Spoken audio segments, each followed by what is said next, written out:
with the real-life fight that took place between a public defender and a judge in Brevard County, Florida. What? Stop pissing me off. Just sit down. I'll take care of it. I don't need your help. No, you know what? I'm the public defender. I have a right to be here, and I have a right to stand and represent my clients. If you want to fight, let's go out back, and I'll just... He was so happy. The judge was like, if you want to go run these hands, he's like, nigga, I've been waiting. I've been waiting for you to say that.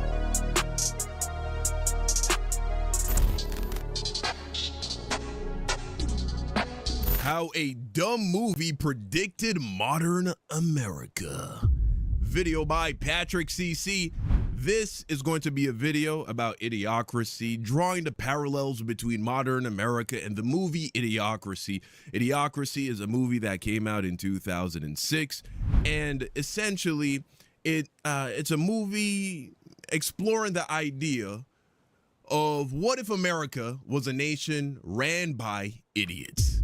Everybody in the country is a fucking moron. The people are idiots. The people in charge are idiots. You know, what would that be like? And in 2006, when this movie came out, it was a comedy. But in the year 2026, it feels more like a documentary. It's fucking insane, right? And so let's go ahead and explore this video, because the parallels, brother, the parallels are crazy. Idiocracy was a movie you were never supposed to see. The production company and advertisers mocked in the script, tried everything they could to blacklist the film. Really? Which makes you wonder, how can a movie that's so stupid be so harmful? Maybe because it got a little too close to the truth. Idiocracy shows a future society filled with people addicted to mind-numbing content and prawn, politics becoming a circus, one corporation taking over 50% of the economy, aggressive and dangerous policing, courtrooms that look more like live entertainment, cars that can be shut off by the government, and every inch of the world covered in advertising. Bro, I'm so, like, watching this movie, I was in awe. This movie came out 20 fucking years ago. You get that? That was before social media. That was before all of the things we look at today and are like, this is obviously destroying society. It's like, you wouldn't even have any reason to believe that that shit was gonna come into existence in the year 2006. But and it's not a perfect one-to-one, like they don't have Facebook in this movie, right? But I mean, there's so many similarities, it's insane, bro. I've thought that Mike Judge, creator of Beavis and Butthead and King of the Hill, would create a step-by-step guide to build the dystopian hellscape we are living in today. The film follows military librarian Joe Bauer, played by Luke Wilson. He's a man with absolutely no goals or ambitions and is happy spending every day sitting around and watching TV. But when General Collins needs subjects for a year-long cryogenic sleep test, Joe is selected specifically because he is remarkably average and doesn't have any family. Unable to find a woman. And by remarkably average, like literally in every measurable metric, he is dead set in the middle. So he's supposed to be as average as they come. To join him, the government reaches out to a pimp named Upgrade to borrow his prostitute Rita as a model female companion. But unfortunately, after the cryosleep project is unexpectedly shut down by the government, Joe and Rita are forgotten in their sleep chambers and are buried in piles of garbage for the next 500 years. And over that time frame, society just kept making dumber and dumber decisions with a rapidly dropping average IQ. Scientists who were initially researching the cause became distracted by the financial demand for hair loss cures and erectile dysfunction, which feels emblematic of today's obsession with looks maxing. That's a thing, bro. In the movie, there are no bald men. All the men, regardless of age, have a full head of hair. Really popular influencers like Clavicular, who makes more money than actual doctors by coaching his followers to use experimental methods to reach their, quote, genetic potential. Or Brian Johnson putting millions of dollars of research into de-aging his... And just like Idiocracy, the growing demand for... De-aging his cock? I didn't even know that your cock ages like that. My grandfather, he had my dad when he was 60. You know what I mean? I thought that was like, as long as you can get it up, you're good. As long as you don't have ED, I thought you were good. I didn't realize. Okay. Vanity procedures is skyrocketing. Getting a hair transplant used to be exclusively for the ultra wealthy and celebrities. Now does it just not get as hard as that? Is that what happens? Number of procedures is growing exponentially, with the market size expecting to reach over $50 billion in 10 years, meaning some of the greatest scientific minds of our generation who could have been working on a cure for cancer, Alzheimer's, ALS, Parkinson's, or dementia might instead end up chasing the next breakthrough in hair restoration, because that— Or was he 50? Hold on, let me call my dad real quick. Hey, son. Hey, Dad, I'm recording a video right now. How old was Grandpa when you were born? He was 51. 51. No, wait. He turned 50 to me, and I was born November. Okay, so he was 50. Was 50 years old. All right. 50 years old. Okay, all right, just wanted to remember. All right, thanks, Dad. Okay, yeah, you know what I'm saying? So I thought it just keeps going, but okay. that's where the money's at. But when Joe Bauer is released from cryo— I mean, 50 is not that old, though, to be fair. sleep after the Great Garbage Avalanche of 2505, the first person he meets is Frito Pandeo, played by Dax Shepard, and he's essentially the living embodiment of everything that's gone wrong with humanity. Frito's name literally translates to stupid bag of chips. He sits in a massive lazy boy chair drinking some mysterious liquid through a straw about a foot away from a massive screen filled with a dozen windows of content, with the largest one playing a show called Ow, My Balls, where a guy just repeatedly gets hit in the nuts. The chair even has a toilet built in it so he never has to get up. Right. And while some people literally have these exact multi-screen setups with chairs that don't even require them to move their head, Frito's stream of content feels eerily similar to XQC live streaming to tens of thousands of viewers playing Subway Surfers, an already hypnotic game, while displaying— This is insane. I had no idea this guy was doing this. 5 different videos. Wow, Jesus Christ. All with audio and blasting electronic music on top of that to ensure the viewer's dopamine is spiked for hours. Oh my God, if you're an XQC fucking viewer and this is the shit you're watching, oh man, that's bad. What the hell's he doing? He's crushing it. Snooze bomb! And although this isn't something XQC regularly does, the demand for us to constantly be entertained by screens has reached all-time highs. Pew Research estimates that the typical home already has an average of 17 screens. Wow. To put it in perspective, the number of household devices was 8 in 2015. Jeez. That number has more than doubled in a decade. And as a result, the average American spends 7 hours per day looking at a screen, meaning people, on average, spend more time looking at screens than they do sleeping. But when Frito isn't watching mindless content— Yeah, bro, it really is pretty crazy. I mean, I'm even guilty of it. If I'm walking around, if I'm doing anything that doesn't require my full undivided attention, I probably have YouTube playing in the background, man. I'm as guilty as anybody else of this shit. The other day, I was going for a walk around my neighborhood, and I had a moment where I was like, this is so dystopian. I'm looking at my phone, walking. Another guy's coming. He's looking at his phone, walking, and I look up at him, you know, see if we'll make eye contact just so I can hit him with a head nod. He doesn't ever look up. And it's just like, this is just what we are now as a species, isn't it? We are just all a bunch of fucking mammals walking around like this all day. I mean, shit, it's bad. He's trying to get his rocks off. Go away, Baton! Idiocracy might actually have less emphasis on sexuality than the present day. Adult content exists now on 12% of all websites and is viewed by approximately 69% of American men and 40% of American women in any given year. Wow. The industry is estimated to generate over $100 billion, with OF being one of the major contributors to that statistic. It's inescapable. Even 2 OnlyFans girls bought tickets to the NBA Western Conference Finals, sat right behind the coach, so anytime he was on the screen, it was showing their chest. Bro, we are just fucking animals. That sounded weird. Look, we're just animals, bro.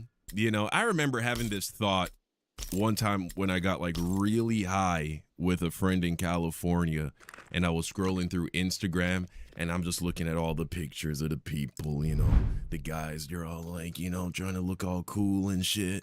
And fucking the girls, you know, they're all like, you know, posing and shit, tooting out their butts. And I was like, we're just a bunch of fucking apes. We're all just advertising ourselves for fucking. That's all it is.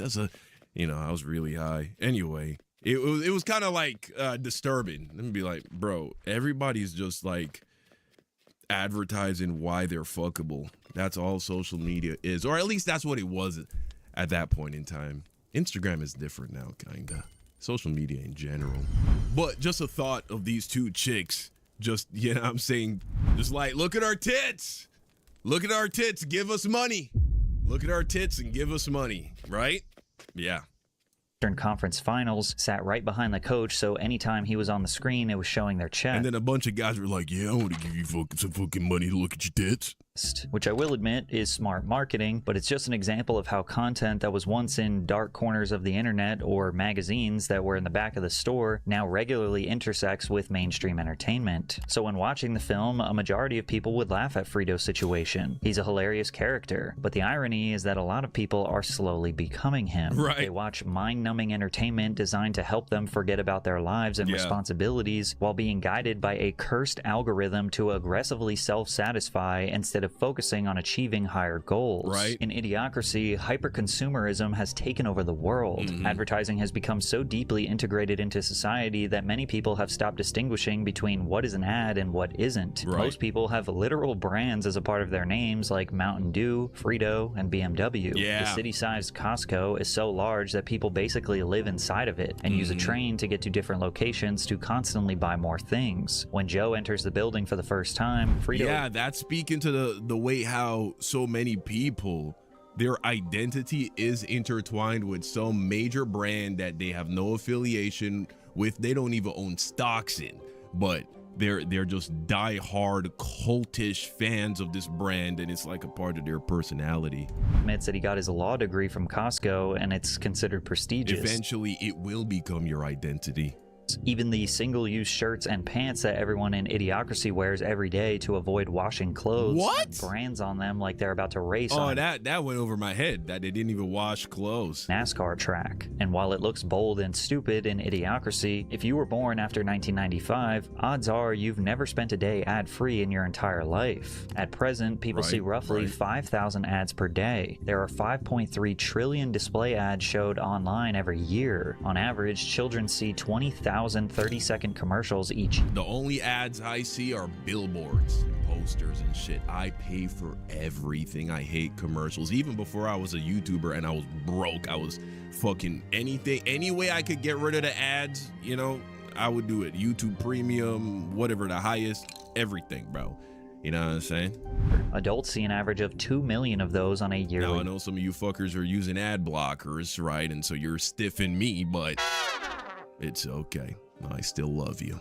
Basis. When Joe is thrown out of Frito's apartment, he still can't fully believe what he's seeing. He's stumbling over trash and attempting to seek help from people, but all anyone can do is mock him for speaking intelligently, which, keep in mind, he's just speaking normally. Joe was able to understand them, but when he spoke in an ordinary voice, he sounded pompous and to them. He convinces himself he's hallucinating from the hibernation drugs and makes his way to St. God's Memorial Hospital. And yet when you know, I will say this though, I think that is something they've gotten wrong. So in the movie Idiocracy, it was like, if you speak intelligently, the masses, they think you sound gay. They use the F slur. By the way, brace yourself. I rewatched this movie last night just in preparation for this reaction. They dropped the F slur quite a bit. It was 2006, okay? And early on in the movie, there's a white guy who says nigga, you know? And he's not doing it in a spiteful way. It's kind of funny how it ends up happening, but definitely not something you would see in a movie being recorded today. Also, only 2 black people in the movie, right? But they are significant characters, so I guess that makes up for it a little bit. Just brace yourself, you know, if you're going to check out this movie for the first time. But the point I was making, in the movie, right, if you speak intelligently, you're gay and weird. But I find that as our society becomes dumber, the dumb people actually still revere those people who sound intelligent when they speak. The problem is they are becoming worse at discerning when a person doesn't really know what they are talking about, but they speak quickly. They use, you know, they have a decent vocabulary, and they sound confident when they talk, right? And so we're ended up with a society of people who still admire people who sound intelligent, but are incapable of discerning whether or not those people are actually saying things that make sense. thus the rise in pseudo intellectuals, right? It's there. The place looks more like a sketchy fast food restaurant on the edge of Las Vegas with slot machines, failing technology, and covered in grime. Slot machines at the hospital feels like the modern equivalent of sports betting apps. Gambling used to require an actual trip to a casino. Today, it lives in your pocket. You can literally place wagers from anywhere in the world, and I'd imagine that people do it in hospital waiting rooms or doctor's offices. Yeah. When Joe gets the chance to describe his symptoms to the nurse, she just stares blankly and holds her finger over... That's 3. That's the third black person. A number of stick figures on colored buttons, which looks like a kid's toy that teaches toddlers to recognize colors and shapes, or like a modern fast food menu that allows you to... Personally, I don't have ad blocker. I personally just pay for premium. That's what I do. That's what I do. That's what I do. I just pay for the ad plus 2.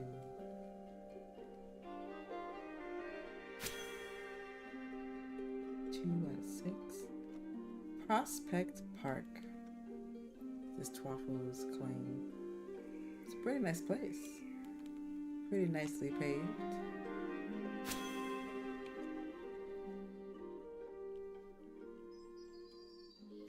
Very, very pretty. No hills.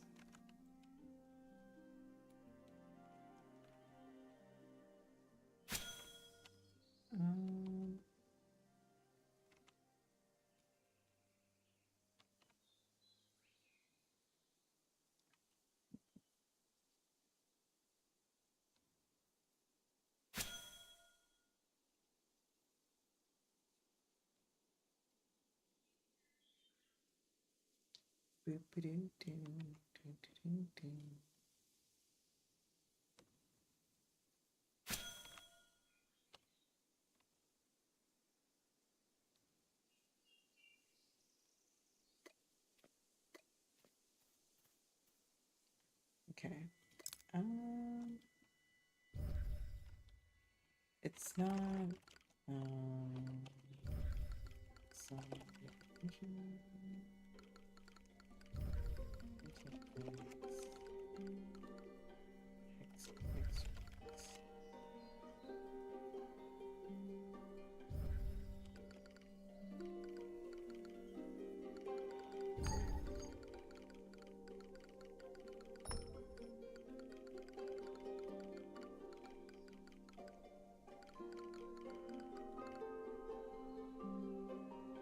right.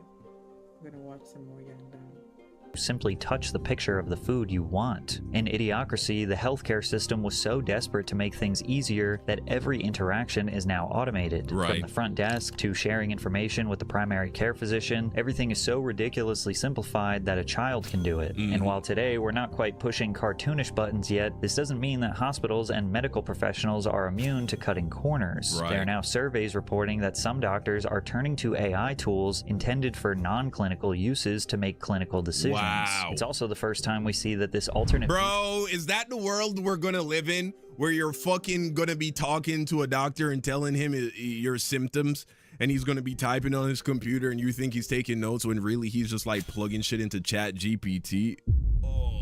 Is that where we're going? Sure doesn't prioritize drinking water, which is honestly the most insane part of the movie. Drink water. Instead, the water fountains dispense a sports drink called Brondo, which is basically just a parody of Gatorade. And when Joe asks the medical staff for actual water, they just laugh at him and wonder why he wants to drink the stuff that goes into the toilet. Brondo is touted as this magic solution to everything because it, quote, has electrolytes. Brondo's got what plants crave. It's got electrolytes. And electrolytes just so happen to be one of the buzzwords Logan Paul and Mr. Beast repeatedly used when marketing Prime and Lunchly as healthier alternatives. More electrolytes. Lunchables, yes. Hundreds of millions of It's a wonder how humans went thousands of years on this planet without electrolytes, bro, without adding electrolytes to their diet. It's insane.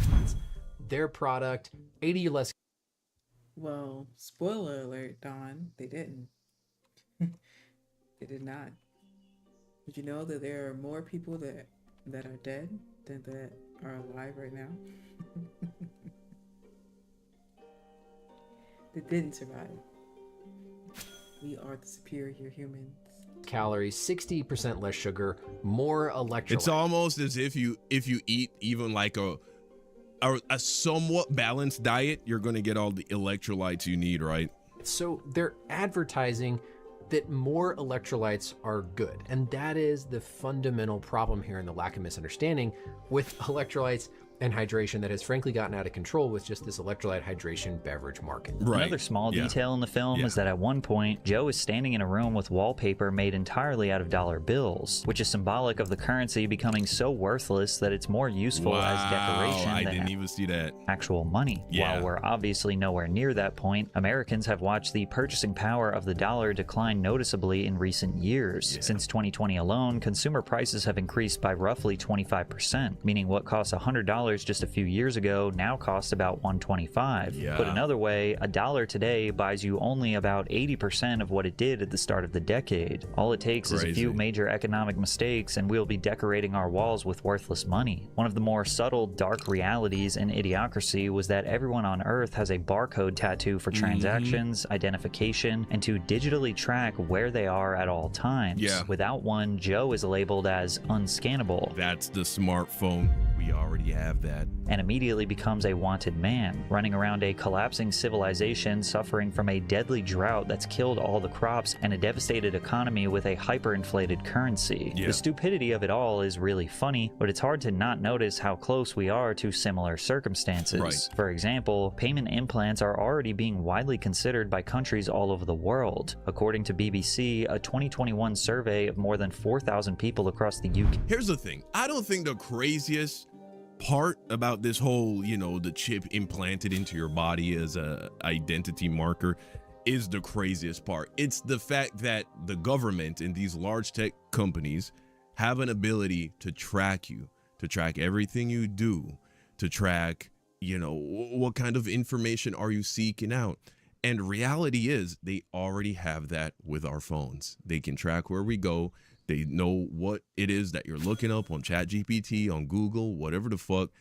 They already have that. So is it that much worse if it were a chip in your hand? I guess in the sense that it would be incredibly difficult to get rid of it. Like technically you could always smash your phone, throw it in the lake, leave it at home, whatever. But we also live in a society where having a phone has become so essential to just doing anything in life.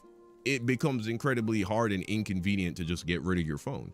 So in a lot of ways, it does kind of feel like we're already here, man. And the European Union found that 51% would consider it. It doesn't take a genius to see how this could become a massive security issue for everyone. One day the chip implant is for our convenience, and the next it's telling us we can't leave our city after an unpaid parking ticket. Plus, our phones are already acting as a version of the barcode system anyways. It's arguably worse. It knows where we are, where we have been, who we talk to, what we are talking about, what we buy, what we search for, and what we are interested in. The difference is the citizens of Idiocracy were forced to carry a tracking device. We buy ours for more than $1,000 and upgrade it constantly to make it easier and more efficient for it to control us. But where Idiocracy... Imagine if that's what we started calling it, tracking device. Oh man, are you going to upgrade your tracking device?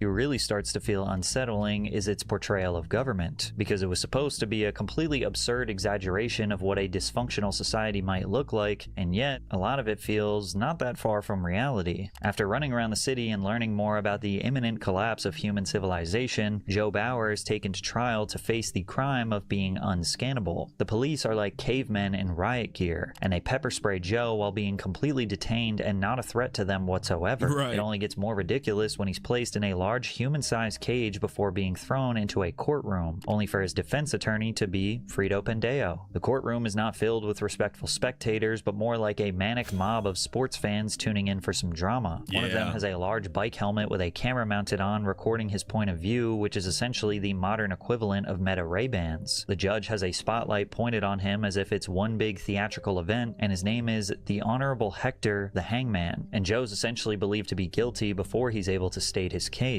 Any effort to speak clearly is seen as a sign of weakness. Just for everyone's information, the video is the background noise with this game. The main focus is the game. I've seen this movie though. It's a great movie. Idiocracy.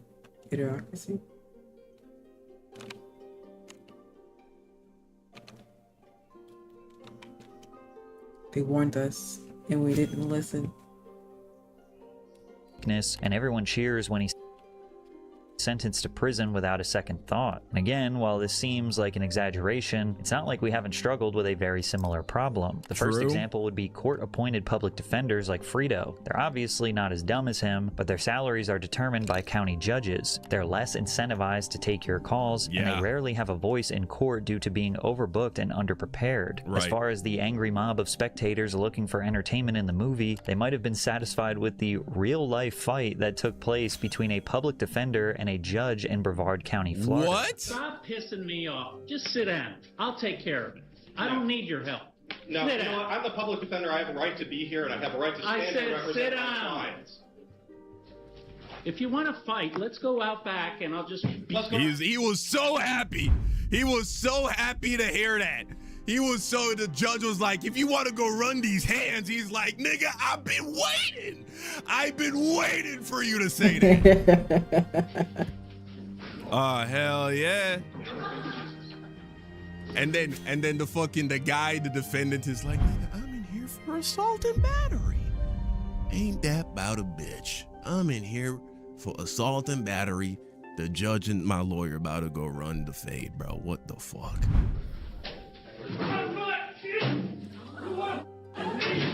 Oh shit!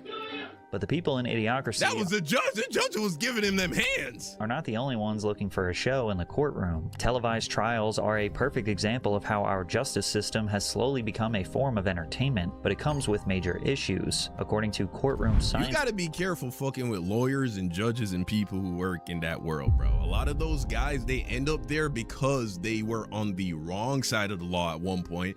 They got fucked over. They hated their experience going through the legal system, and so then they become a public defendant, a lawyer, even a judge. And so you better be careful, all right? Not all lawyers and judges were fucking nerds in school.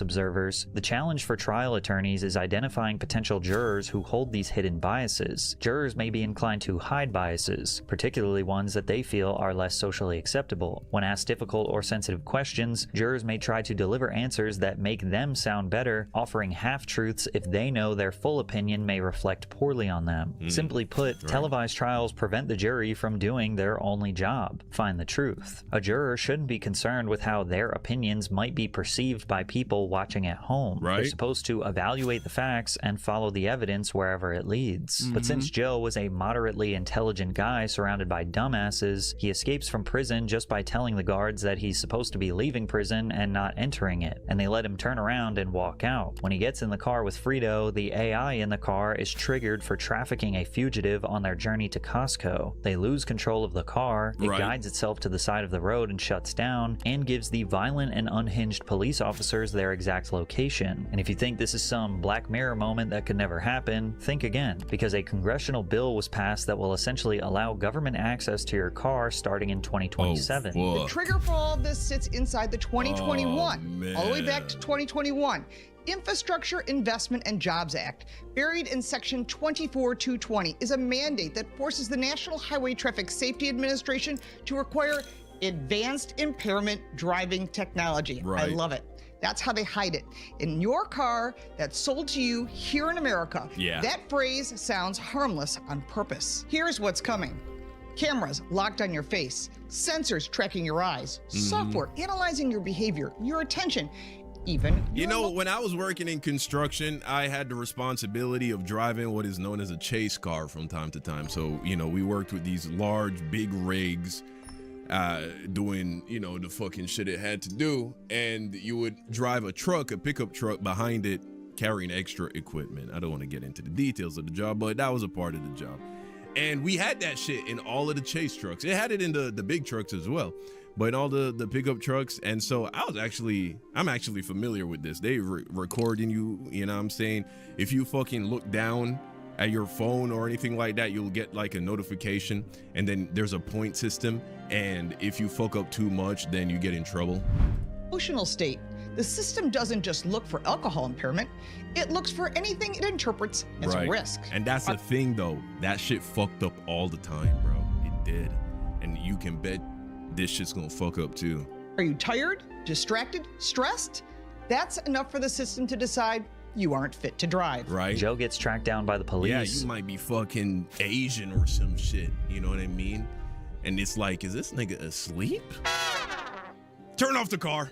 But instead of going directly back to jail, he's actually brought to the Oval Office of the White House. His IQ results came back, and in Idiocracy, him having an average IQ in the past makes him a complete genius in the dystopian future. So they hired him to solve a major problem. He needed to figure out why none of the crops were growing, as the whole world was running out of organic and natural nutritional food. Right. However, when they get to the White House, it looks more like a dilapidated mansion in the hood rather than the highest office in the land. Yeah. The Secretary of State is like a parody of a modern influencer who promotes Carl's Jr. even in his private conversations because he claims they pay him to do it. Says who? The IQ test you took in prison. You got the highest score in history. Brought to you by Carl's Jr. I'm the Secretary of State. Brought to you by Carl's Jr. Why do you keep saying that? Because they pay me every time I do. But in the White House is where Terry Crews steals the show. As former pro wrestler and 5-time Ultimate SmackDown champion, President And again, the reason his hair is like this is because they've cured balding. That's what all the scientists, before the scientists all disappeared, they put all their energy into curing balding and erectile dysfunction. Wayne Elizondo Mountain Dew Camacho. He's a charismatic ex-adult film star and entertainer. He's not afraid to support violence and tap into humanity's ex-adult film star, isn't that the world we live in now? Some of the most influential people and the biggest celebrities are people who either came out of the porn industry or are, you know, porn adjacent. Like, look at Kim Kardashian. I would say she's porn adjacent because she went viral with that sex tape with Ray J. To get exactly what he wants. He's also not afraid to hire dumber members of his family, like his stepbrother, who is a complete idiot, yet is the official Secretary of Education. Listening to how Crews describes this character, you can tell that this silly role was still something he was deeply passionate about. I knew this guy. When I tell you, I knew President Camacho because he reminded me of my time of growing up in Flint, Michigan, in church, where you had a pastor or a preacher who you knew was a hustler. You knew he wasn't telling you the truth. If you just put $5 in the box, $5 will get you what you want. And I was like, that's the guy. Yeah, right. He's fooling. I will say it didn't go over my head, though, that the only two main characters in this movie that were black was a prostitute, right? And so what the fuck is that about, right? And then Don, stop it. Why are you ruining this movie for me? Stop it. And also the president. Now you would think, oh, but the president's black. Isn't that like, and this was in 2006. This is before Barack Obama ever got elected, right? But here's the thing. It's saying only, and in light of the fact that this movie was released and thus shot even before this, so it shot years before America even had its first black president. I don't even think Barack Obama was a household name at that point yet, because I think he was only a senator for a year before he ran for president. And so most people in 2006 didn't even know who Barack Obama was. The idea of a black president was laughable still when this movie came out. And so they make the president black. What is he saying? Only a fucking retarded America would elect a black man as president. Am I deep in it too much? Am I overthinking it? I don't fucking know. I don't fucking know. And I don't use the R word in a derogatory fashion. All of the people, the citizens of this version of America, have an IQ that is literally like beneath the threshold of being clinically diagnosed as mentally retarded. Okay. America. It's honestly impossible to ignore the similarities between President Camacho and President Trump, especially considering that Trump himself has entered the WWE for self-promotion long before getting elected. This fucking guy. Camacho speaks in very basic sentences and simplifies massive problems with short, easy solutions, which is exactly like Trump. I will end the devastating inflation crisis immediately, bring down interest rates, and lower the cost of energy. We're going to bring... Did that happen, by the way? Immediate lowering of costs of everything? I don't think so. Those prices way down. Hey, vote for... The Republicans scare? Of course they don't. Trump means your groceries will be cheaper. Groceries, cars, everything. We're going to get the prices down. I know, Barry. We're going to get the prices down. And the dust storms. And we running out of French fries and burrito coverings. Yeah. But I got a solution. I got a 3-point plan to fix everything. Break it down. Number one, we got this guy not sure. That's the name of the main character, Not Sure. It's not his real name, but it makes sense if you watch the movie. He's got a higher IQ than any man alive. And number three, he's gonna fix everything. Just like Camacho, Trump's promises sound like someone who is either lying in your face or doesn't understand how much power corporations and bureaucracy have over what we hope to change. Right. Another thing Idiocracy displays is Camacho turning his speech into pure entertainment to hype up the crowd instead of clearly explaining his plans for change. And at this point, American politics spend more time blasting music, dancing, and chanting positive affirmations to a roaring audience rather than having thoughtful discussions on how it's actually going to get done. When Joe was appointed as the Secretary of the Interior, he quickly... I'll be honest, when Trump was running versus Kamala, I was critical of the whole, leaning into the Megan Thee Stallion twerk show and, the using people like Cardi B. And I was like, is this what these people think about us? Is that these are the people that are going to win over the black masses and get the black vote out? And, in reality, though, most people just don't got the fucking time to become politically literate, bro. We have to address this at the school level. Our American schooling system is failing the masses in educating them to a level of political literacy and competency where you don't need to rely on stunts like that. But with the way how the education system is in America, that's really what it comes down to. You gotta be, you gotta get the attention, and you gotta use the lowest common denominator, unfortunately. Discovers that the entire world has been brainwashed into believing that every living thing requires Brando, the thirst needle. It's how you get out the person who doesn't think about politics ever, bro. You know what I mean? That's how you get their attention. That's just the reality. People are incredibly politically aware, or even just somewhat politically active, like the kinds of people who watch political YouTube channels. Of course, to people like that, it seems a little bit silly, but it's what needs to be done for the masses, unfortunately.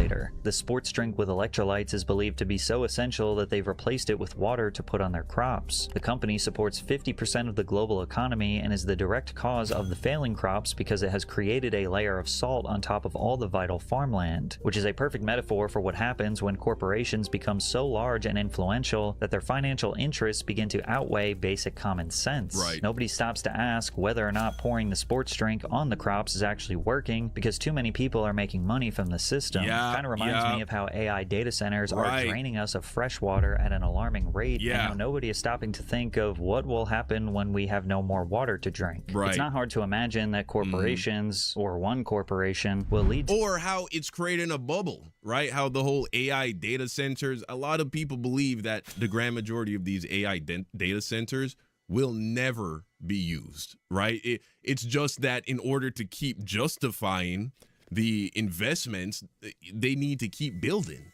It's like they just need to keep the machine going, but there is no reason to have any certainty that all of this shit is going to eventually turn a profit. It's like just making a bigger and a bigger bubble. And so, yeah, Yeah.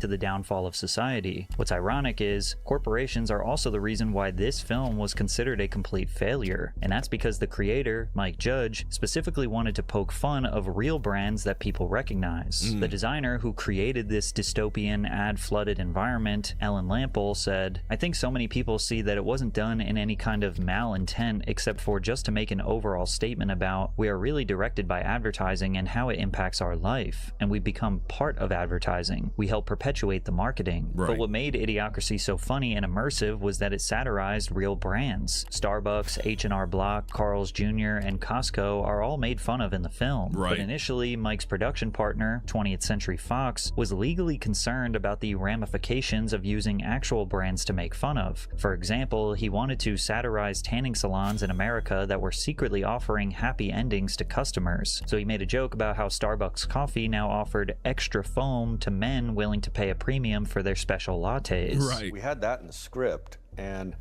when it was in pre-production... Yeah, you can get a hand job anywhere in this world. You know, they run it by legal, and I'm going, man, I don't know how I'm going to come up with something better than the Starbucks thing, because it's not funny if it's not a known place, you know. And so legal, an interesting thing happened. I mean, I don't know how this happened, but they said, well, they said no, and then they said, well, you know, I just said, so what can it be, satire? And they said, well, what would help us is if you didn't just pick on them, if it was a bunch of companies. I was like, okay. So then that's how we ended up with that whole red light district in there in the movie, where it's like, I think it's like H&R Block. Yeah, okay. Like tax return I see. With release, and like there's like a Pollo Loco or Pollo Borracho adult chicken. I don't know. Yeah. That's funny because in the movie, some of the businesses, they still have the same name like Starbucks, but then some, it shows you how the business evolved over time, and so like Fuddruckers turns into Buttfuckers. It was funny. He just did everything. Unsurprisingly, all of the corporate brands. But it does feel like a movie that came out in 2006, though. So be prepared for that. Signed up for what they thought was easy advertising in a new movie were extremely upset when they found out that the entire film was making fun of them, and as a result, it basically destroyed the film. According to Mike Judge, Fox's enthusiasm for the movie mysteriously disappeared, and it was one of the most under-financed projects he ever made. It was an impossible schedule, an impossible budget. Every day, it seemed, was at least 16 hours. It was rough. I didn't want to be irresponsible and demand more money than the thing was probably worth. There was one meeting where we were arguing over a shot that cost $3,000 or something like that, and at some point I said, I'll just pay for it. I'd rather pay $30,000 than ever have this meeting again. Terry Crews later admitted that making fun of the brands is what killed the movie at the box office, because Fox was too scared of pissing off their advertisers. Because we used real corporations in our comedy, these companies gave us their name thinking they were going to get pumped up. All these real corporations are like, wait a minute, Carl's Jr. Welcome to Carl's Jr.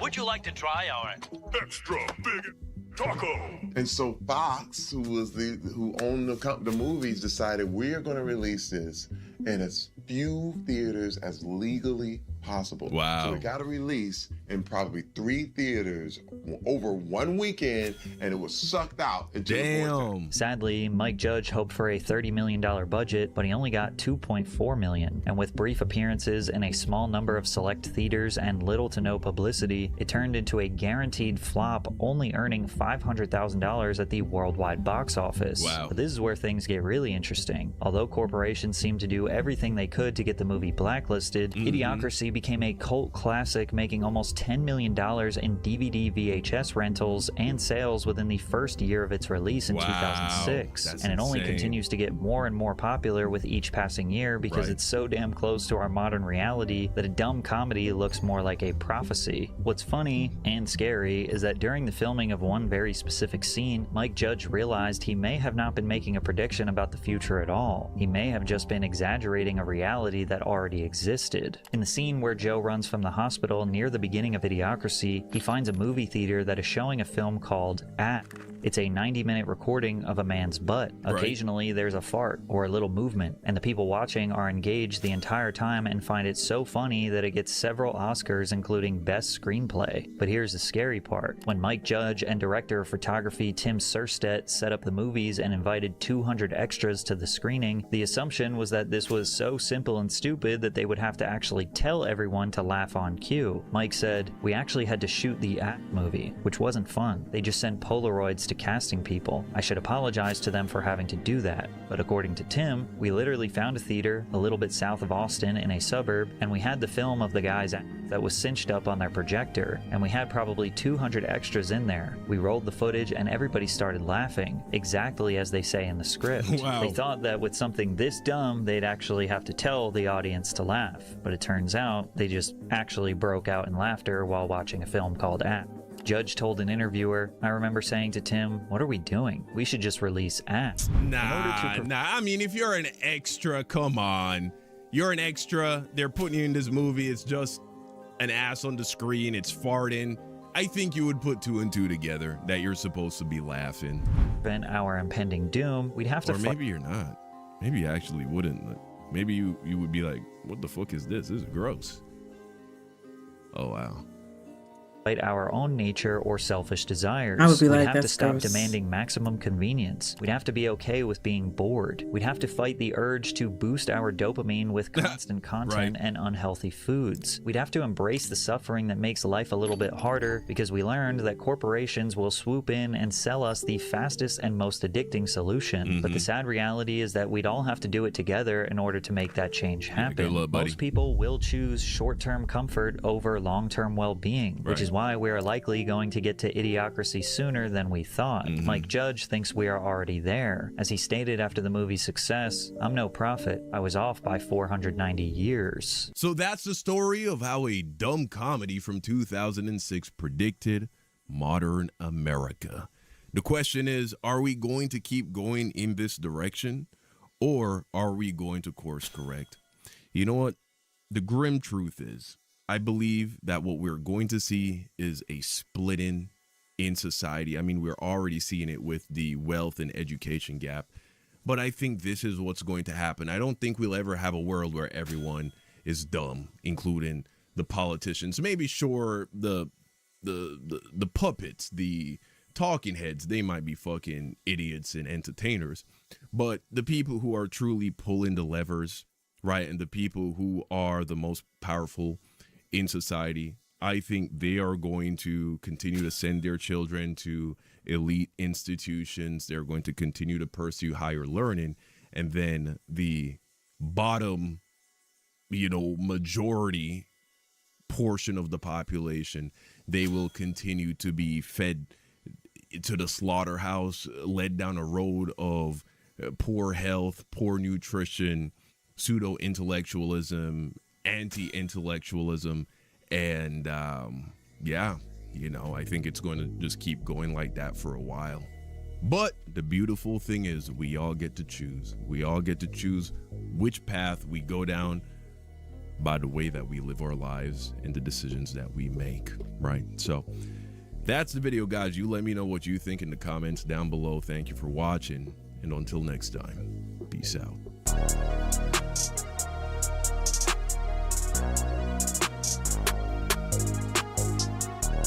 Okay. It's too late. The world is over. We're gonna die. No one cares.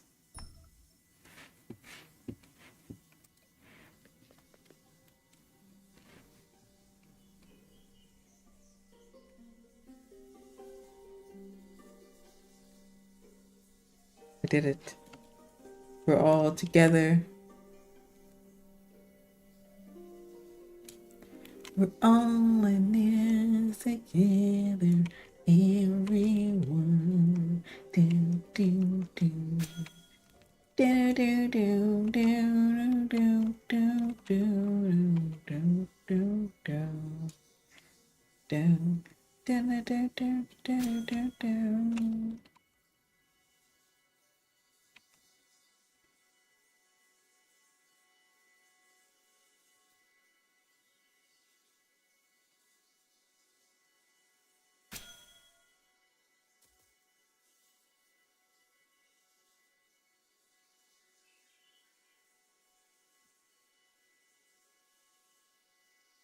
city council meetings, is the face of it. Next place gets fired because she's bad at her job. And now she is shocked that she cannot get hired. How is it your MAGA family's fault? We're built on a patriarchy. It's always someone else's fault with you, isn't it? No. Oh, no?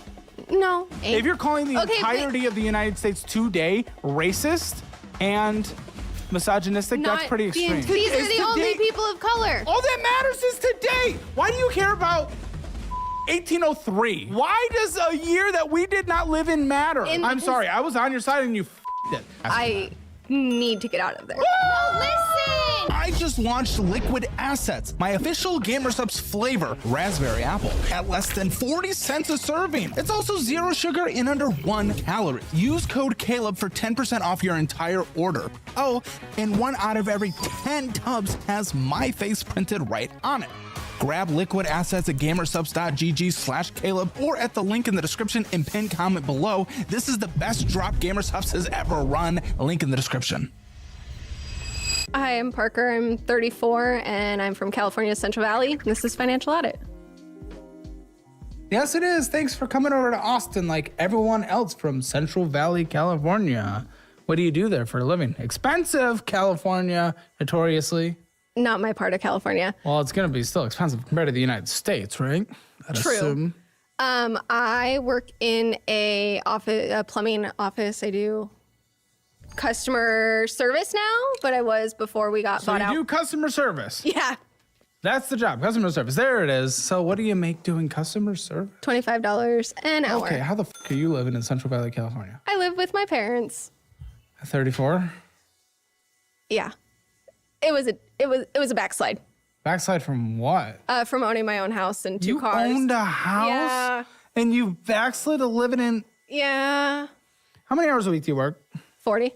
So what is your net take home per paycheck and what is that per paycheck cycle? I get paid every 2 weeks, and it was when I got my first paycheck with the new company, it was $15.50. Me. Good. What, dude, what was your job? What was your job when you had your house, and why the aren't you doing that now? I was a 911 dispatcher. Huh? I was a 911 dispatcher. Go dispatch 911. I'm trying. Trust me, there's lots to call the cops on over in California. They'll just let them back out again. I'm trying. I'm actively applying for other departments. Why? Well, wait. No, why aren't they accepting you into these positions? I may have caused some waves when I left my Oh, for f***'s sake. What the f*** did you do? What did you do? It wasn't just me. It was all of dispatch. But I kind of became the face, and I think I'm kind of blacklisted now. I've applied at every department in my area and interviewed at all of them. And they So you're done? Yeah. What can you do now? Hopefully a different department. No, you're blacklisted. But if I go out of the area. Oh, you mean that department? Well, okay. Well, how far out is out of the area? You can't afford to go move to a different area. You live with your parents right now. How bad was it? It was really bad. Tell me, detail. Like what we were doing? Or, yes. We went to city council meetings and told them that they needed to pay us more. Oh, okay. Because In-N-Out workers were making more money starting than okay, then go work for In-N-Out. You know you have that choice as a person in the marketplace to go make more money at a different job. Yeah. The reason they're paying that much is because that's what the market demands. Go get a better job. I was trying. Upgrade your skills. No, you weren't. You were trying to get more money for your job and the market didn't demand more money for your job. Well, I left there to another department and was making more money. But the crash out was just going to city council? We went to several city council meetings, and I kind of became the face of it. You became the face. Unintentionally. What the f did you do? Come on. What did you do? Spoke more directly than everybody else. Come on, woman.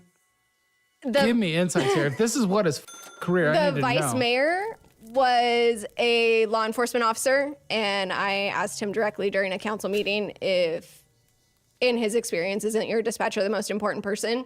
Mm-hmm. And how do you do your job when you don't have any? Mm-hmm. Because we're all leaving. Yeah, I could see why no one would want to hire you. Why would they want to hire you? And your name will likely pop up. I mean, I have an article here, for example. I bet your real name is in here. It is. Okay, well, what the yeah, I mean, this is... And several of them. Stood before the city council at 2 consecutive meetings to explain their employment woes. 3. Hell, ended up being 3 after this article, right? Consecutively. This was 2 years ago. Yeah. Oh, almost 3. Wow, okay. Okay, well, why are you surprised? Wait, so you haven't, so it's been 3 years since you've made money? No. Okay, well, you should have upgraded your skills and figured it out and went and got a different career at this point. Well, when did you lose that job then? I left that department. Okay, you didn't just go to city council. You went to several local news stations. Why are you leaving shit out? 1, maybe 2 news stations. Uh-huh. But yeah, not you're just going me, out it on was TV. all of us. Yeah, but no offense, anyone does that here, they're dead. And then I post about them once a week forever. Okay, but it's all and destroy it's all their public lives. record anyways. Huh? Everything that we shared was public record anyways. Sure, but you were out there making no way you're surprised that no one would hire you after that. You're a risky employment. Yeah. You're not entitled to employment. Well, you're a risky person to hire. it felt okay because the chief supported us. Huh? The chief supported us. He was like, "Yeah, go for it." Like, Probably you just guys didn't want trouble. Honestly, right? the whole department. What thought was we the deserved big grace. complaint? The wages. mostly money. Okay. Lots we'll of get overtime. Get a different or job. I'm so understaffed. confused. Listen, I'm not opposed to, because this was working for the public, right? Mm-hmm. I'm not opposed to unions in general as an overall concept, but mostly in the private marketplace where people can unionize. Public unions are horrible. The teachers' public unions have destroyed public school. The public unions of transportation in New York City, when Mondani, who I don't agree with on everything, wanted to do faster buses, they protested that because that would be less overtime for them. They're anti-progress. When it As becomes a first responder, those as a public good, no, though. but as a first responder, those employment laws don't apply to us. So without a union, What we're not employment laws? any employment law. Yeah, but you essentially we're not union, entitled. you came together. Yeah, we're not entitled to overtime. It's if good that not you didn't written have into our a MOU. union, though. Unions We make did it have a impossible union. for bad cops to be fired. Like bad teachers to be fired. Public sector unions, impossible to automate our ports and get modern technology. Private sector, it makes more sense. In the public sector, it's insane. So I'm glad you guys didn't. I'm glad you didn't. We were. But you union. were basically acting as one. We were a union. Yeah. Oh, you just said you weren't. No, What the we f- were. Oh, then what the f are you saying? Then no shit. Hey, I'm glad you lost your job then. They always hold back society in the public sector specifically because you can't allow any public good to ever become better. I left there for a better job. What was your better job? Same thing, but I was making $56 an hour. Okay, that's great. See, look how it works in the market. There was a job with more pay. But I liked She my department. chose We to do didn't that. want I don't to care. leave. Doesn't matter. Doesn't matter. That was the point, If though, you is- don't want to leave, then they shouldn't pay you more. We didn't want to. You didn't want to leave. They wouldn't have to pay you more. You took a job with better pay. You did with the market. because then. we had to. You didn't have to. Our department is the lowest paid. Yeah, but you didn't in have to. You chose the to. 3 surrounding counties. Congratulations, and yet people still work there. So you chose. Not very to- many of them. But guess what? When there's even less and less, they will be forced to pay more. Guess what? we Law were- enforcement here we in were Austin, short-staffed. we are horribly short-staffed. So if there's like $50,000, $60,000 signing bonuses, and every person makes over 6 figures who's working in law enforcement or The police city officer. is now having financial issues. Yeah, well, that happens when you're Because- a poorly run city, which many Yeah, cities it over there is. are. So no one's really surprised by that. But are we really shocked again? You went to news stations, you're causing a ruckus. Who would want to hire you? But what happened? You're in this other place. You had a good paying job. Why'd you f that? How'd you f that? You're on probation for 18 months, and How'd you f it up? at my old department, I was working so much overtime that I didn't have time to realize that I had a bunch of shit that I didn't deal with. Oh, like what? Oh, here we go. What didn't you deal with? My friend got stabbed while we were working. Well, that's not good. You should dispatch the cops to them. He was a cop. Okay, you should dispatch a second cop. I did. I was the dispatcher on it. Okay, that's good. So that's sad. The department failed us. What? How? Like what happened? We just had no Like support. this, I have sent. Like I got. Well, I had relief come in, and they just sent me home, and nobody was like, "Hey, let's debrief before you leave." I mean, yes, that is nice, and I would like that, and I would advocate for that as an employer. I would. unfortunately, I mean, I will just say in the just brutal reality, in most jobs when someone loses a friend. We have a therapist on staff. Okay, but most jobs don't is what I'm saying. And I know you were more intimate with it, with the dispatching situation. So no, I'm on your side on this. I'm just trying to sure? Yes, I am. I would. Again, Sounds like you don't support whistleblowers. Whistleblowers? What are you talking about? Whistleblowers? She was asking for more money. And there were other issues. I asked for the issues. Ton Money. of issues. I asked for them. You said money. Money was the biggest one. So shut the f up, whistleblower. You're not Snowden. I don't know what you're talking about. But yes, no, I am on your side because I'm saying if I was an employer, I would have made sure you got all the help possible. I am trying to compare it to the overall 95% of jobs. It wouldn't have happened anyway. Do people get stabbed here? No, but people that they're close to get stabbed. So yes, people lose family members and friends all the time. Yes, you're more intimately involved in that. Again, I am on your side here. I'm just trying to make a comparison where it's like that wouldn't have happened pretty much anywhere. Okay. Good one, I guess. But okay, what happened? The department owed. Yeah, that's an issue. I wish they did. They didn't. Yeah. Wouldn't have happened in most places. But so what? What's next step? Is next step lose our entire life because you did, and that's your choice in the end. I tried really hard to find another job, and it's why'd you have to find another job? I'm confused. Any job. Because the job go back to that job. The job, they won't hire me. No. Why'd you get fired? You didn't say why you got fired. You just said you went home one day after your friend got stabbed. No. I left that department because of all of the issues we were having. Went to another department. All the issues? You keep saying these generic terms.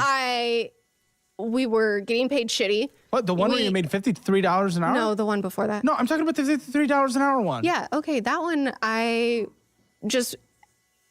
didn't work out. The department was bigger than I expected it to be. What? So? I went from... Wait, which one did your friend get stabbed at? My first department. Oh, we were on the second department. Why are you bringing that up for tears? No offense. I mean, listen, I was on your side for the tears for a second, but go f your tears there because we were literally talking about your second job. Why when I brought up why? What are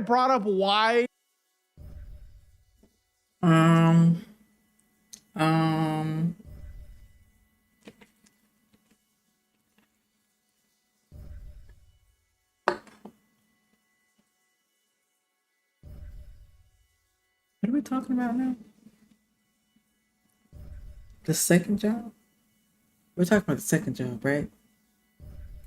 Did that job not work out? You immediately bounced back to your first job to get some tears and sympathy. No, I'm sorry. I was on your side and you f***ed it. So what happened with the second job was my damn question. So at the first department, I was working. No, listen. I worked in my last full year there. I worked 632 hours of overtime. Yeah. Well, that's great for your first job. Let's hear about the second one. When I went to the second one, all of that time that I didn't have to process, all of the shit that I dealt with, that all came up in all the free time I had because I wasn't working overtime. Go to therapy. I am. Well, then. I wasn't aware. Of therapy? No, I wasn't aware I had issues. You weren't aware of therapy? I wasn't aware that I was f***ed up in the head. Well, how'd that impact your job? If you weren't aware that you should get therapy, then how the were you having issues? Well, I'm so confused. Because when I had more time, Sure, and that's when you realize you have issues, so go to therapy. Yes, but my job was suffering because of it. Okay, but how long? I was only there 7 months. Well, that's a long time. It's not. Not in law enforcement. Not in law enforcement. Shut the f*** up. That's a long time to realize you have issues. And try to seek some help. If you don't at that point, I'm sorry. That is your fault for not seeking help. I mean, I'm on your side where I wish they helped you, and I was advocating for therapy, big therapy advocate here, okay? But if you literally chose for 7 months of knowing you were struggling to not get therapy. No, I was. At what? You just said you weren't. No, I was working on getting help, but it took me. What's working on getting help? I believe you can get therapy in about First of all, now. Realizing that I had issues. How long? How long did that take?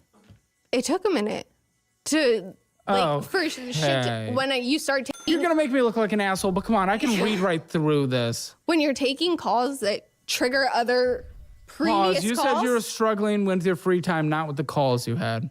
So now you're saying something different. It all relates because Okay, so you couldn't do that job. In dispatch, you have to compartmentalize that, like, okay, I worked this call, my friend got stabbed, put that away, on to the next thing. Okay. And now when I'm taking other calls, all of that shit that I didn't deal with, now that I'm not as busy, I'm like... So 7 months, why didn't you deal with it? I was getting there. What is getting there? Where were you? Realizing that I had issues. Okay, you figured that out. How many months in? How many months in did you figure out you had issues? Huh? It took a couple. Okay, 2 months in. There you go. You had 5 months more. Therapy you can get tomorrow. So what's the issue? I was doing that. Okay. But you still have to work through shit. Yes, it's not an instant fix. That's true. But also administrative leave, different things. I was on probation. Did you specifically go to your boss and ask for help and say what was going on? No. Then, okay, then. It was a different boss. Then I didn't know. What? Wow! You will have a different boss at every company ever. I'm sorry. If you didn't advocate for yourself, then I can't have sympathy. I was gonna have sympathy. I was having sympathy throughout that, even though I was trying to poke holes because I was like, oh, she definitely seems like a person that's a victim always. So I knew there was gonna be something there. I'm sorry, if in 7 months of someone having an issue, they didn't once go to their boss who's responsible for their employment and say, I'm struggling because my friend from my previous dispatch job got shot. I think the dispatcher boss might have some sympathy. Yeah. And you choosing to not do that and to advocate for yourself once, you cannot be surprised at the consequences. And it's hard for me to feel bad about those consequences. I feel horrible for your friend. And what happened? Did they die? No. He ended up being fine. But I'm really trying to be the most sympathetic.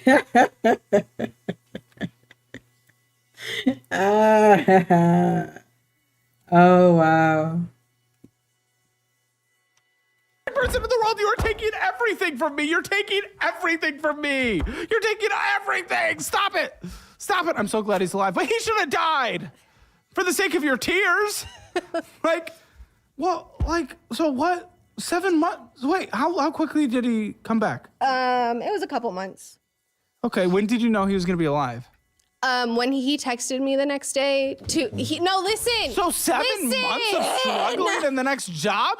You got to text the next day?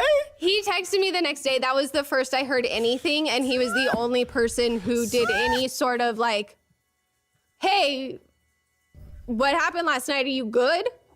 I get that. But and that's crazy that the only person who asked was the officer that got stabbed. I agree, but dude completely survived. Next day was totally fine. I went back to work the next day. And yeah, but 7 months later in your new job, you're saying you're struggling? No, I think you are a struggle.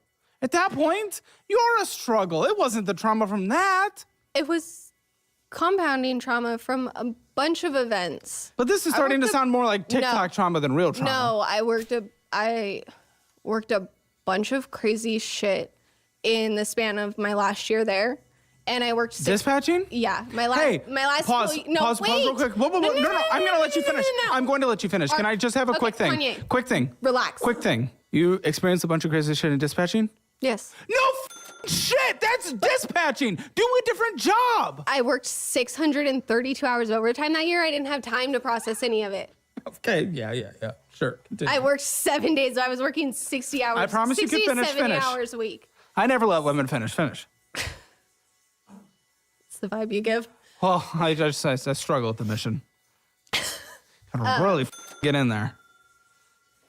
No, I do fine. Finish, Says please. yourself. Says myself. Self-appointed. Just like your victimhood. Continue, please. I said you could finish. I have been diagnosed with PTSD. Yeah. Yeah, I know. Anyone can get diagnosed with PTSD. But it was the first place I ever worked. And the department very much pushes things off. That I didn't know that I was having issues. God damn it. That's what I'm saying.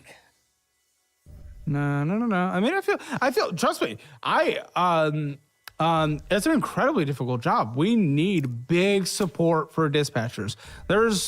What you are seeing is not unreasonable at the fact that we need better support for dispatchers. That's not unreasonable. But your swings at victimhood and losing everything here are so much more dramatic. With the fact that the dude texted you the next day that he survived, when you know In this conversation, before I asked that, you made it sound like he was dead, and you were struggling with that 7 months later in your new job. With the way you present information and the way you think about your life, you are victim to the extreme. That is a hard job. People deal with some crazy shit, and they need support, and let's advocate for that together. But don't over-sensationalize your existence. You should have immediately said that dude survived. I went home not knowing. No, but you knew the next day. You should have immediately said in this conversation the dude survived. Because you know the way you set it up, you made it sound like he was dead. Because you more prefer the attention of being a victim. Don't. I actually, my mom brings this story up all the time to be like, people are like, oh, it's the craziest call you've ever taken. Oh, tell them about this. Why would you say that? Like, did you tell your mom not to say that anymore? I have. And she still says it? Sometimes. And tell her she's a bitch. I don't know. She shouldn't say it anymore. She is. At least you advocated for yourself for the first time in your life. I'm sorry. I mean, you're in your upper 30s at this point. Like, I mean, you're not a child. Damn. Well, you're 37. It's upper 30s. 34. My 4 looks like... Numbers are hard. No, my 4 looks like a 7. Okay, you're 34. You're fine. I mean, it's just like... I'm just saying, like, if you can't advocate for yourself at this point, it's like, what are we doing, right? You got to learn that at some point, or else you just can't put yourself in situations where you have any kind of... where there might be complications. I'm really good at compartmentalizing, and that's what I did. Are you? Or did you hear about Did you hear that word on TikTok and you're just hearing everything on TikTok and you're diagnosing yourself with it? No, I've always... Because anyone can have PTSD from the situation and get diagnosed. That's so easy. You have no idea how easy it is. People can get PTSD for everything, which I'm not even saying you don't. But the fact is, it's just really hard to respect as a term today because of how easy it is to get diagnosed. And we know the dude literally survived. Then you woke up the next day with a text, I'm alive. Oh, you stayed up all night? Okay. No, it was like well into the day. Oh, my bad. I'm sorry. You're right. You know what? No, you're right. That is absolutely tragic and just as bad as him dying. I'm being told you actually never went to the therapy that was provided. Work therapy, no, because I didn't have time to with work. Well, they provided therapy, but because of your schedule, you didn't go. Because I was working... No. You know she made it sound like earlier, just like, again, making it sound like he died. She made it sound like they didn't provide. I said they provided it. I said we had a therapist. You said there was a therapist, but you made it sound like they didn't provide the support. You didn't go. We had a therapist on, like... But you didn't go. When was I supposed to go? Okay. I was working 12-hour shifts, 6 days a week. Perfect. 7th day. When she... I don't know how she's a law enforcement therapist because her schedule doesn't work like that. I'm going to be real with you. Your debt is not the same as everyone else's. You've got your own unique mix of credit cards, maybe some medical bills, personal loans, and collections. Whatever. Your interest rates are different. Your payments are different. Your life is different. So why do you need some one-size-fits-all solution that treats you like a number? Some generic calculator that spits out, just pay more. As if you hadn't thought of that already. That's what sets PDS apart. They don't just look at your balance and say, good luck. They work to understand your specific scenario and help provide alternative solutions to becoming debt-free. Whether you're struggling with credit cards, personal loans, collections, or medical bills, PDS Debt has customized options designed specifically for you. Not your neighbor, not some average case study. You. They've helped hundreds of thousands of people get out of debt. And here's the thing, there's no minimum credit score required. They're not here to judge you. They're not here to shame you. They're here to help you get out and help you save more. Pay off your debt faster and start putting money back in your pocket. This is a company that is A+ rated by the Better Business Bureau, boasts thousands of 5-star reviews on Google, and holds a 5-star rating on Trustpilot. That legitimately matters. And here's the thing, if I needed help paying off debt, this is exactly where I'd go for help. You're just 30 seconds away from being debt-free with PDS Debt. Get your free assessment and find the best option for you right now at pdsdebt.com/hammer. That is pdsdebt.com/hammer. pdsdebt.com/hammer. What is this fucking money? ad, So you bro? download a budgeting app. You start with the classic one. Why not? Skip. Back to the content. Huh? Gosh. Okay, 12 hours a day, 13th hour. Hey, girl, if you're in that much of a crisis, I'm sorry, 12 hours a day, those are difficult shifts. You have another 12 hours in a day. I'm not saying it's easy. I'm not sitting here saying it's easy, but you making it sound worse and then literally not doing the one basic thing and blaming them for it. Come on. Right? Am I wrong? I know that I should have gone. Well, there we go. And I knew that it was a resource, but it didn't feel accessible. Oh, it didn't feel. Now it's feel. Ladies and gentlemen, we got the feelings over the objective reality. Good death, woman. What the do I do with you? I can't deal with. Honestly, I didn't ask myself every day. I didn't. Well, you got to stop being introspective. You got to stop asking yourself shit. You just need to live, dude. You're thinking way too much about your shit. You're in your own head. Watering. You're in your own head. Where did you get stabbed? Where? Why? It was a theft that was technically a robbery. Okay. Well, I'm glad he's alive. It was a loose robbery, but it technically was a robbery. The guy actually ended up getting charged with attempted murder of an officer. Yeah, as he should have. What was he robbing? Quick stop. And he stole taquitos? No, like the packs of donuts. Bro got stabbed over donuts? Will this work for you? I can't seem to find my license, but... And a brisk. And I think single Pop-Tarts out of the Pop-Tart box. And where did he get stabbed? In the head. Oh, that's a big one. That's in the no-no area. Yeah.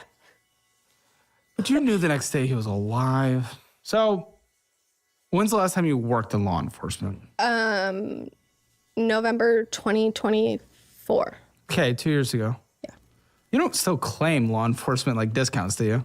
I will use my discount if it is online. Girl, I don't ask for it. You got fired, girl. Fired. Okay, second job. Still, you haven't told me what happened to that.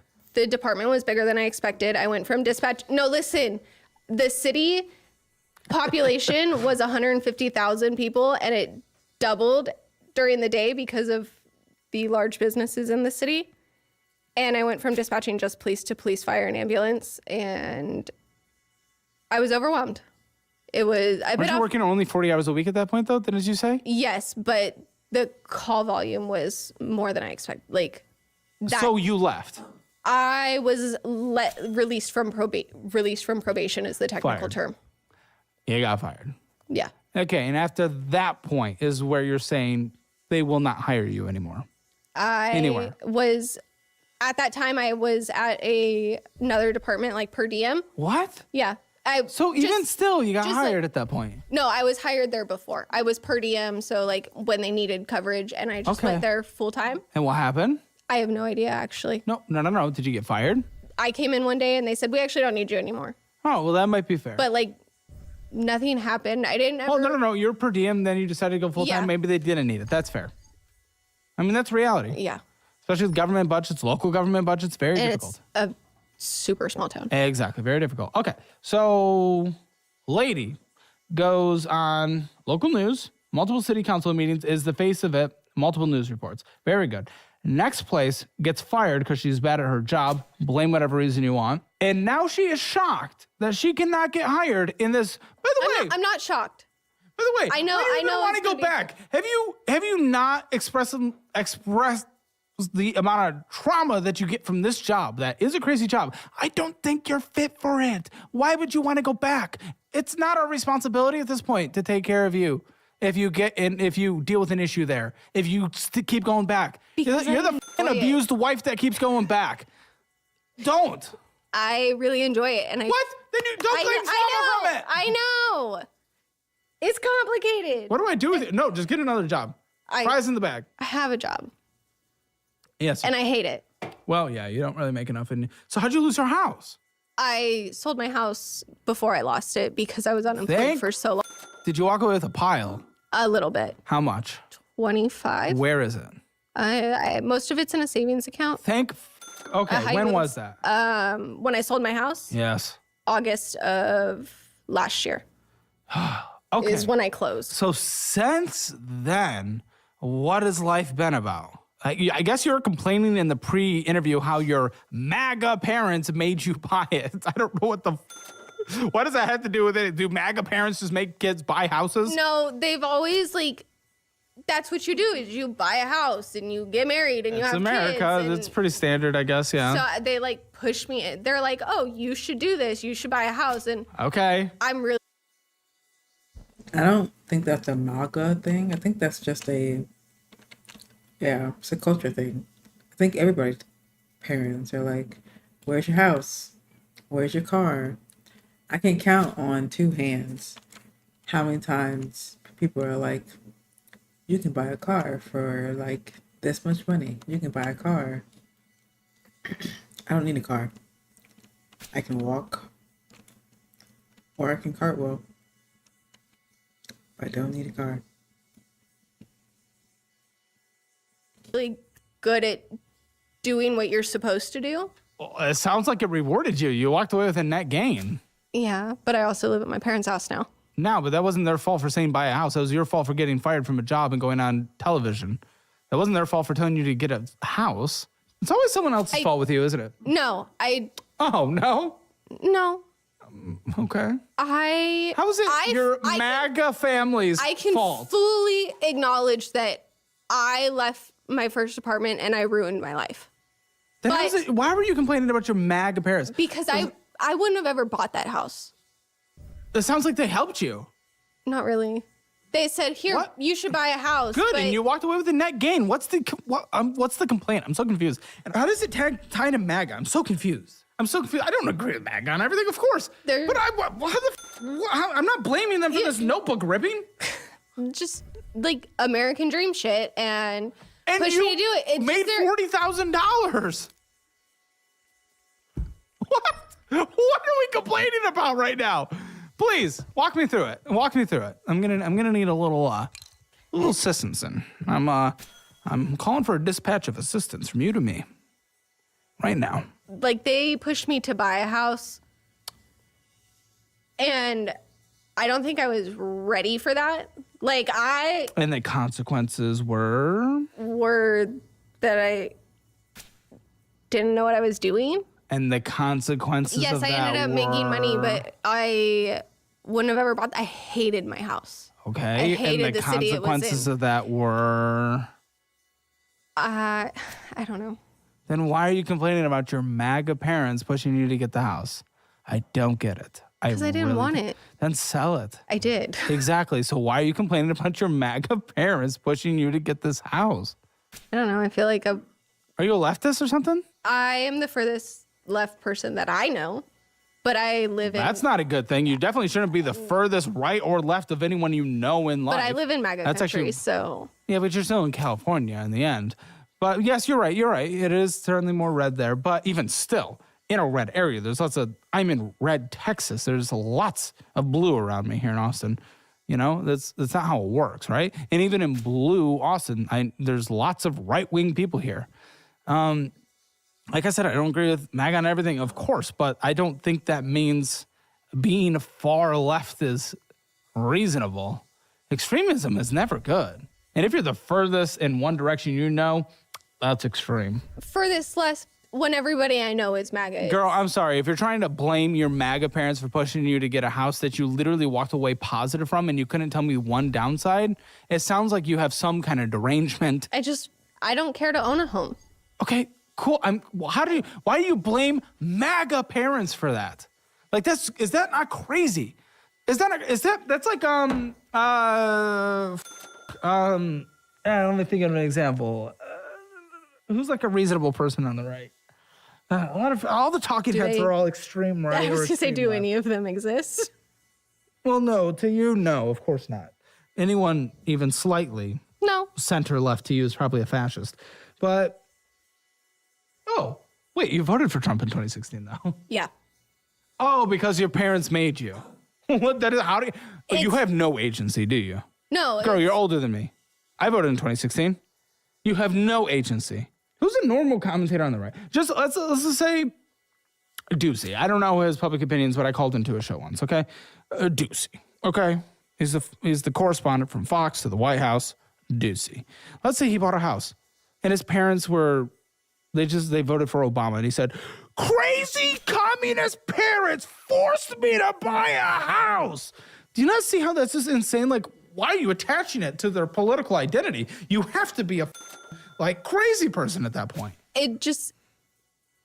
Like, why do you attach their political identity to it? I don't get it. Because it's the conservative American dream. Like, oh. No, it's the American dream. People on the left want to buy houses.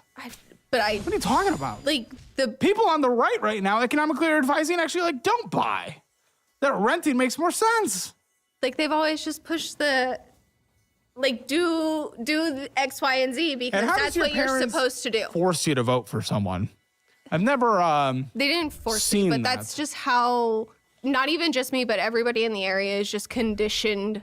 Oh, you mean during a political campaign, they campaigned for the person they wanted to win? Not even campaigned, but just that's how everybody's raised all the time is conservative. It's a conservative country. Here, people are raised more liberal. That's not crazy. Regions have different things. Yeah, but I was uninvolved. I was uninvolved at that point. What? Just go vote for who was that? Clinton. Who cares? What? You said because everyone around you voted for Trump, you have to vote Trump? That's just what you can vote Clinton. That's what I thought was the right answer. Oh, so you just thought you wanted to vote for him. Okay, so, and then you changed your beliefs. Who cares? Yeah. I am so confused how you were complaining in the pre-interview about them forcing you to do that. What the is wrong with you? What the See, yeah, because you were just going on a tangent and stuff. You're going on a tangent on the phone. I literally have your notes word for word. That America is a racist and misogynist country. How are we misogynist at this point? We're built on a patriarchy. At this point, we can always look back. For all of human history, 10,000 years from now, we can still look back to slavery if we want to. Does that mean that is what life is like 10,000 years from now? You're right. Women did not have the right to vote. We did not have a good history when it comes to equal rights in this country. We're talking today. How are we misogynist specifically today? Misogyny is built into everything. I'm literally being pushed to hire women at this company just so we can have more women. When in content, typically men work disproportionately more on the video editing side, and I am being pushed so it doesn't look sexist to hire women. We're literally, I'm not going to do it because I refuse to live that way, and I'm only going to hire people based on merit, but I'm being pushed to hire a less qualified person because they're a woman, just so we can have more women here. I am being pushed internally for that. I won't do it, but that is an actual thing that has happened behind the scenes here. Where's the misogyny? You want me to hire a less qualified person because they're a woman? No. Then where's the misogyny? That today, right now. In elected office, women make up 50% of the population, but only hold like 30%. Get more to run for office. It's not misogynistic that they voted for someone that they wanted to represent them. I know a lot of people who don't vote for women because they're women. Well, that's a misogynistic person. Do we have a misogynistic country? As a whole. Do you think Clinton specifically lost because she was a woman? No, I wouldn't have voted for Hillary Clinton. Yeah, a lot of people don't like career politicians. And her husband was already president. Even people that lean more left, I don't think, Bernie, you know? Nobody liked Clinton. She didn't lose because she was a woman. Kamala probably lost because the primary process didn't exist. And people felt cheated from that. They didn't lose because they were women. Where's the misogyny? You are going to find women literally online on TikTok just as much as those people who will not vote for men because men are evil. I will equally find that. So that doesn't mean the country's anti-men either. So how are we as a full-on society misogynistic? Please tell me. You can find individual people. You can find individual racists. Doesn't mean we're a racist country. DEI programs were very beneficial. Not necessarily as a whole, but as a collective. It is. Come on now. We're definitely racist. There is no question about it. Okay. We're also very sexist. Our society has indoctrinated our brothers and sisters with the bonding methods of trashing the opposite sex. Ingrained in our culture, one might say. But we have gotten better. That is true. We have gotten a lot better over the years. And quite quickly. We've changed a lot over the last 25 years that most cultures, most generations would only see every 60 or so years. We probably changed 4 lifetimes and 0.5 lifetimes in this era. Gotta go fast. Gotta go faster. Still very... Hold on. I am? No, not necessarily. You just said as a collective. No. I'm a part of the Not collective. you specifically, but Brandon? Maybe Brandon. Well, maybe Brandon. Lindsay?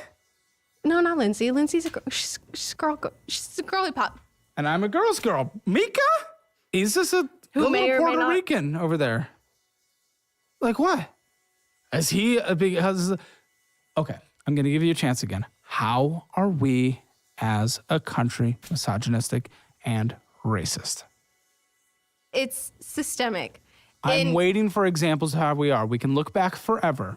Where in our societal DNA right now? If we were still redlining, I would agree with the racism part. 922 of the most powerful people in the country, only 180 of them are... What powerful people? What are you talking about? Are you talking about elected officials? Elected officials. The example is that you can tell any joke, and I bet you everyone knows what the joke is. Everyone will laugh. That is the example. Officials, people can run for office. People though. in charge of police Advocate departments. for more women Yes, to run for office. Police departments, obviously law enforcement vastly, just like nursing heavily skews towards women, law enforcement heavily skews towards men. That's not racist though. Tech heavily skews towards men. That's not racist. Art heavily skews towards women. That's not misogynistic or misogynistic. I don't know. Misandrist. Yeah, there you go. I'm not a victim, so I don't care to memorize words like that. That industries lean certain ways. Please tell me again, then. Obviously, elected office, more women advocate for them to run, including on... I mean, besides this point, really, I don't know what point he's trying to make. But that shouldn't affect how you get a job, right? Because you shouldn't be talking about those things at work, regardless of where you stand. So if those things are present, you know, it is up to you to be resilient enough to like get past it or not allow that to affect the way you work, right? Because you can't like control everybody, right? You just have to go leave the world a little better than you left it. But even if that is the case, that the world is racist and sexist, it shouldn't affect your job and how you perform. Or you're gonna be quitting a lot. the right, because we're about 50-50 in terms of swinging back and forth. So you're going to need more Republican women for that ratio to go up. Advocate. But people can still vote for who they think is the best. And I don't think we're in a place in this country where people are... But no specific examples. You can't actually think of a real thing that we are racist or misogynist. There actually might be real examples that I haven't thought of because this isn't my daily focus of being a victim. But I guess you just can't talk on them. Can you? Can I have an example besides people running for office by choice? Is since the beginning of the Supreme Court, okay, all but 6 of them have been white men, and only okay. And how is 3 the of them makeup have... today? Only because I care about today. Women couldn't run for, women couldn't vote. Yes. Okay. You can look back on the history. History, bad. Not always the best. Go back to ancient Greece. Not very good either. Okay. You'll get it in every inch of this planet. Not great. Native American culture wasn't great. Lots of shaving those skulls. Not great. Eating hearts down in the Aztecs, not the best. We can apply history was bad for all cultures forever. What about today? Okay, we got a black man, a Hispanic woman, a white woman. That's it. Ginsburg was on there. She died kind of recently. Yeah, and was replaced. Is Alito white? Alito doesn't seem like a white name. Is he white? He is. You consider all white? I think so. I bet he's like Italian. After 9/11, that is white. What the? All of your like 90s, 2000 movies, Italians were, that was big that they were. We also have a black woman as well.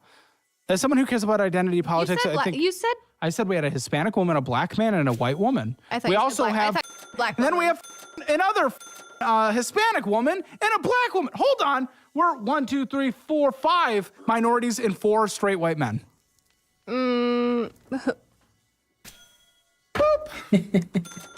She's white. Oppression, woman. Olympics. I said, begin. you were saying all straight white men. Besides straight white men, it's vast majority not straight white men. Currently. Yes. All that matters is today. Why do you care about 1803? Random year. Why does a year that we did not live in matter? In the entire history Who cares? of the Supreme Who cares? Court. These are the only people of color. Is today not the only time? No. I think Clarence Thomas replaced the black man. I think. Isn't that true? I mean, I wasn't alive, or I was barely alive. And also, no, Ginsburg. Notorious B.I.G., right? Yeah, RBG. RBG, there you go. I don't know what you said, but it wasn't that. Nope. Who did Justice Alito replace? Justice Sandra Day O'Connor. Sounds like a man. This in front of me. So today's all that matters. Today, you're a failure. That's all that matters. Today, Supreme Court is actually quite diverse. Why do we care about 1829, another random year? Who cares? We weren't alive. It doesn't matter. History is always bad no matter what. Guess what? The African countries, bad history as well. Yeah. So our history is not the only bad history. You only focus on ours. So let's... Because I live here.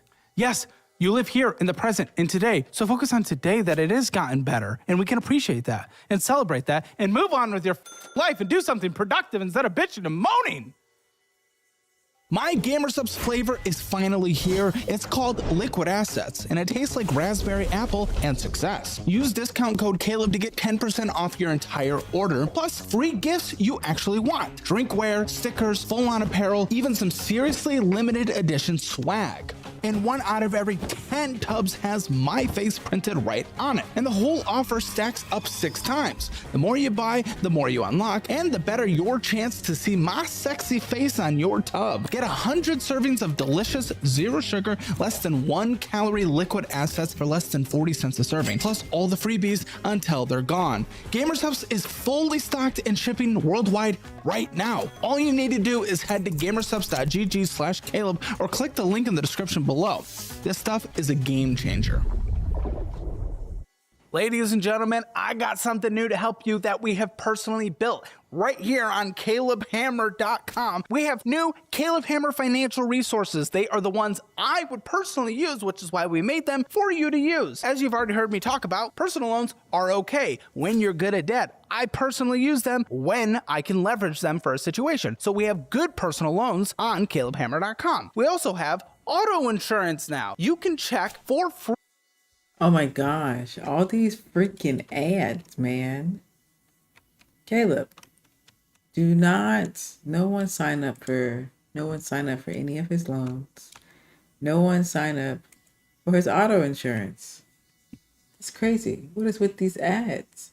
Skippity, skip. Thurgood Marshall was the first African American to serve on the United States Supreme Court.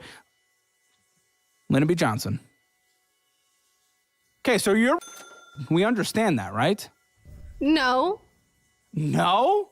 Then can you give me another example of today where we are misogynistic and racist? I will give you a final chance. I heard you got angry when you heard I went on Rogan, by the way. Why? I can't talk to a dude? You know, the dude is actually socially quite progressive. Wait, just economically on the right. You went on there and you talked about a little anti-vax. They only want me on right-wing shows, but you platform a bunch of people who come on here and aren't interesting enough to be anything other than racist to make good TV. What? We've had more people like you than them. Over the course of 4 years, yes. The couple people that have been racist has been literally the last 2 months. Ever. In the last 4 years, it's been freaks like you. We've been trying to get more right-wing people to balance it out. But most right-wing people that come on the show, on their no-no list, just like you gave me a couple no-nos, remember them? Mm-hmm. Have I followed them so far? Yeah. Good. They said they don't want to talk about politics, so I respect it, just like I'm respecting yours. So sit down and shut the f*** up. Why are you upset about me going on Rogan and talking to an individual? You went on there and complained that all you get is right-wing shows, but that's the majority of what you're platforming right now. So of course that's how your how your algorithm's gonna push you out. That's literally, the right-wing people are not all on platforming. No, but you said that nobody wants you on left-wing shows. Unfortunately, yes, but we have gotten accepted a little more. Cuomo got us, CNN got us, so I appreciate it. Destiny was gonna come here. I think his flight got canceled. Maybe we'll reschedule, who knows? So it got a little better. Okay? Since then. But yes, at that point, only the right wing, even though I'm not even hyper right wing. Name drop. Name drop. Bro, I can't get away from Destiny. He's like stalking me. Like economically, yes, I lean to the right economically for sure. But because of like you. But the thing is, I mean, socially, I'm actually decently on the left. I'm not crazy, like, cut the dicks off children and shit like that. But, like, you know, you people are just extremists. I don't think I'm extreme. I think... Okay, you're angry at me for going on Rogan. You're calling us... If you're calling the entirety of the United States today racist and misogynistic, that's pretty extreme. Not the entirety. How is the United States today? I'm going to give you another portion. Let's do it again. Of it is. You're pushing the goalpost now. That is not what you said. That is not what you said. You said America. You said the United States is. In a generalized. And then you said because of the elected officials and the Supreme Court. Now you're really trying to say, well, no, it's certain groups of people. Come on. I'll give you another chance. One more time. Last chance officially. How is America today? In your own words. Sexist, racist, and maybe it is, by the way. She just can't bring up any real points, and this isn't my topic that I care to learn that much about. I'm more interested in economics, so I can't speak on it, but please, give me something. I want to learn. I mean, I'm learning right now from my producers. You hate that I bash California. I don't even bash California. California is on Rogan, you did. California is my dream state to live in. You should move to California. That would be horrible for me. It would not. I would lose 13% of my money. It would be really bad for me, and the employment laws are an absolute joke. It would be better. No, my literal lifestyle of weather might be good, but besides that, no. Everything else would be worse. That's the thing. I love California, so I wanted to do well. They shouldn't be building this new startup shipyard that was supposed to be in LA on the Bay of Houston and that swampy pit of a disaster. The fact that so many corporate relocations are coming to Dallas should speak something. All the success they have right now is because of something they did back in the day. They're not doing new success. The tech companies that are there, they've mostly been there. Yeah, there's still a startup ecosystem, most venture capital in the Bay Area. But LA, incredible. I would love to LA. This show would thrive in LA. Thrive. But I can't live there with their homeless situation. I can't live there with their crime situation, their catch and release. Even the show on a more left-wing platform with left-wing people in it called My Worst Neighbor and My Worst Ex, both of those shows on Netflix, half the examples on there were people who got arrested in California in immediate release and then killed someone. So no, I can't take my girl there. I can't potentially have kids with her there. I can't. Their school system's in the shitter, even though they're paying a shit ton of money per pupil. I can't. I shit on California because I wanted to do incredible so I can move there. I want it to be great for business. hiring, walkable, beautiful, actually building housing for their people instead of being performative with their rent control. So that's why I care about what should be the best state in this country. I want to be there. I can't when it's a mess. That's not unreasonable. I don't know. I think as a California girl, it is objectively the best. You live in Central Valley. Yeah, but No one wants to live there. No, nobody wants to live there. So but shut I'm the 2 f- hours up. from everything. If even. Well, we 2 pretty hours much... from the beach, 2 hours from the snow, 2 hours so from... we're what, 3 hours with the flight? So good enough. I'd rather live in a place where I'm not just going to die from someone that got released, that committed a murder yesterday. In a place where I can employ people and fire them if they suck. You can Without do getting that in sued. California. Yeah, and you'll get sued. Not if you have cause. Oh, trust me. I think my lawyers know a little bit more about this when we considered where we were going to move than a basically unemployed 34-year-old who lives with their mom. I'm being mean to you. How are you? You having a okay day so far? How's your trip to Austin? It's been awful. Well, that's not good. Why? My flight got delayed yesterday. Why am I won't stop watering. I know. It's because you're insufferable. It's just this one. My flight got delayed yesterday twice. Ah, the damn Republicans. The MAGA Airlines. And then they... Who's the new Pete Buttigieg? Who replaced? Sean Duffy. Sean Duffy! How dare you? The challenge star. You know, the other day I made Real World. I'm not as into politics as everyone Trash thinks TV. I am. I just get like you. Okay, very good. So how are your finances today, though? Like, obviously, it's a mess. What's your plan? What are you going to do now? What are you going to do now? And no, complaining about MAGA is not going to fix your life, by the way. So maybe less focus on terminal online extremism, more focus on improving your own life, because that's the only thing that matters in the end. So what options are there going forward for you? Stop it. Sorry. It's okay. You can wear it, just don't twist it. I'm gonna keep doing it. Okay. Oh my goodness, I have another person. Oh my gosh, I can't believe I'm getting notes. You shouldn't have said all these things in the interview. I personally believe billionaires, corporations, and the wealthy are not paying their fair share of taxes while the working class people struggle. You know, our working class people like make the most money out of any major country and have the most disposable income, which is like income after the necessary stuff. But why are we giving tax returns to corporations? Tax returns? Yes. No, we're giving tax returns. Yes. Tax returns. Tax returns? Yes. We give tax returns to people with kids. Tax returns? What are you talking about, tax returns? You're talking about where they spend more money than they make on paper, so they have to pay less taxes because they're employing people investing in R&D and new technology? Any of those companies are in your home state, girly. They're why your state even exists anymore. Silicon Valley, be thankful for the Bay Area because LA doesn't exist. So if it wasn't for those, I don't think they'd be there. And people, they can back up and move just like anyone else. Anywhere else, they'll go to Ireland for the corporate HQ. We don't want that. No, but I mean, like, You want to pull a UK where they all go to Dubai? No, thank you. I like when they're here. There are consequences to performative policies.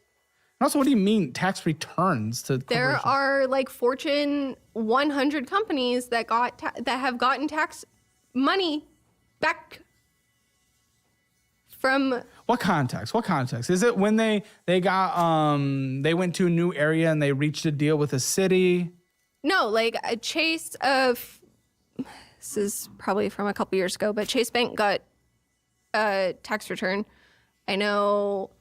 What was the context on what? You're saying Chase is not a tax net contributor?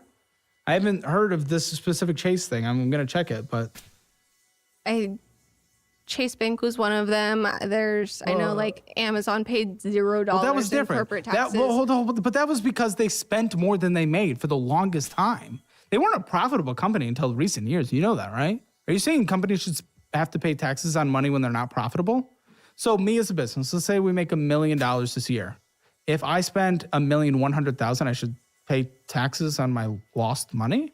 No, if you're Hold on, that was Amazon. Yes, that was Amazon. Also one of the biggest employers, and not with bad wages either, the entire country. You want to punish them.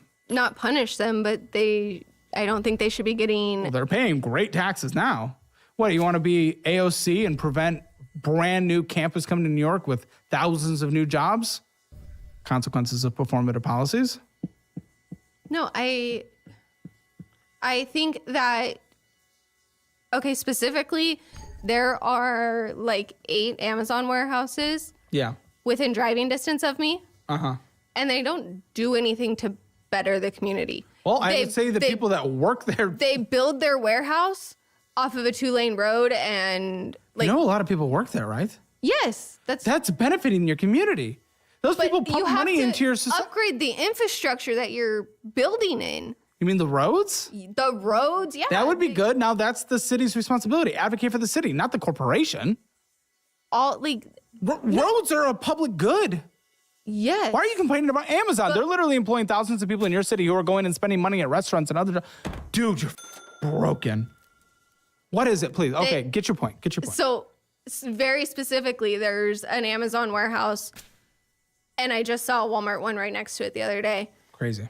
Built off of a 2-lane road, but that traffic now. That's the city's responsibility. Dude, you're actually, no. This is actually, okay. Actually, it should be Amazon's responsibility because that 2-lane road wouldn't be a problem if Amazon wasn't there. This is actually impressive. I've never witnessed someone so far left that they're actually advocating for degrowth policies. I've never seen someone sit and in real life advocate for a degrowth policy. That's one of the most impressive things I've ever heard in my life. To not build warehouses because the city can't keep. I'm not saying not build them. I'm saying they need to put the infrastructure around them so it doesn't negatively affect. Why is it the warehouses? Whatever. Responsibility. Because it's the city or the state. No, they're building in rural areas that this 2-lane road isn't an issue. So New York City, without the warehouse. New York City, we want them to add more housing so people can afford more, right? Yes.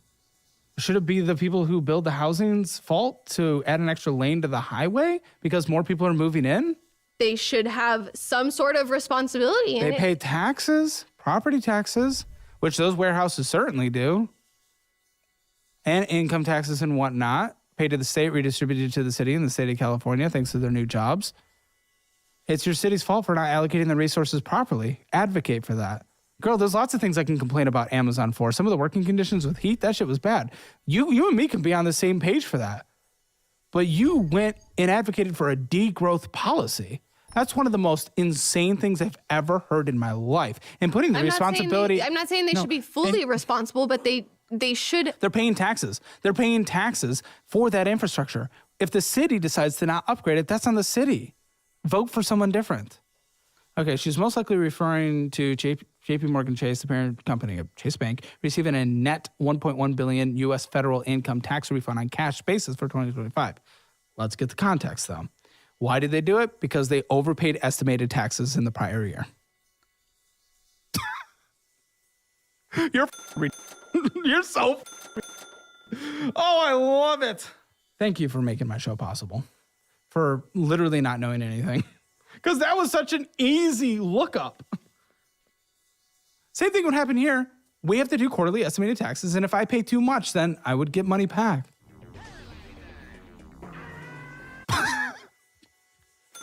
Me. What's your Hammer financial score? Because I know your score is like 1,000. Probably 0 out of 10. 0 being the worst, 10 being the best. Probably a 1. You are my favorite. I really appreciate you. Please, more uninformed people, calebhammer.com/apply. It is my favorite thing. And I'm honestly pretty... So if I'm able to look better than someone, like... Oh my goodness, it's incredible. I love it. Get your Hammer financial score at calebhammer.com. It's free. Just takes a few minutes. See where you stand in the world of money, where you're doing poorly, where you're doing great, where you, it breaks it down into individual categories now so you can see where you need to actually improve, where you're doing great, where you need to do better. And if you don't want to be like a guest who ends up on this app, stop scrolling Reddit and TikTok, clearly. But more than that, download the Dollarwise budgeting app. Tens of thousands of monthly active users for a reason. It changes people's lives. Most people take the annual version because it saves nearly 50% on their money. And you get the physical version of my meal plan signed by me, mailed directly to you, and the digital version of my cookbook. You live with the parents, so I don't know if you need that, but, you know, if you ever move out. What is your plan? I did try to ask you that. Need to get out of there. Yes. What's your plan? That was a great statement. That's also something that I need your help with. They also had settlements and adjustments from the IRS due to prior year audits, I will say that. And of course, they had some tax credits as any business or individual would take advantage of, just like people with kids have tax credits. So that inherently is not a bad thing. So, okay. So what job can you get? Because you're blacklisted, not unfairly so. From a job that you want to do, even though you know you'll get traumatized from. Yeah. But you would get traumatized from literally the beep of the fries saying they're done cooking at McDonald's. No. That'll lead to 10 more years of therapy with you. Go on, sorry. I'm being a dick, please. I'm being a dick. You probably just need to live in a place with more opportunity. Yes. That I do want to move out of the valley. Yeah. And if you want to, honestly, I really hate to say this, but I mean, they finally moved up from 50 to 49th, but California has the 49th worst unemployment rate in the country for a reason. And people are relocating to like Dallas, Houston, Atlanta, Nashville, North Carolina. I know what you're saying. I know.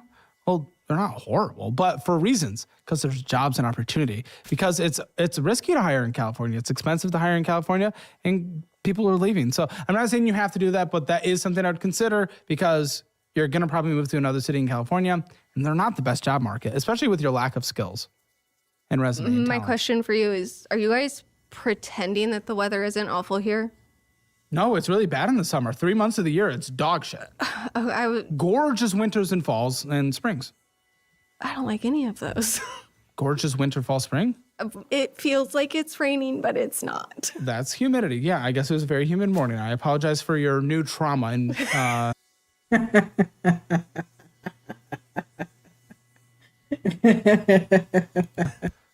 another 10 years of therapy. I definitely was not prepared for the humidity. Okay, we're not having a humidity conversation. I don't give a where and what job.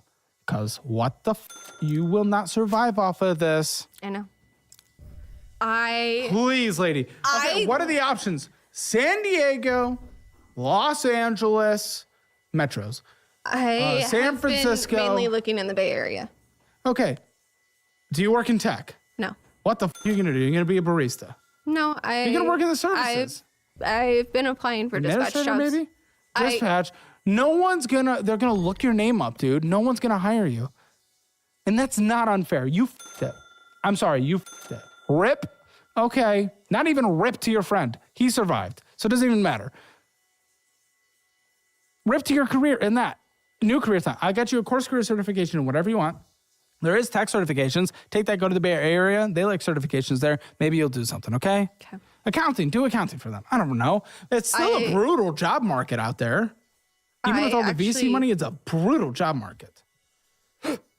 Also, it's 48% humidity outside. Oh, it's this gone morning down. it was a bad time. Yeah. It was rough. Apologize for the PTSD. It was rough. Continue. I don't know how to budget.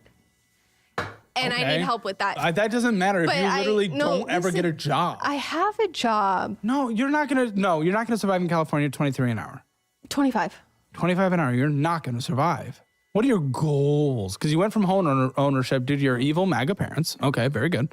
I apologize for that trauma. Another 10 years of therapy for that one. I'll just keep stacking them. You're a homeowner. Oh, yeah. I'm shaking in my boots. My Texas humid boots. I don't know. Great. Yeah, I know. So why am I seeing a loan to mom $1,400? When I was unemployed, she paid my car payment. How long were you unemployed?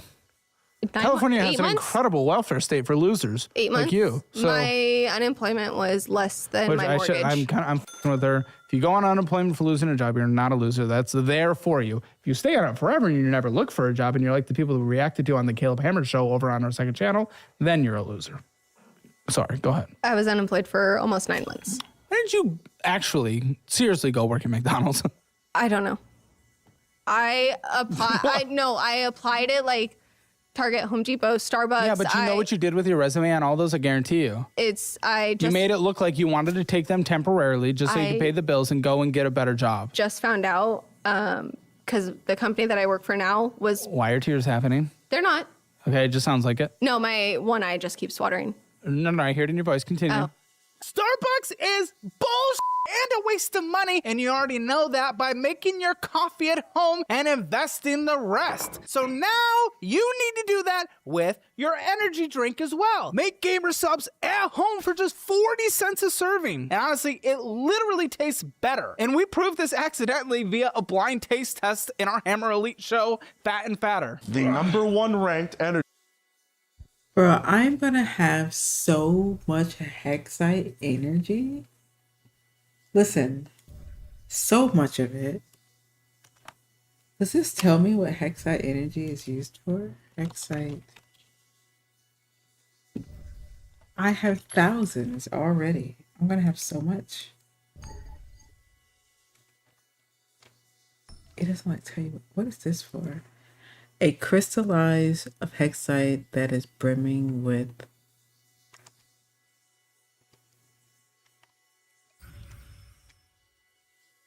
what is this? What does it do?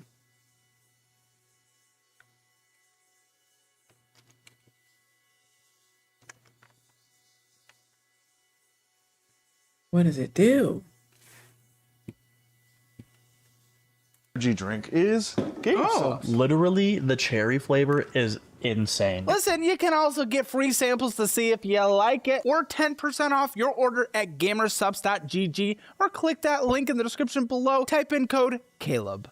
I just launched the brand new Hammer Elite app available on every major platform. So you can watch every show anywhere you want. You'll get 3 exclusive dedicated shows every single day, Monday through Saturday.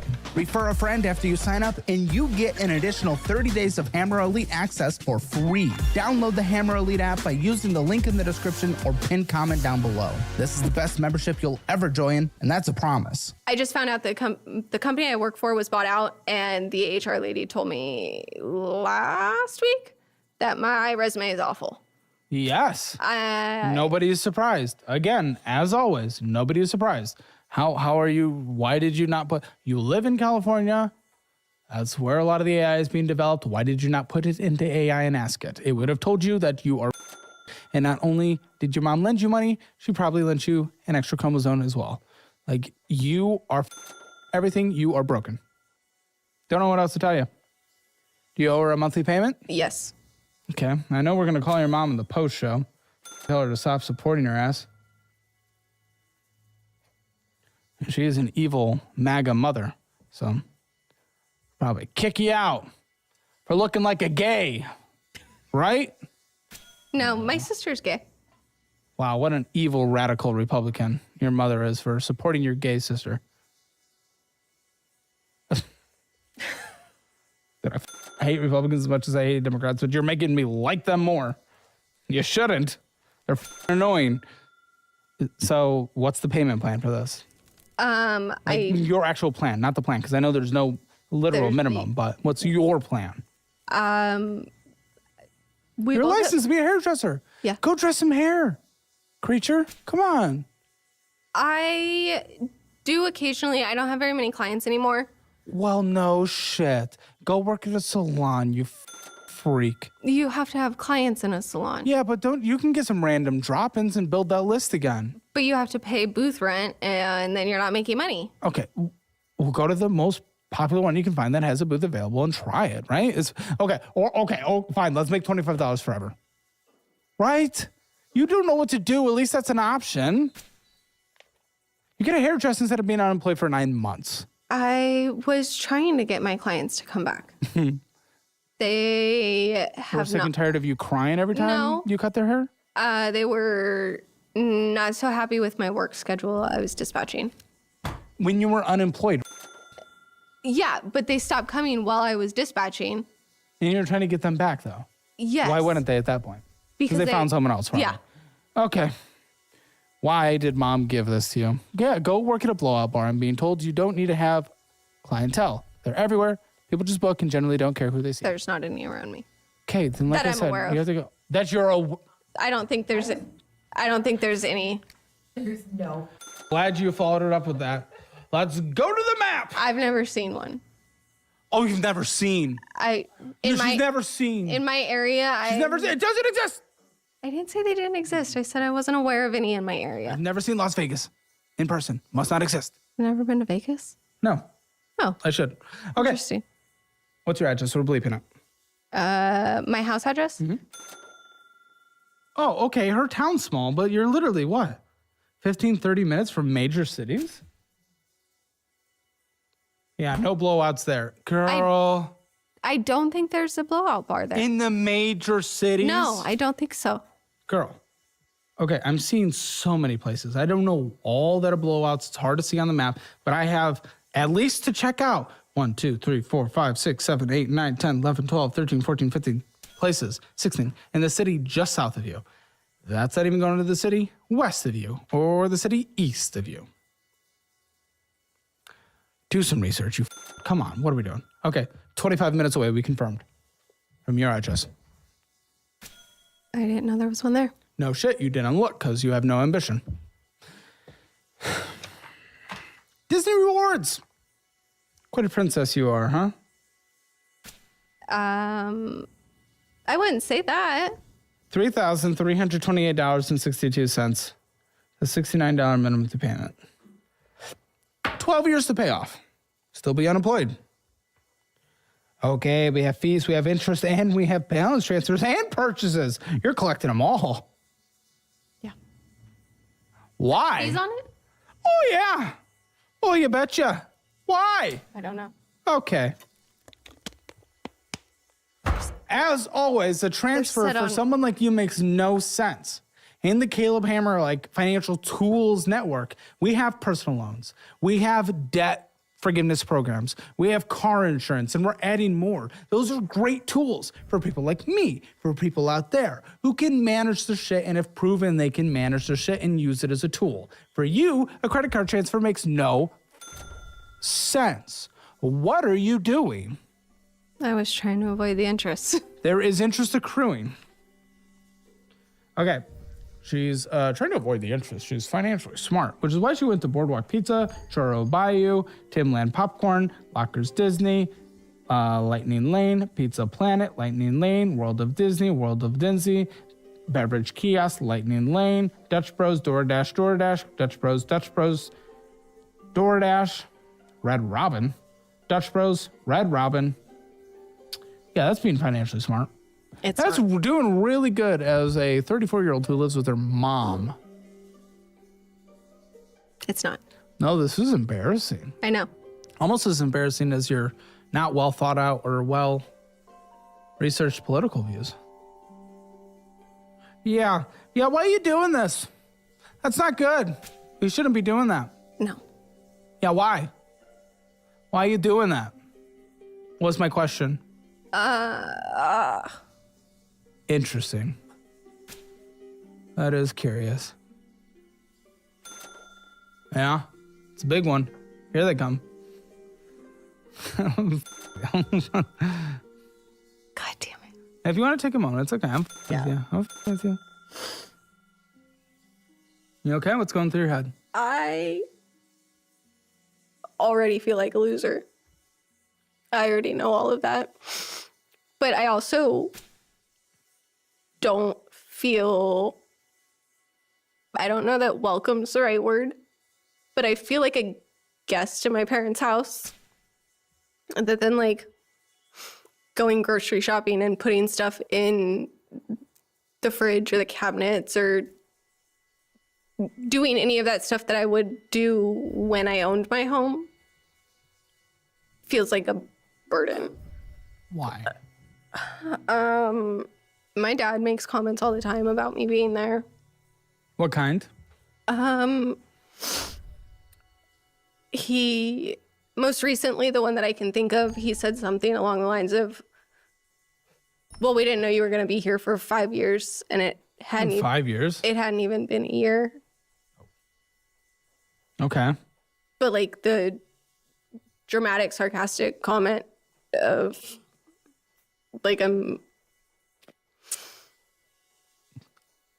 intruding on them, which I know that I am, but I already know that, and I already don't want to be there, and I already... Here's the thing. I know. You are intruding on them if you don't have a real plan. And right now, you can't tell me what you are going to do and where you're going to go. You are leaning towards Bay Area, but we know you're probably not going to get hired in the position you want because of your record. Yeah. Oops. Without a real plan and real effort behind it, you are intruding. If you are putting real effort behind it, then you are someone they can help and support by allowing you to stay there. Yeah. If you do nothing, you're an intruder. I feel stuck, and I don't know how to. You're not. I don't know how to. Girl, only you are allowing yourself to be stuck. I know. You just found out your resume was bad at 34. This is on you. I first started thinking about my resume at like 23. I've updated my resume. I was also applying for federal jobs, so it is a little more geared towards that. Girl, you can't just be applying to a job. We're going crazy. No, I know. But so the company that bought my company out, I had actually applied there, so they essentially bought me with the company, but I was under the impression that my resume was at least okay. No. The city card, $593.55 with a minimum monthly payment of $35. You're purchasing on a card that you can't pay off. Why? Again, it's all bullshit. Amazon. Ooh, rent a car. Why are you renting a $500 car? How can you afford that? Wait, what are you doing with your no time actually applying for jobs and updating your resume? Is that your Disney trip? You know they're $1 billion company. You know they get lots of tax benefits, right? Yeah. You know their tax situation's quite interesting. Yeah, my sister works for Disney. Oh, yeah. Big evil capitalist Disney. Was that to Disney? Yes. Yeah. Champagne socialist, as always.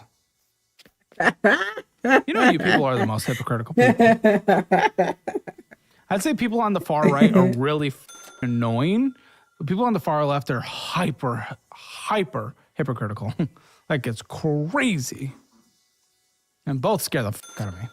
Unfortunately, these days, further left. Further right scared me the vast majority of my life. Now the far left, I feel like I could get at any moment of my life because of you freaks, because I yelled at someone who has extremist positions when I'm actually quite liberal socially, but so whatever.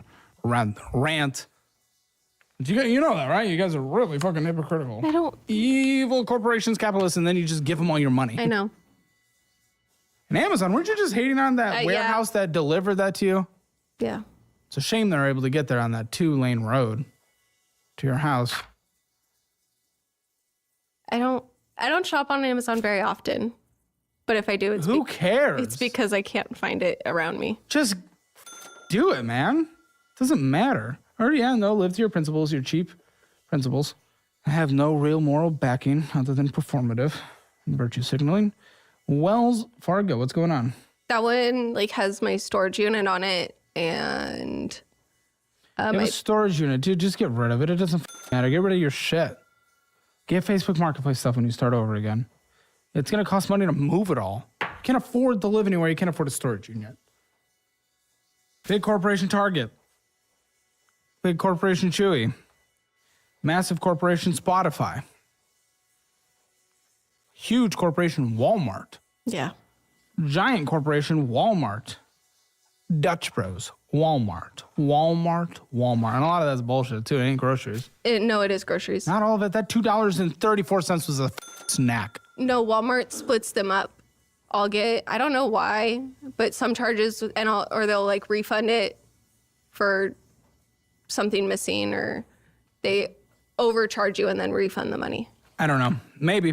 Because I do. Okay, Audi. When I do buy. You have a Audi? Yeah. You're homeless and you have an Audi? Okay. I was making money when I bought it. Okay, get rid of it when you don't. I don't know. What's your job again? What do you do? I do customer service at a plumbing company. From home or there? There. Okay. Okay, you owe $16,650.62 with what interest rate? I think it's like 3.9. Okay, that's not horrible, but the minimum monthly payment of $785 for someone making $25 is crazy. In what world does that possibly make sense? Well, let's see. What is it worth? 17? If you sell it, get a $10,000 car, you're really only saving $6,000. But we do got to get you on a better payment plan. That shit's crazy. You're never going to move out with a $785.51 payment on this. You're never going to move out, right? It would be half rent. Extremely difficult. It would. Time to get rid of it. You make $1,000 on it, put $1,000 down on a $10,000 car. That's it. That's the new beater, unfortunately. But my car. You're homeless. Americans in their cars. The fact that you prioritize a car over getting a place to live. Crazy. You're right. You are a burden on your family if you prioritize a car over getting out. They're not wrong in that case. It's okay. You're crying, but like, listen, that's your choice to make. I have sympathy until there's things like this. I know. Right? Crazy. So what did you want? You wanted to talk about something Walmart related? Well, I hate that I have to shop. Feel like I have to shop at Walmart. We do have grocery stores, but they're obviously more expensive. But Walmart's like the worst of the worst corporations. Walmart, like, okay, so I recently saw an article From? Oh, I don't remember now. But it was talking about a Costco employee who's been a cashier at Costco for... I actually really don't care unless you can tell me where the article's from. Because that matters so much, you have no idea. I don't remember. I don't know. I know Walmart has hurt some small towns. I know. But it's kind of interesting that the customer base in those small towns choose Walmart over the smaller stores. They chose it. It sucks. I don't like the outcome. But that is what's the alternative? You want the government to come in and fund those small stores? Like it's... Yes? Oh, shit. No, I don't. Oh. So, like, okay, I mean, I can vibe with you, but I can't get to the real world with you. I think when our opinions are based on vibes. I think Walmart's extra shitty. They pay their employees like $15 low an hour wages. Is their minimum across the country. And then obviously a lot of those employees have to then get assistance and end up on SNAP, and then less today than before, SNAP but yes. dollars Okay, this is like, that's a talking point from like 2009. get spent back at Walmart. Okay, that is like a 2009 talking point. That's crazy. I remember using it myself. Remember using it myself when I was a big Bernie bro. It lives rent We free go through in my big head. transitions in college, ladies and gentlemen. Some more than others. Some lose their dick. I just went, radical left because I was a music major. There are issues on both sides of it, but I think Walmart is definitely not the best. I would love to see people pay more. Granted, yeah, most everybody's gonna use it to their advantage, but Walmart definitely is using it to their advantage to. And I think your argument that you started to say, and I would probably agree with you, is like, well, but Costco treats their employees better, right? Yeah. Yes. Which is, by the way, why most people prefer to go to Costco when there's a Costco versus a Walmart. Go to a Walmart here, you'll see it's just trash. You know why? Because they don't really take care of it. That'll probably be damaging to their company long term. Costco's are filled to the brim, and people there are great to interact with because they pay well. But they're getting the reward for that. Walmart's going to take the hit for that. Let the market determine it. What are you going to do? Cry and moan? I don't know. So $4,000 in savings, dramatically lower than $17,000 when it started. Draining? No, that I put it into a different savings account. Okay, checking 804. But again, it's going to be drained with bullshit. Taco Bell, Dutch Bros, going to get into bullshit. Pizza, bullshit. DoorDash and Red Robin again. McDonald's, Dutch Bros, Jack in the Box.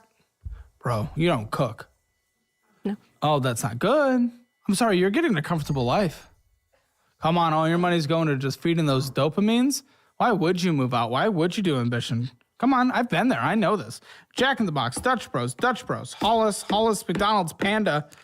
Transfer from savings. You had to transfer money into the savings, so you didn't so that you had more money. So as you keep going to McDonald's, Apple Cash Send, McDonald's, Peacock, Microsoft.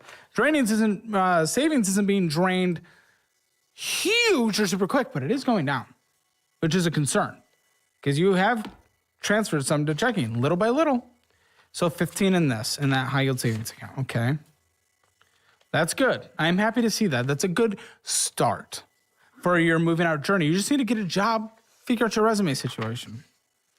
I am so excited to call your mom the post show. I got to tell this woman to kick your ass into gear. I'm going to yell at her for it. Yeah, retirement's nothing. It's like 400 there. You got fees.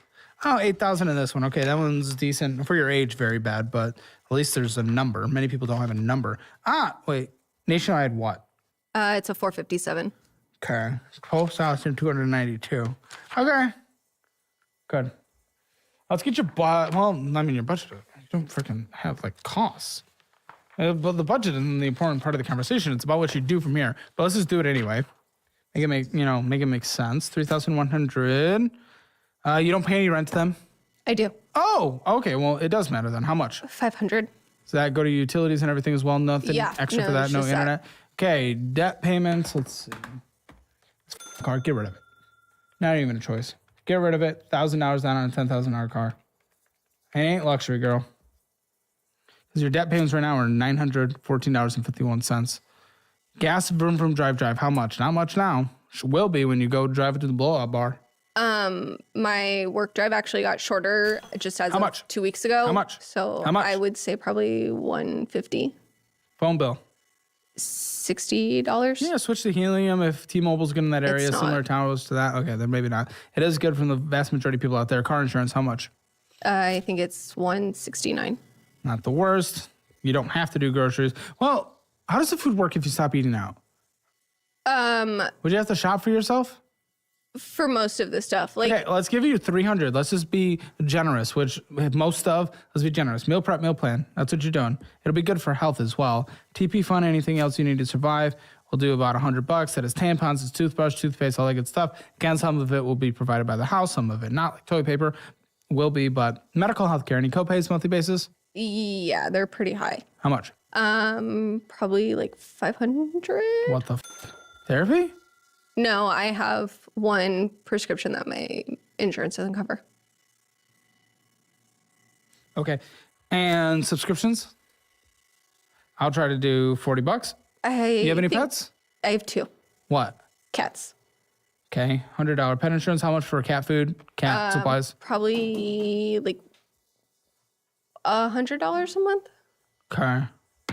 I generally buy a bunch of food at the same time when they have sales. And anything then else that needs to be in this budget? I would like to know what I could afford rent-wise. None. You have an extra $100. Awesome. So you can afford $600 rent. Yeah, you'd have to do public housing, subsidized housing. Nothing on this job. No, that's why, again, like I said, your budget's not the freak out. The freak out is you need to get a job. We need to update our certifications. Maybe you'll get lucky, get a dispatcher job again. Let's not lean on it, though. Let's try to get our skills, our resume together, and get into a new career field. And that should be your main focus in somewhere with opportunity. Unfortunately, but that is the reality as well. That's it. I mean, I'm sorry. This doesn't do anything.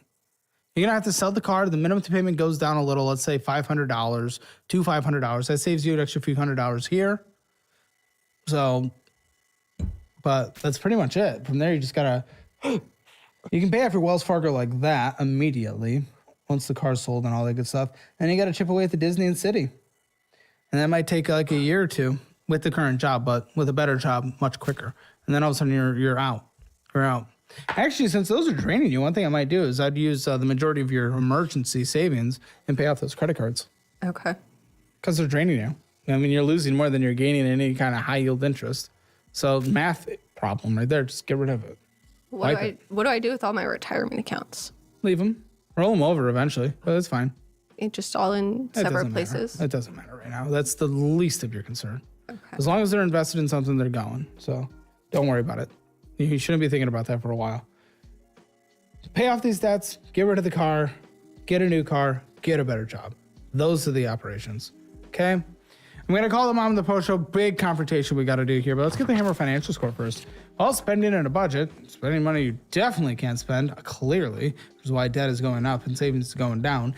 Debt, no collections, but bad debt, family debt. Family debt, I'll also give it 1 out of 10. Emergency fund, there is that. You do have that saved up. So your debt score will substantially go up because you'll put that, but your emergency fund score will go down. But for now, where it stands today, emergency fund, it's actually a 10 out of 10. Retirement, definitely behind for your age, about a 3 out of 10. Real estate, 0 out of 10. But I am happy that there's a retirement. 3 is better than most people, unfortunately, especially in America. And a financial score, also better than a lot of people on the show, 3 out of 10. Get yours at CalebHammer.com. Now click the join button or the link in the description below to join Hammer Elite. Get 3 premium shows every single day, Monday through Saturday. It's incredible. Or you can go off platform on the Hammer Elite app or HammerElite.com. Either way, same membership on all platforms. Love you guys. See you there. So I know she lives with you right now. Okay. What a great video. Like and subscribe. Yada, yada, yada.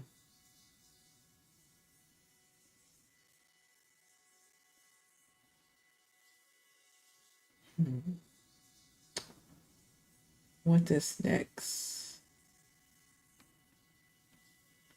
Wow, a 1 hour video? What the heck?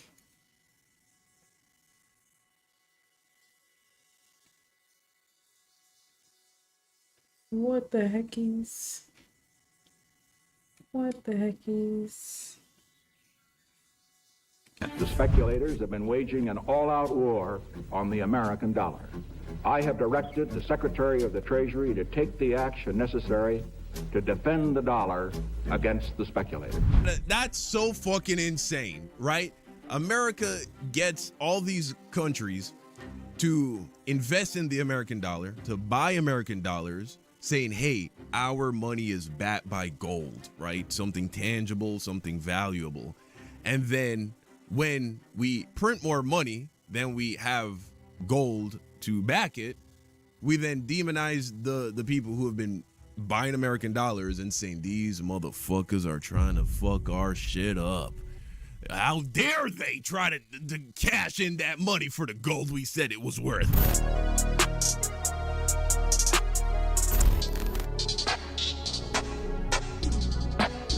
You know, there really is no good reason why America, a country which has held the title of being the wealthiest nation on the planet for decades now, why America isn't light years ahead of everybody else. We should be lapping the fuck out of China, bro. Right? But now China is producing more doctors, more engineers, right? We're dependent on China for very essential technologies. It's insane. A country that, when you take a look at the history, had such a head start over every other developed first world nation on the planet, right? Even when you take into account World War II, how it set back major European nations, there's no reason why America isn't just lapping the fuck out of everybody. But instead, we find ourselves in a place where it feels like we are not receiving a lot of shit that everybody else has, man. Nations, European nations, countries like Canada, even countries like China, free healthcare, free university, free or at the very least very inexpensive housing and public transportation, reliable public transportation. Why doesn't America have these things if we truly are the greatest nation on the planet, which is something you hear politicians on the right and the left say all the time, right? Well, let's explore this idea further with this video right here. The richest country is pretty mid now. Video by Ben Jordan. Okay, let's go ahead and check this out. You noticed it too, haven't you? Yeah. We've been exposed to controversies and warnings and just nonstop bad news our entire lives, but this hits different. Beneath all of these chaotic headlines that we see every single day, it just feels like something bigger is happening. Do me a favor. Try and think of just one general thing in your life that has improved in the last 10 years. Has your quality of healthcare improved? How about your quality of education, your cost of living, your insurance coverage, your privacy, your freedom? Do you have more time to do what you want to do today than you did in 2016? No. Pretty much all of those things are worse now. That shit's all fucking ass now. honestly.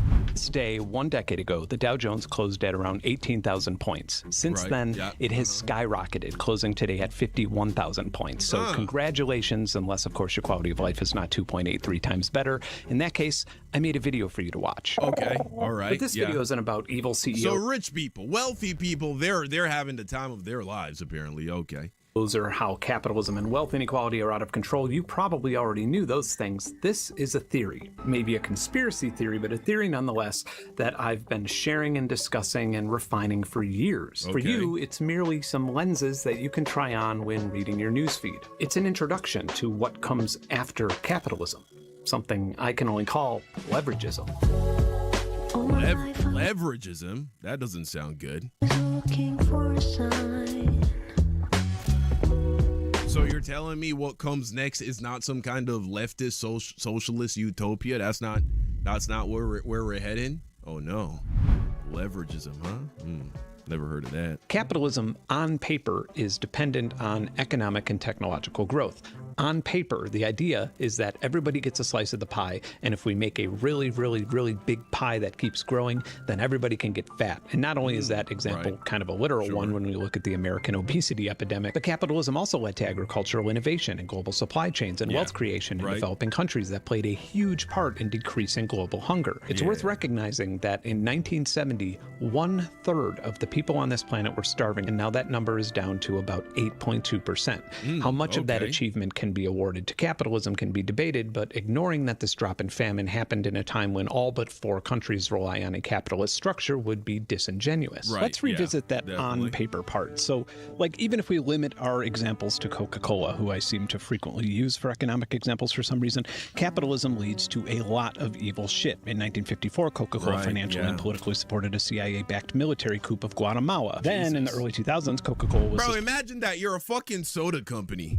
You sell sugar water, and you're backing military coups. You're backing wars because you're like, we will be able to sell more sugar water if this government gets overthrown. Insane. Expected to have hired right-wing paramilitary death squads to assassinate union leaders. Coca-Cola is the #1 top plastic polluter in the world, despite their constant marketing of their sustainability goals. They've caused water shortages in Latin America and India by depleting local aquifers. They have bottling partners that have been repeatedly accused of human rights violations. Imagine that, depleting a people's supply of fresh water so that you can make diabetes juice. Crazy. And suppressing union organization. They have you truly have to, like, you lose your soul the wealthier you become, no doubt about it.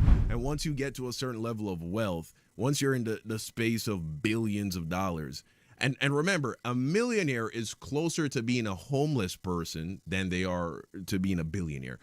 A lot of people really fail to grasp how much fucking money $1 billion is. It's an insane amount of money. And the fact that we have people who are now worth hundreds of billions of dollars is absolutely ridiculous, absolutely insane. But yeah, man, once you start getting up to that level of wealth and you're like having to decide, are we going to drain this small village's supply of fresh water so that we can increase our profit margins by 0.4%? When you get to that place and you're like, yeah, of course we're going to do that. I mean, I don't know what more evidence you need to realize that money truly does. It corrupts the soul, right? The chasing it, the love of it, really it does. Israeli franchises that have sourced their resources from occupied Palestinian territories, which is considered illegal under international law. Wow. A Gaza Is the existence factory? of capitalism the problem here? Most progressive people would answer that question with a resounding yes.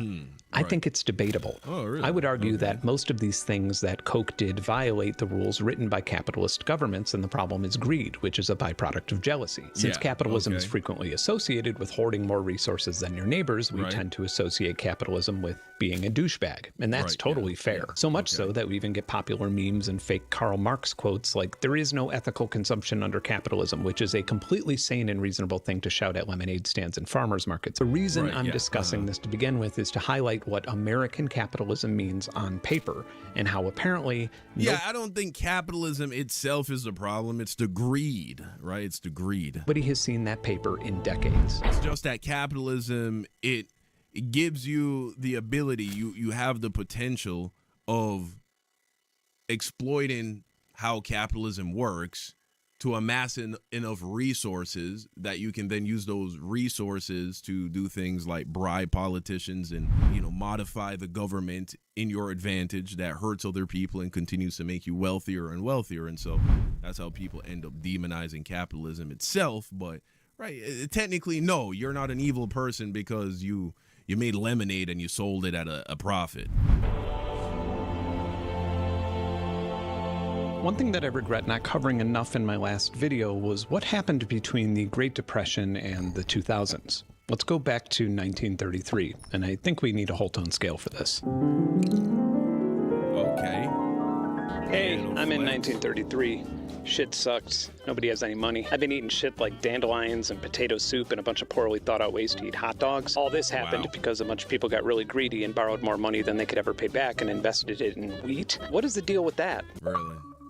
Franklin D. Roosevelt's administration was both aware of capitalism's potential to increase the American quality of life, but also its potential to cannibalize itself. And it is truly remarkable to me that nearly 100 years ago, they saw the exact same mechanism that's playing out today. And this was at a time when some of your baseball-watching and apple pie-eating Americans were still on the fence about communism, and they had solid representation via the CPUSA. A lot of American citizens believed that the Soviet Union... Did you guys know that we have a women's pro baseball league, the WPBL, effective August 1st, 2026? Isn't that cool? Anyway. was a rising egalitarian society that was immune to the Western economic crisis that they were experiencing. The New Deal took this into serious consideration and ultimately wasn't about social services or directly addressing wealth inequality like the Soviet Union, but instead about sticking to the whole freedom thing and redefining capitalism in a way that would allow Americans to organically solve these problems using their own capitalist motivations. All of this kicked off with the Glass-Steagall Act of 1933. No longer would a commercial bank that provided consumer and business loans be allowed to deal with, underwrite, or invest in private securities. And investment banks would no longer be able to take consumer deposits. So to give you an example, JP Morgan was forced to start a separate business for all the risky stuff, and that eventually became Morgan Stanley. Right, yeah. This act also created the Federal Deposit Insurance Corporation, or FDIC. This guaranteed that if you had money in a commercial bank and that bank failed or went out of business, you would be guaranteed reimbursement up to a specified limit. All of this, combined with a whole lot of historically progressive labor laws and a tiny little skirmish called World War II, set America up to make the most savvy financial move in the history of trade. What was that? You know those crazy conspiracy stories where the elite Illuminati members will meet up somewhere in the woods and decide how they'll control the world? Right, yeah. That actually kind of happened. And to some degree, the economic fate of you and your family was decided in that meeting. Towards the end of the Second World War in July of 1944, delegates from 44 allied... It is really crazy when you sit back and think about the fact that the world is controlled by a small number of individuals. Think about it. The more money you have, the more power and influence you have. Very simple, right? And obvious why it would be that way. Well, then naturally, the people who have the most money have the most power and influence. And if those people all decide to come together and work together towards accomplishing a specific end, well, then it's very likely that they will get what they want. And that's exactly what they're doing.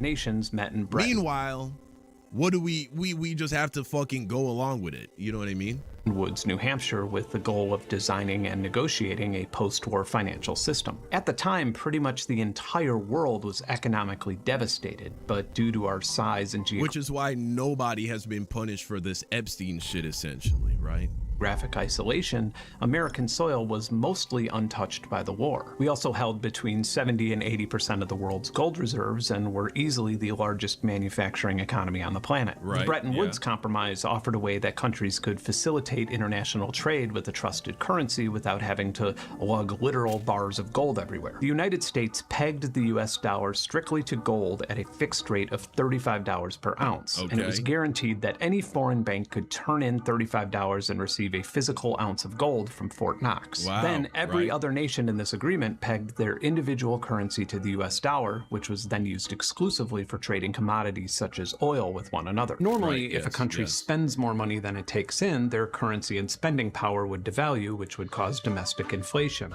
But now, the world would need to use US dollars to conduct any form of trade, and over time, the US started printing more and more dollars to import commodities like consumer goods and oil from other nations without having to worry about the US dollar losing value. Another advantageous side effect of this was a unique type of stagnation. While watching America go on a shopping spree, other nations realized that their US dollars would lose value just sitting in a vault somewhere, so their safest option at the time was to buy US Treasury bonds. This created and inflated an extraordinary global demand for US government debt, allowing us to borrow money for absurdly low interest rates to fund our infrastructure and become the most powerful military in the history of the world. Yes, yes. Was that worth it, by the way? Was investing all that money in the military, was that worth it at the end of the day? I wonder what would have happened if we invested that in the people, you know, infrastructure, roads, bridges, schools, hospitals. You know, I don't know. I feel like things would have gone a lot better. By the late 1960s, the world started losing confidence in this system. Economists like Milton Friedman and Robert Triffin saw this as a flaw. But again, when you allow yourself to be controlled by fear, you always do things. You make mistakes. You make bad decisions when you allow yourself to be controlled by fear. When you think about it, what else is investing that much money in the military but the fear that somebody's going to try and take something from you? Really, when you think about it. Dangerous economic rule set. One of the US gold standard's sharpest critics was French President Charles de Gaulle, who frequently publicly condemned the monetary system, calling it an exorbitant privilege. And de Gaulle called the US out on their bluff and demanded to trade massive amounts of US dollars for American gold. Between 1963 and 1966, 24 secret boat trips supervised by the French Navy and several flights crossed the Atlantic Ocean, carrying back a total of 3,313 tons of gold from America. This would be worth nearly $500 billion today. After printing and spending incredibly reckless amounts of money on the Vietnam War, the American government knew that the jig was up. The wild conspiracy theory that the American dollar wasn't actually in parity with American gold was now a frequent public discussion by international leaders. Nobody knows how far out of parity gold and US dollar was, but it wouldn't exactly be a stretch of the imagination to think that if England or Japan or any other large nation decided to cash in their currency like France did, there'd be no more gold left to give them. So instead, on August 15th, 1971, President Nixon addressed the nation and told Americans that they were, in fact, the victims of the Bretton Woods Agreement. The speculators have been waging an all-out war on the American dollar. I have directed the Secretary of the Treasury to take the action necessary to defend the dollar against the speculators. He ambiguously villainized and referred to West Germany and Japan as international speculators and accused them of creating economic crises to rob money from Americans. He drew vague parallels between himself and Franklin D. Roosevelt, and he announced a new deal of his own. In order to protect Americans from these international speculators, the US dollar, the currency in which world trade almost exclusively took place, would no longer be backed by gold or anything tangible. That's so fucking insane, right? America gets all these countries to invest in the American dollar, to buy American dollars, saying, hey, our money is backed by gold, right? Something tangible, something valuable. And then when we print more money than we have gold to back it, we then demonize the people who have been buying American dollars and saying these motherfuckers are trying to fuck our shit up. How dare they try to cash in that money for the gold we said it was worth? They are fucking evil. And so starting today, the American dollar is no longer backed by gold. That's insane, man. It's insane how politicians spin shit. It's crazy. If you are among the overwhelming majority of Americans, your dollar will be worth fucking evil speculators. Worth just as much tomorrow as it is today. Over the next few years, the inflation rate of the US dollar doubled, and the US and most of the Western world entered into a severe recession. OPEC, or the Organization of Petroleum Exporting Countries, tried to price oil against gold to create international economic stability, but this led to even less stability. This made previous oil production complications much worse, and oil prices quadrupled from $3 per barrel to $12 per barrel overnight. Wow. And by the end of the decade, crude oil prices skyrocketed by roughly 1,000%. As a result, gas stations could no longer afford to resupply their storage tanks, and in many places, Americans would spend entire days waiting to fill up their vehicles. In the north, many people reverted to heating their homes with wood-burning stoves, and in an effort to save fuel, Nixon ordered that the maximum speed limit be set to 55 miles per hour nationwide. Wow. This led to truckers going on strike, and they started coordinating via citizen band radios, inventing their own slang and terms to confuse law enforcement. Many of those who were on strike spent their time slashing tires, shooting trucks, and dropping cinder blocks from bridges on non-participating truck drivers. Damn. More than a few people were killed over these disputes, and the entire country suffered enormous supply chain disruptions. And then Nixon had another one of his brilliant ideas. In 1973, he signed a bill extending daylight savings time to last the entire year. As violent crime rates rose to the highest point in recorded American history, and children walked to school in total darkness because there was not enough fuel for their school bus, Americans rightfully started wondering if the people in charge had no fucking idea what they were doing. Right, yeah, for sure. But it would turn out that some people, like Treasury Secretary William Simon, did know what they were doing. He would take top-secret trips to Saudi Arabia to negotiate another deal that would give the American economy the asymmetrical leverage it needed to become whole again. In 1974, the U.S. and Saudi Arabia quietly forged an alliance. It was not announced to the public or foreign leaders, but was conducted as a highly calculated and secretive economic handshake. The Saudi Kingdom, who was by far the top oil producer in the world, agreed to price and sell every drop of its crude oil exports exclusively in US dollars. And because the entire world needed oil to industrialize, every nation on Earth was suddenly forced to build up massive reserves of US dollars just to continue operating. But it gets far more calculated than that. The United States now had by far the most powerful military in the world, as it was subsidized by previously printing money in excess of their own previous gold standard.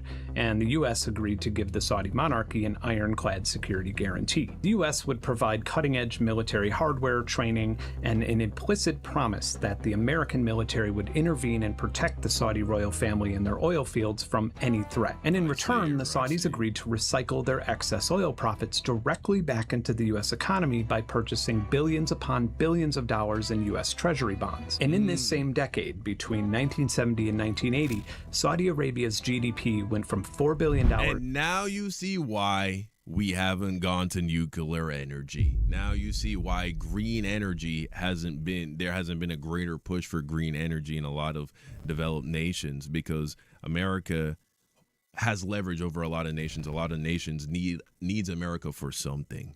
And so America is able to basically lean on everybody and say, listen, man, Saudi Arabia, you got a lot of oil here, and this is all the money. All your money comes from oil. Be ashamed if something were to happen to it, huh? How about this? We give you protection. It's really on some mafiosa type shit when you really think about it. America's like, man, it's a real nice oil fields you got here. It'd be a real shame if something happened to them. It's a good thing we have all this military shit that could protect y'all, man. Yeah. How about this? From now on, you only sell your oil in American dollars, right? And we'll make sure nothing happens to your pretty little oil fields. And then Saudi Arabia is like, okay, well, as long as you can ensure, as long as possible, that people need oil, right? People need to buy as much oil as possible from us. You know what I'm saying? And now that's why you see the love of money truly is the root of all evil. It's fucking everything up. To $164 billion. That's like earning $15 an hour at McDonald's, and within the next decade, earning $615 an hour at McDonald's. The GDP per capita in Saudi Arabia, Qatar, and the UAE eclipsed the earnings of even the wealthy class of people in America and Europe. If you've ever watched footage showcasing insane, tacky levels of wealth in Dubai, now you know where that wealth originated. But for the context of this video, this creation of what is now called the petrodollar put America back on their chariot of asymmetrical leverage, while the rest of the world would have to, cut down forests and mine materials and make shit to sell. Right, yeah. If you're on the side of bringing manufacturing back to the U.S., this may be the most important argument I'll ever have to give you. The aforementioned insane amounts of privilege from the gold standard and petrodollar allowed America to outsource most of the things that we don't feel like doing. Mining, drilling, refining, working long hours in a factory, instead of pilfering our natural resources resources and letting it degrade our citizens' quality of life. We instead adjusted our ties and thought of ideas and intellectual property that other countries could make for us to consume. Like, try and conceptualize this. I live on land that has a whole lot of iron and pyrite on it. And then we have a small river with virtually unlimited water just down there. But I live in an economic reality with so much privilege that not once have I ever considered digging up these resources and selling them. I literally live on a farm. I don't grow plants to sell, and I literally give my chicken eggs away to friends and neighbors. And if I have a big surplus, I just throw them at a tree and then the chickens eat them. Let's just use copper production as an example, as it's pretty much available. Yeah, super privileged over here.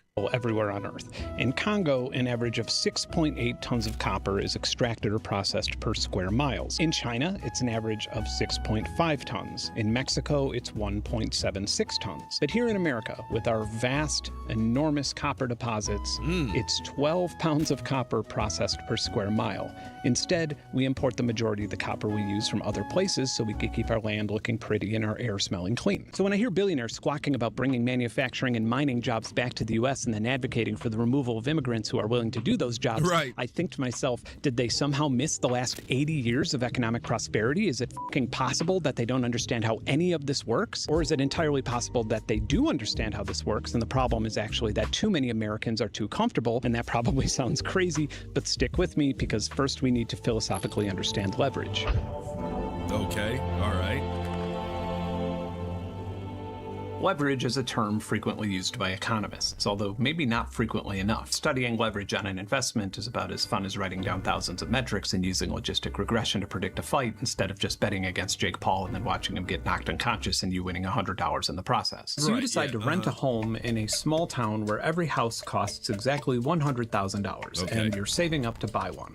I decided to move to the same town as well, but not just to live there. I'm going to try and make as much money as possible. I happen to have $100,000 in cash, so I buy a house. A year goes by, property value increases by 10%, and I sell the same house for $110,000, making 10% profit on my equity. But then I get a better idea. I take $100,000 from the sale of my house and use it as 5 $20,000 down payments on 5 houses. Another year of 10% value increase will earn me 50% return on investment. So why don't I do this in real life? Why don't I own dozens of properties? Well, because this isn't some sort of infinite money glitch, it's a high-risk maneuver. In fact, it's asymmetrical against me, because if those properties would lose 20% of their value before I sell them, then I would lose 100% of my investment and be broke. But there's a whole lot more to this. Long before George Soros was known for paying everybody in the world to be mean to Alex Jones and Donald Trump, he wrote a classic and important book called The Alchemy of Finance, which was published in 1987. This book introduced and popularized the theory of reflexivity, which is now arguably cited more in anthropology than it is in finance. Continuing with my pedantic little example here. As we all know, one of the few predictable things about housing markets is that they constantly fluctuate. And if I arrived to that town with millions or billions of dollars in capital to absorb the housing market losing value,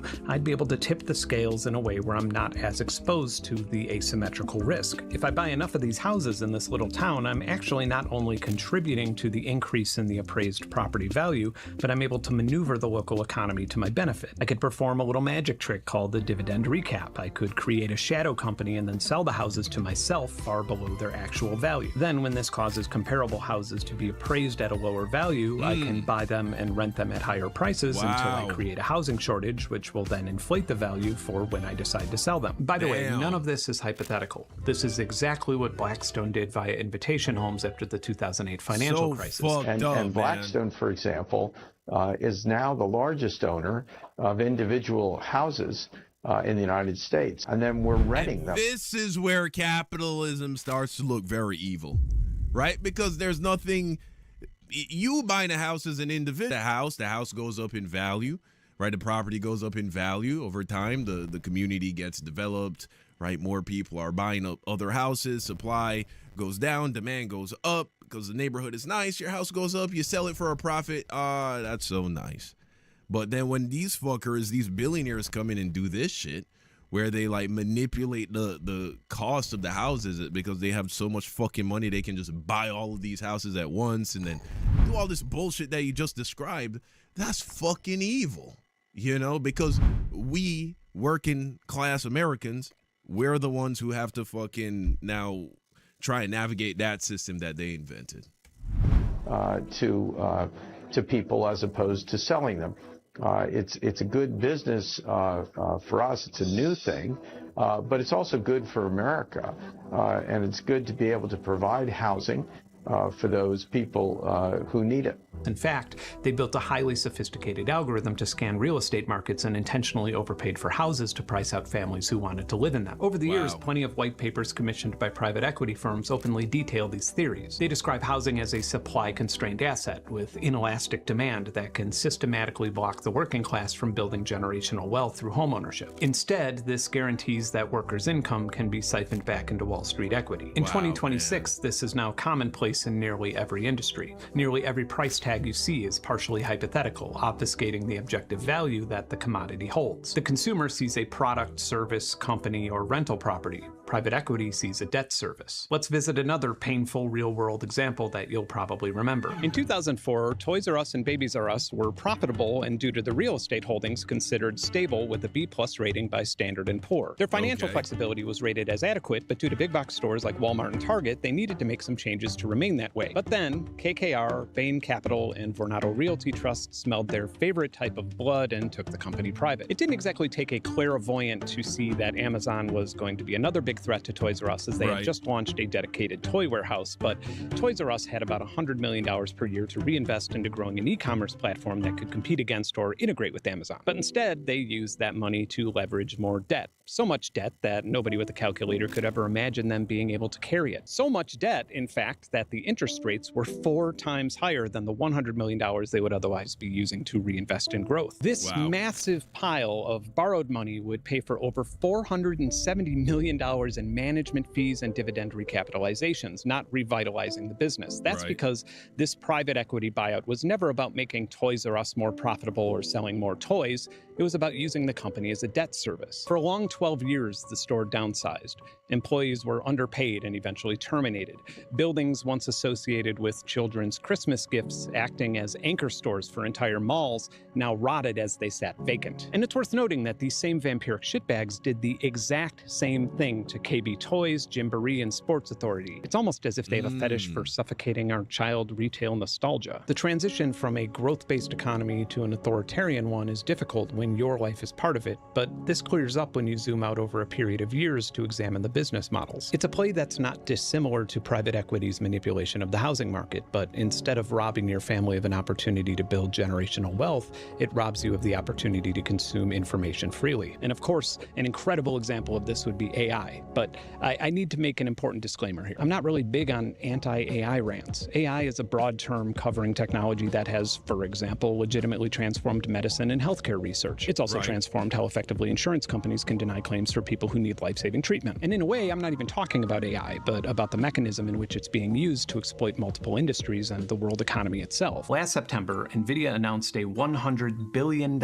investment into OpenAI, which is a little weird as OpenAI, from their own optimistic projections, is on track to burn more cash than any company in history. But this starts to make a little more sense when you take into consideration that NVIDIA has monopolized the expensive hardware used in data centers, as OpenAI would be spending a whole lot of that investment buying NVIDIA GPUs. OpenAI spent investment on securing exclusive purchase agreements with top memory component suppliers like Samsung, cornering as much as 40% of global DRAM production capacity, which has now made it effectively impossible for consumers and small businesses to buy or build computers that could use AI locally. And it's nearly impossible to even buy new high-speed drives to store large amounts of data. This has caused major problems in the video game industry, as even titans like Sony and Microsoft are considering delaying console launches due to unreasonable production costs and limitations, which then gets even more absurd when you consider that Microsoft holds a 27% equity stake in OpenAI's for-profit arm. Yeah, man, the economy is fake. If you're basically like, what is all this saying? It's saying the fucking economy is fake, bro.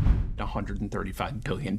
In that same month as NVIDIA's OpenAI deal, they paid $6.3 billion to purchase CoreWeave's unsold data center capacity through 2032. Right, like these fucking AI companies, they buy a bunch of GPUs from companies like NVIDIA, right? And so it drives the value of their shares up because they're making a larger profit and they're, you know what I'm saying, the numbers on the spreadsheets all look good. It's like, oh yeah, we're selling all these GPUs, right? And so then what does NVIDIA do? NVIDIA then invests in these AI companies so that the AI companies can do what? Buy more fucking shit from NVIDIA. But it's really buying the shit from NVIDIA with the money that NVIDIA gave it. But it doesn't matter, because at the end of the day, it just looks like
Testing, testing. Does this work?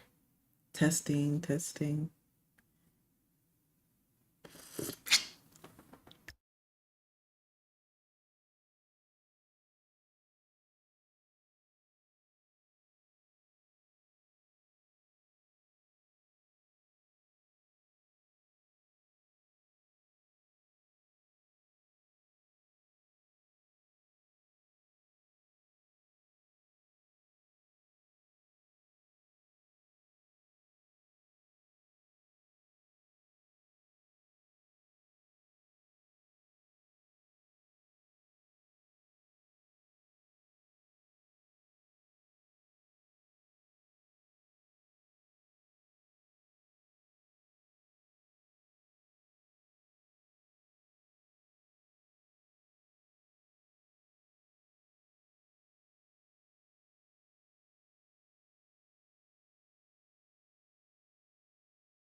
The value of their stocks even more, incentivizing other people to get into NVIDIA stocks is saying, oh man, look at this. NVIDIA stocks, they're going through the roof.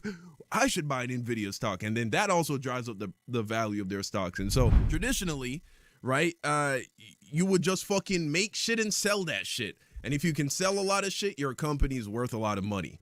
And there wasn't really a way to hack it. Not like this, right? Not to this extent. I don't think this is something. I mean, we've seen bubbles before, right?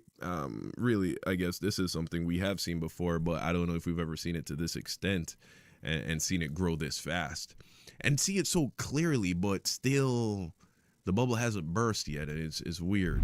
Despite owning 7% of the company at the time and being their GPU supplier. Obviously, at this point, no. It has to burst eventually, though. It must burst eventually. Visualization. It's gonna hit us like a tidal wave. Tidal wave. Tidal wave. It's gonna burst. There's gonna be an initial shock, and then there's gonna be an aftershock, and then the people will be released from their vortex. We're all doomed. Could possibly describe this clusterfuck, and I'm just using them because it's funny. Simply calling this an AI bubble is far too forgiving. This is, in the opinion of many economists, unprecedented and rampant investment fraud. Right, yeah. Investment fraud, that's a much better way to describe it.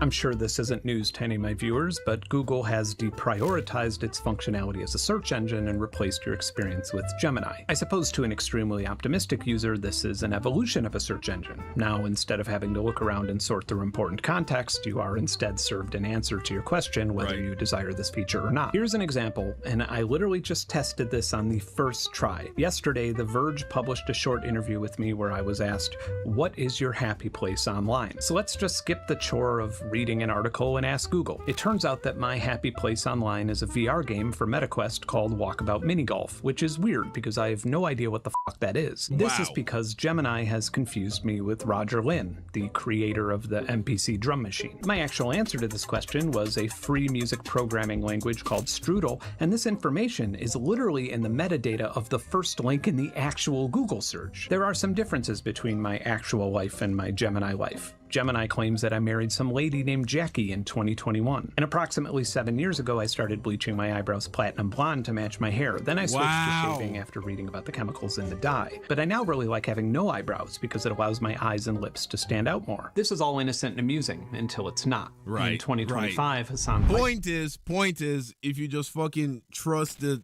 AI search result answers, you could be fed misinformation. And reality is that's what a lot of people are doing because that's what we're used to doing. We're used to trusting the top results on Google. Granted, it used to be that you would have to click on a link and read the article and, okay, this makes sense, or, oh yeah, this seems to be coming from a trusted source. Oh, this is the data they used to come to this conclusion, right? You used to use all of that, but it was still kind of the top results. And the reason it was the top results is because a lot of people would click on that link and find that information useful, right? But now Google is exploiting that trust that we've built over decades for just trusting the top results. They've replaced that with this AI result, and you just kind of feel like it's as trustworthy as the top results in the past. And then when you include the fact that you're no longer getting that additional context and reading an entire article or seeing how the author of that article came to the conclusion they came to, it's going to lead us to a place where a lot of us are misinformed and are vulnerable to being misinformed and being brainwashed with things that are not true. It's very dangerous. It's very sad. Was viewing one of my videos on a stream and someone in the chat speculated on my stance on Israel. Stop. You guys are no. I don't want to believe it. Shut up. You're lying. The following day, I had received a ton of messages expressing disappointment for me having made... I can't get away from Hassan Piker either. All of my media is cross-contaminated with all of my stream media.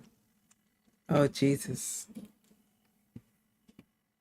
A video detailing my support for Israel after taking a trip there to interview IDF soldiers. The problem with this is, I've never been to Israel in my life. Crazy. In fact, decades ago, when on tour in the region, I would intentionally avoid Israel due to the apartheid conditions. And I've repeatedly been both a vocal and financial supporter of Palestinian statehood for the length of my public presence on the internet. But Google's Gemini was, for some reason, mixing me up with the Newsmax reporter who I share virtually nothing in common with. And then prioritizing that absurd level of misinformation over the actual search results. Even after multiple news outlets covered and published Gemini's monumental...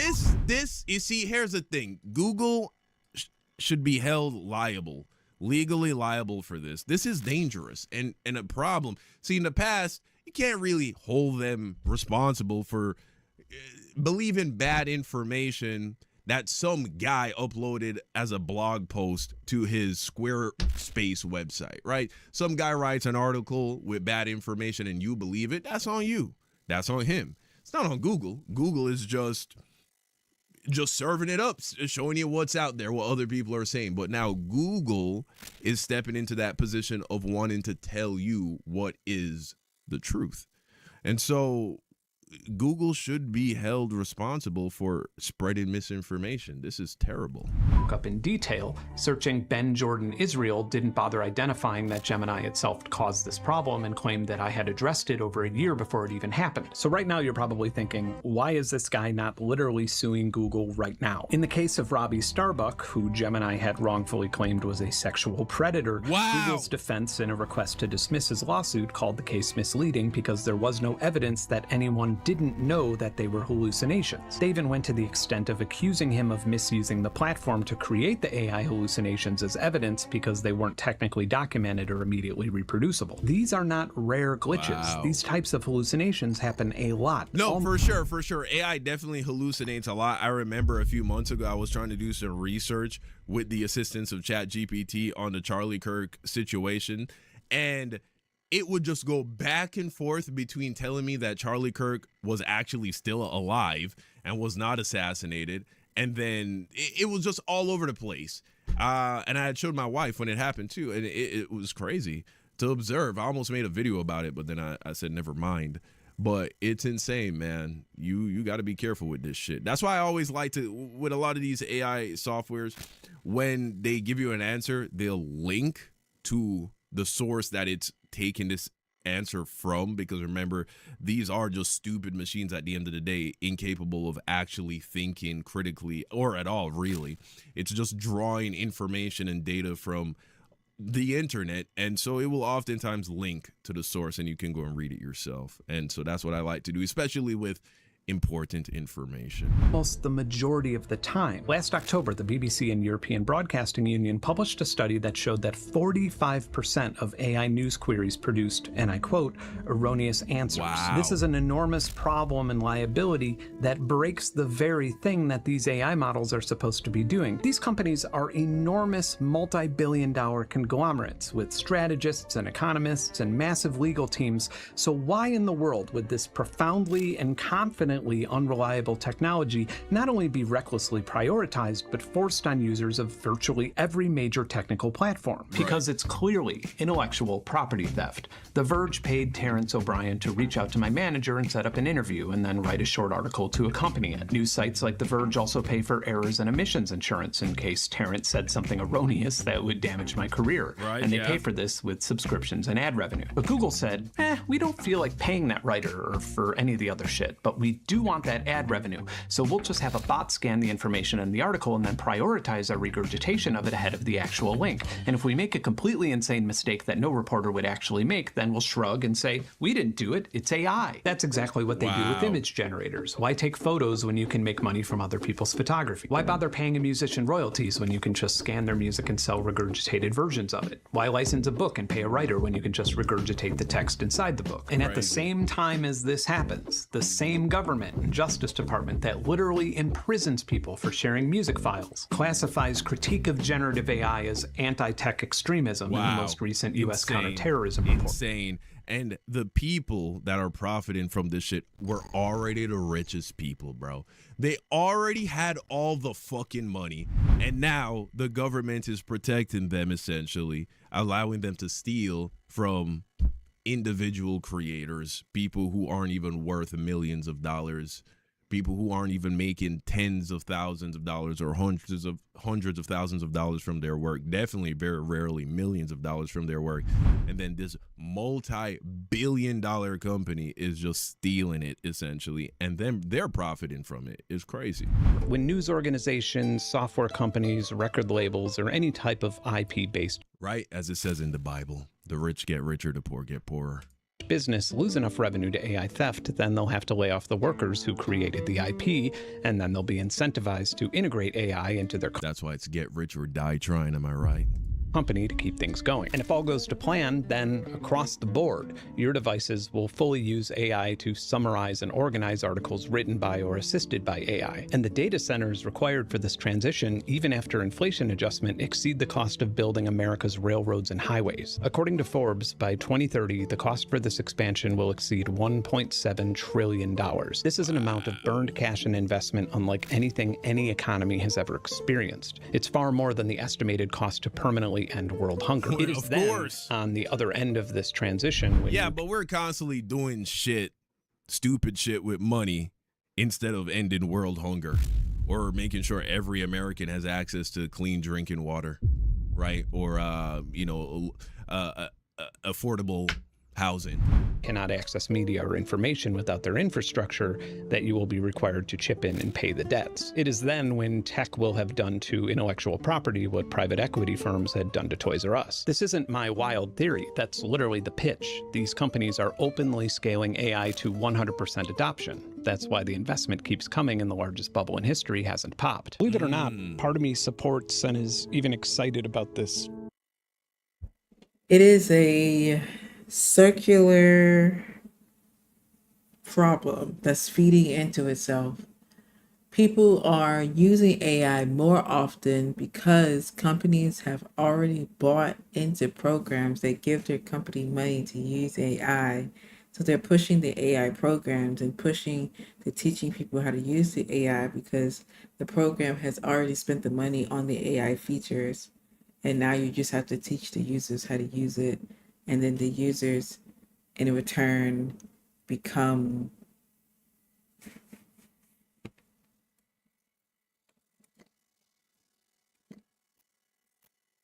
you know what I mean? Nuclear bomb going off. Really? I have faith that those fighting for the exploitation of intellectual property will make people increasingly consider the absurdity of treating ones and zeros as if they were a tangible commodity. Oh no, please don't jeopardize Spotify and major labels. They've been so good to us musicians. Oh my gosh, please don't force society to reinvent how news is shared. It's been working so well for democracy. Please don't encourage us to create a completely free and open decentralized internet. What the hell are we going to do without this system you provided? Just stop playing your games and spend time with our loved ones? I'm getting increasingly worried that there's a much more sinister plan in place to deal with this liberating ideology, though. Stick with me. Okay, authoritarian leverage.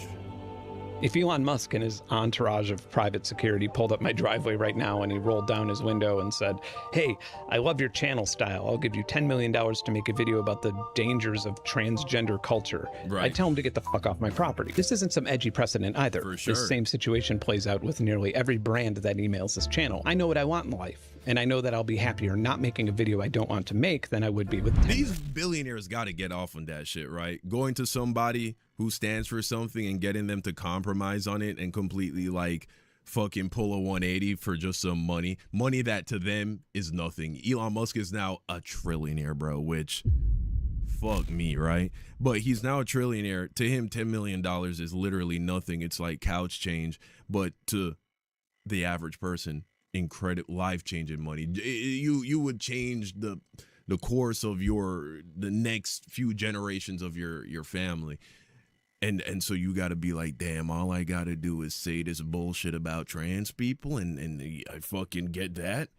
You know what I'm saying? He must get off on shit like that. $1 million, but that's a privilege that I've worked extremely hard for. But like, what if something happened? What if I had a child that had cancer and couldn't afford the treatment? Or what if I was behind on my property taxes and was expecting the county to evict me any day now? Well, then my integrity might be more compromisable and I might swallow my pride and make propaganda or insincere content for my subscribers. A really fascinating and important study called Income and Emotional Well-Being, A Conflict Resolved, zeroes in on the root of this very thing. Damn, fuck. If I had to sell out to save my child from cancer, would I do it?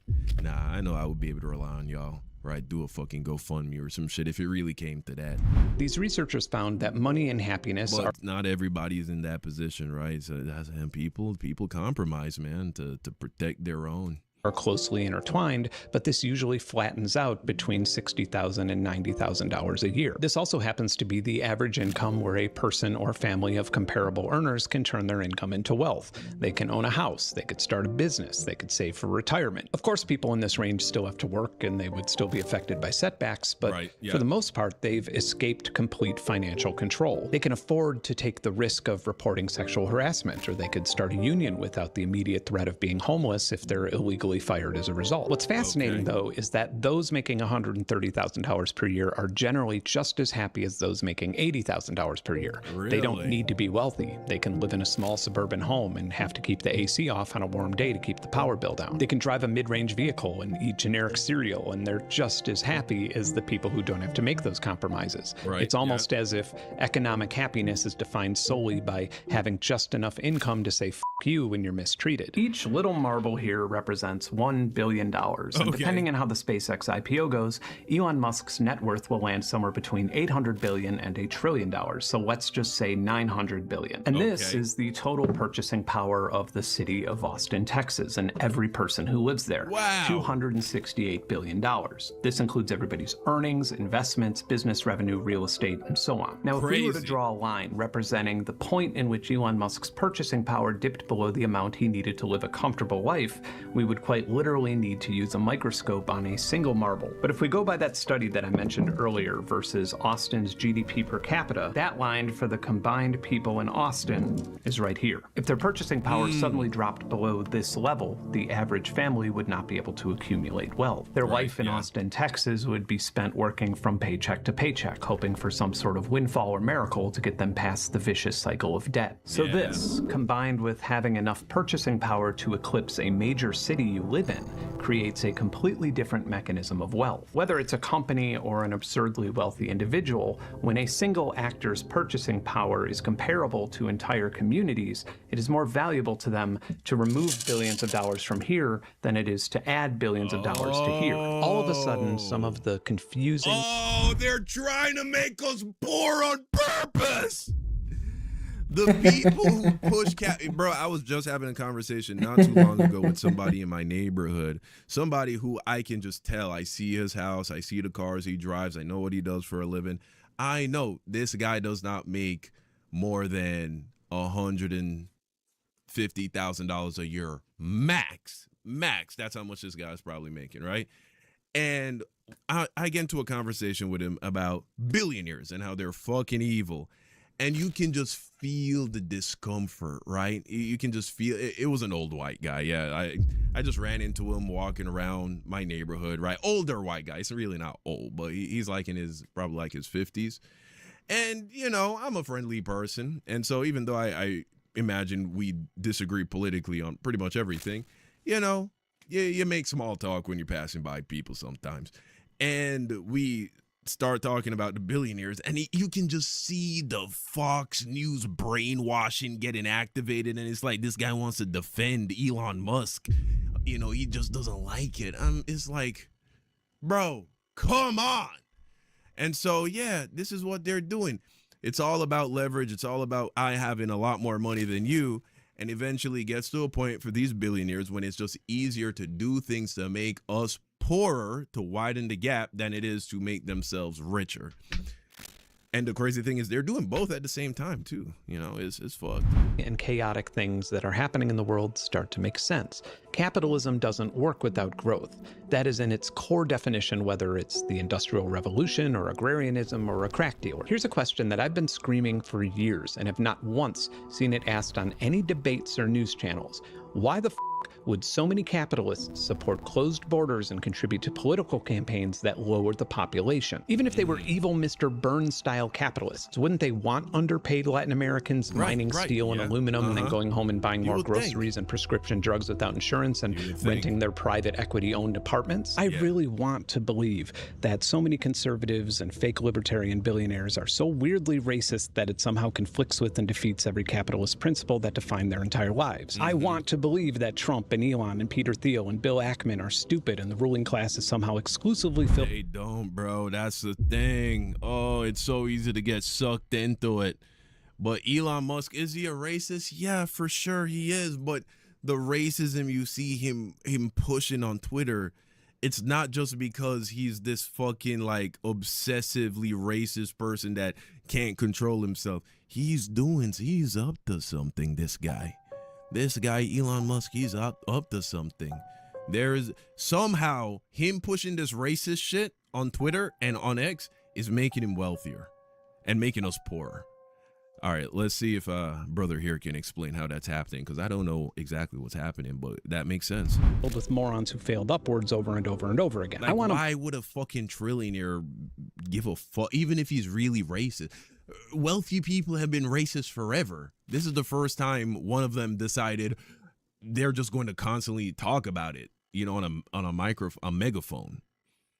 Insuspicious. believe it because it awards me a lot of social credit to do so. I want to believe it because it allows me to roll my eyes at the last 2 decades. I want to believe that in 20 years we'll point to this page in our history books as the stupid wild ride that we can't believe actually happened. But I don't actually believe that, because it makes way more sense that they're using xenophobia as a scapegoat to create a labor and supply shortage that forces the middle class to pay twice as much for products using these materials. I want to believe that things will go back to normal at some point, but I don't think that they will. Consider that 4 out of 5 of the wealthiest people in the world attended the presidential inauguration, and the 5th, Larry Ellison, was in the White House the following day. Or consider that the wealthiest person in history spent nearly $300 million on the presidential election, illegally paying between $47 and $100 to people who promised to register to vote in swing states. He then selected... Yeah, he didn't just do that so fucking he could get his taxes cut, okay? He's up to something. Elon Musk, truly the most evil man that walks the planet, I think. Right-wing registered voters at random and awarded them with $1 million checks. Then the wealthiest person in history, equipped with 0 minutes of government managerial experience, Doge. Perhaps you've heard of it. Perhaps. was given his own government department that fired hundreds of thousands of government he's so fucking weird, dude. employees, terminated 15,000 grants. Why does he do... He's a lizard person. You know what? I didn't believe in lizard people till right fucking now, bro. What is that? You ever seen like a lizard do its little maiden dance where it got its fucking like little shit coming out of its neck and it's like doing that? That's this guy. Gutted the Department of Human Services. The like a fucking turkey, dude. Administration then terminated the food stamp benefits of 4.3 million Americans and expanded work requirements. Fucking nerd. To people over 55 years of age. And all of the money we saved from this is eclipsed by the amount of our tax dollars that were spent on ICE, Border Patrol, and a rapid expansion of mass government surveillance. In fact, just from the first 3 months of our involvement in the Iran conflict, the economic impact on the American economy is actually higher than what the entire country pays for food assistance programs for the entire year. Yeah, but people want to complain about some fucking black person on food stamps. Meanwhile, they're like just burning billions of dollars a day, and the same people that complain about the food stamps person is like completely supporting this pointless, stupid war. Oh, it's insane.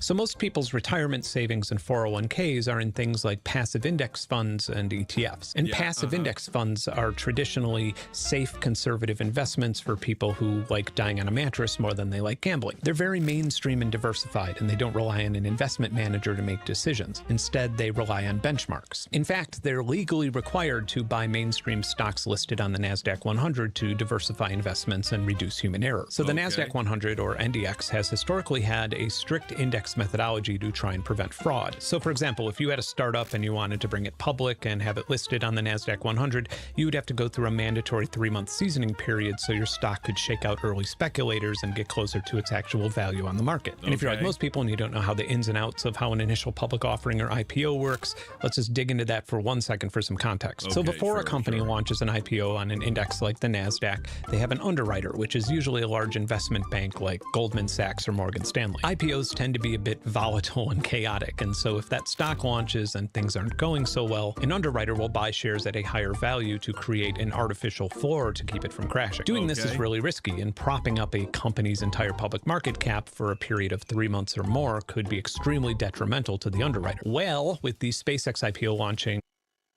that's what Bitcraft needs to do currently, because right now we are in a churn season of players. So people are leaving the game for various different reasons. So we need something to help like inflate, activity and player numbers, But I don't think that's going to happen. What's probably going to happen is in like 3 months, we'll have like a new set of core players. Is it my game sound? Why does it sound like that?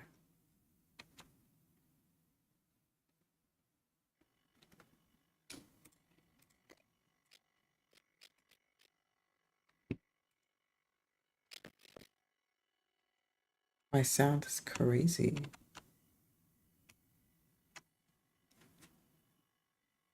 All hail Jumba!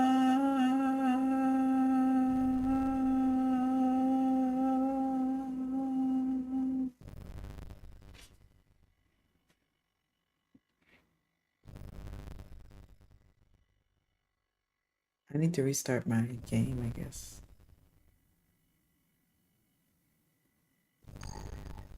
$2,067. 2006-7? Crazy.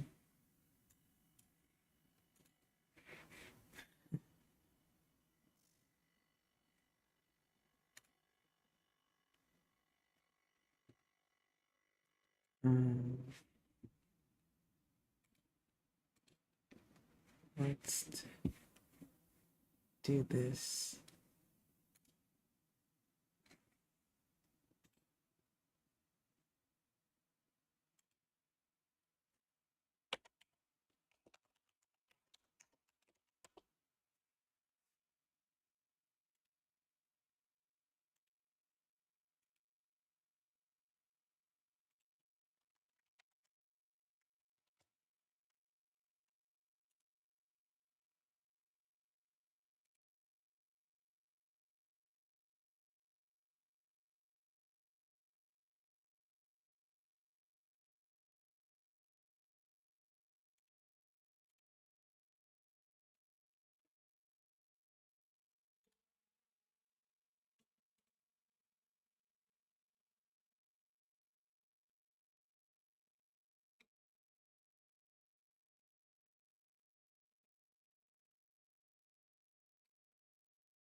Maybe this will fix the sound. Just dance, gonna be okay. Dun, dun, dun, dun, dun, dun. Dun, dun, dun, dun, dun, dun, dun, dun. All right, sound. What's it looking like? What's it sounding like?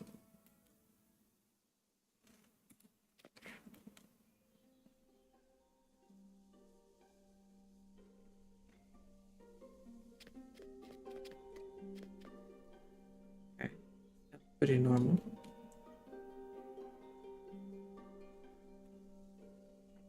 Okay, Don, land the plane. At an Land the unheard plane, of $2 please. trillion valuation. Last month, the NASDAQ 100 changed this 3-month safety period to 15 days. Wow. This means, literally, that on July 6th, 2026, your passive index funds will be contractually required to start spending your savings on buying up massive blocks of SpaceX stock to track the index. And then when your 401k is forced to buy up this brand new stock that may be artificially propped up by underwriters, the siphoning of your life savings may commence. So how's that for a real world example? Bitcraft needs underwriters. Yes, underwriters. We need underwriters. Of leverage being used to rob. Jesus Christ. SpaceX stock is down 23% from its post-IPO high. Already the shit's crashing. Be blind. In 2020, the average monthly rent in the United States was $1,185. Now it's $1,700. I wish. The consumer price index for groceries was $254 in 2020, even during the massive supply chain shortage at the time. Now it's $320. Insane, in bro. 2020, Americans paid an average of 13 cents Bro, per. I remember recently I went down to a fucking Kroger. Oh my God. That's why I only shop like for things at like Walmart or HEB or Costco. Because when you go to like these smaller places, I found, I don't know if it's just me, but like Randall's, Kroger and shit like that, bro, it's like you buy a couple of spices, you know what I mean? A pack of chicken, some milk and eggs, and they're charging you $50, bro. Oh my God. Like $50. I remember like spending $100 at a grocery store. You used to mean you're leaving with like a cart full of shit. Now it's like, you can fill up one of those little hand baskets, 50%, you're spending $70, $60, bro. It's insane. Kilowatt hour for electricity. Now we're paying 20 cents. If your 401k had $100,000 in a safe, stable, bond-oriented investment plan in 2020, you may have seen a whopping 25% gain. But after inflation, your spending power right now is $96,830, and that's before taxes. The point is, if you're judging wealth by purchasing power, then you're likely working harder and earning more while getting poorer. Every single time you look at the news, when you come across yet another story that perplexes you or makes you wonder how the most powerful people in the world could consistently make such terrible decisions, it's worth asking yourself, will this directly or indirectly contribute to me working my entire life only to be left with just enough money to die on a mattress? Because for those guys, that's why you gotta be in shape, man. You gotta take care of yourself, because you're gonna be working till the day you die. Oh, retirement? Just do away with that concept. Think you need to keep yourself healthy and strong, so that literally the day before you die, you could have did like 30 push-ups straight, bro. You gotta stay healthy. Don't let yourself get fat and old and decrepit and stiff, because you're gonna need to work, bud. You're gonna need to work. My viewers who are lucky enough to have accumulated some form of wealth, even if it's your 401k or a house that you're still paying off, once you see this pattern, you can't stop noticing that the majority of policies or change that's been made by the government in the last decade create a new pathway to siphon that wealth from you. The paranoid conspiracy theory that I cannot get out of my head is that this isn't happening to steal your money. It's happening to steal your autonomy. When you combine all of this with the enormous amount of your tax dollars paying for unprecedented levels of government surveillance, how much more will it take to make you too vulnerable to fight back when you're mistreated? How much more will it take to make you feel like your family's survival is at risk when you attend a protest? At what point will you feel weary to attend a city hall meeting to voice opposition to a proposed data center? Or to make you scared to tell a joke about the president? Or even comment on videos like this one or share it on your social media? How far are we right now from the point in time when you will feel like you can't afford the risk or potential punishment for voting to replace your elected leaders? Yeah, time and the smoke screen of numbers. I once read a book that I expected to be really corny, The Top 5 Regrets of the Dying. It was written by Bronnie Ware, who was a hospice nurse who spent years talking to people at the end of their lives. The most common regret from people who knew that their lives were about to end and they were about to leave this world. I wish I'd had the courage to live a life true to myself, not the life others expected of me. I thought it was gonna be, I hate the fact that I'm about to die before GTA 6 came out. I swear to God, that's what I thought it was gonna say. But this one's good too. To put it more bluntly, when you are at your wisest, equipped with the most memories and the most context, looking back at every single thing that you've experienced in your entire life, you will not give a about I wish I didn't work so hard was number 2, huh? Number 1, I wish I had the courage to live a life true to myself, not the life others expected of me. Yeah, that's real right there. I wish I hadn't worked so hard, for real. 3, I wish I had the courage to express my feelings. Ooh. Number 4, I wish I had stayed in touch with my friends. Yikes. And I wish I had let myself be happier. That number 5 one, that one's good, man. That one's good. Stop fighting, man. Stop fighting it. Stop fighting that person. Stop fighting that situation. Just let it go, man. Just let it go. It's the only way to live and keep your sanity. The more you fight it, the more it will destroy you. This is what I've noticed. A single statistic in this video. And what let it be. Let it be what it's going to be. You will regret is spending a single second of your life concerning yourself with it. Circling back to where this started, the things I've mentioned in this video make me miss the capitalism I grew up with, but contrary to that, they highlight the core problem that is seemingly always coupled with capitalism itself. And that's existing or being forced to exist in a constant state where you are valuing yourself by your earnings and belongings, and doing so in a way that is unfairly asymmetrical. There's simply no denying that capitalism creates a world where a deadbeat dad with a trust fund is respected more than a single parent who works 2 low-wage jobs to provide for their family. If we're to think about it logistically, the asset that everybody should be hoarding and protecting the most is time. And I don't mean this in the time is money sense. Maybe it's something that happens in your 40s, but if I order something and it requires 4 hours of my life to assemble it, I'm just sending it back. Like, sure, this cabinet looks really nice and it's worth the $250 that I paid for it, but I want to play guitar or look at stuff under the microscope for 4 hours more than I want a nice looking cabinet. And then you just realize that it's all ironically coming back full circle. Like 30 years ago, if my grandfather ordered a new coffee table and a little thin, heavy heavy box showed up with a 22-page assembly manual, he would absolutely lose his shit. That kind of thing would be absolutely unacceptable to consumers in the 1980s. In fact, it would be seen as such an egregious scam that it would be on the evening news. This time theft isn't just some annoyance that old men bitch about in their yards. In economics and sociology, its clinical name is shadow work. It describes the uncompensated and unpaid labor that the ruling class have quietly outsourced to the consumer under the guise of convenience or innovation. In a classic market, you've exchanged money so somebody else could spend their time processing a service for you. The post-capitalist mechanism works by charging you the full price and forcing you to act as an unpaid employee. Also, at some point, we have to admit that this is our own fault. We drove to IKEA. That's why you have to steal at self-checkouts. It's the only way to like right the wrong. Why are they making you check that shit out yourself? Okay, they actually budget for shrink. That's what they call it in retail.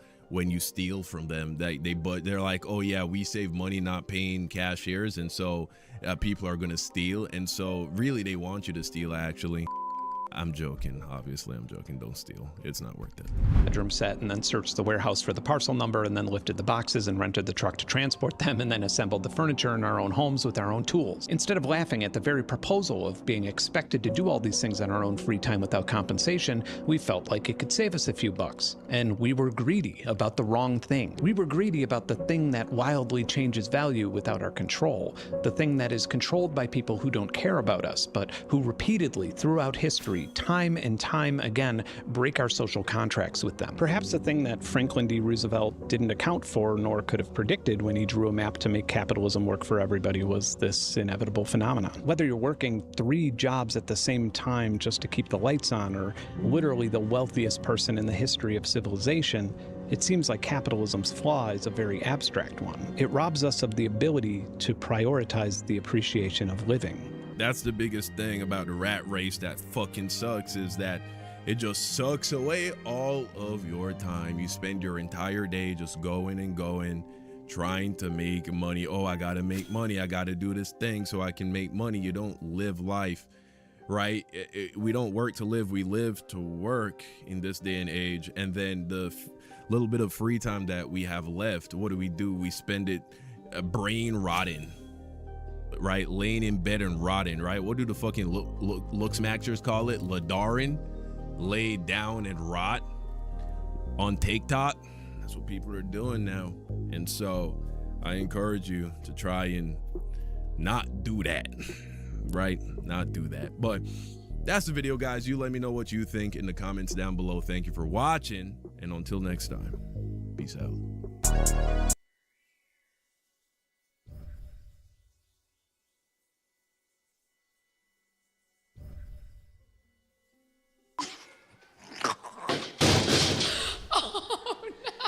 What just happened?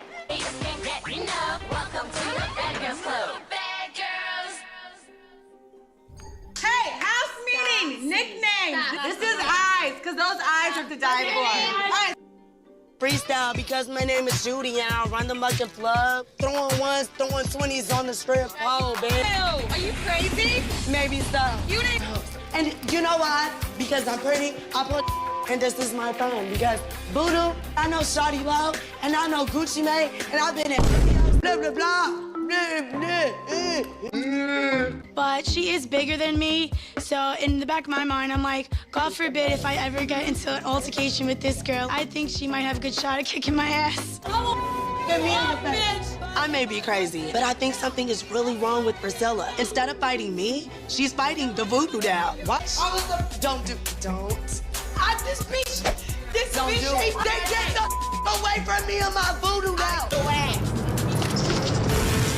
Bitch, problem with anybody. I'm being nice to her and giving her slack. Don't be nice to her. You're the only one that's being nice to her. You look weak because you're being nice. That. I'm not weak. Then you need to prove yourself now. You're gonna be the baby. I'm not a baby. But I'm saying, so you look like the baby right now. You need to stand up. How though? That's what I'm trying to Because you're the only one that's talking to her. Nastasia, she reminds me of a lot of my friends from back home. A lot of my friends from Tuscaloosa, you know, they're black or whatever. WTF, meaning what the No one likes you here. You're covered in pizza. So, and you're eating covered in my pizza spit. like garbage. And you're eating my spit. How am I eating your spit, bitch? You ain't On the no one. pizza. That phony ass so the Like, how are you gonna rip artwork off the wall? Me and Priscilla walk in, and I'm like, what in the hell happened in here? My bed looks like somebody threw up on it, and I do not do throw up. You want some hand in my face. Go ahead. Go ahead. She's not worth it. Go ahead. She's not worth it. Go ahead. She's not worth it. Go ahead. You want The voodoo doll is the only thing that Judy has. And if taking that voodoo doll away from Judy makes her want to leave this house, I will and am going to do anything to help assist in that. Like, what happened to my voodoo doll? My life, like, people do not like me and are touching my without me. I feel you.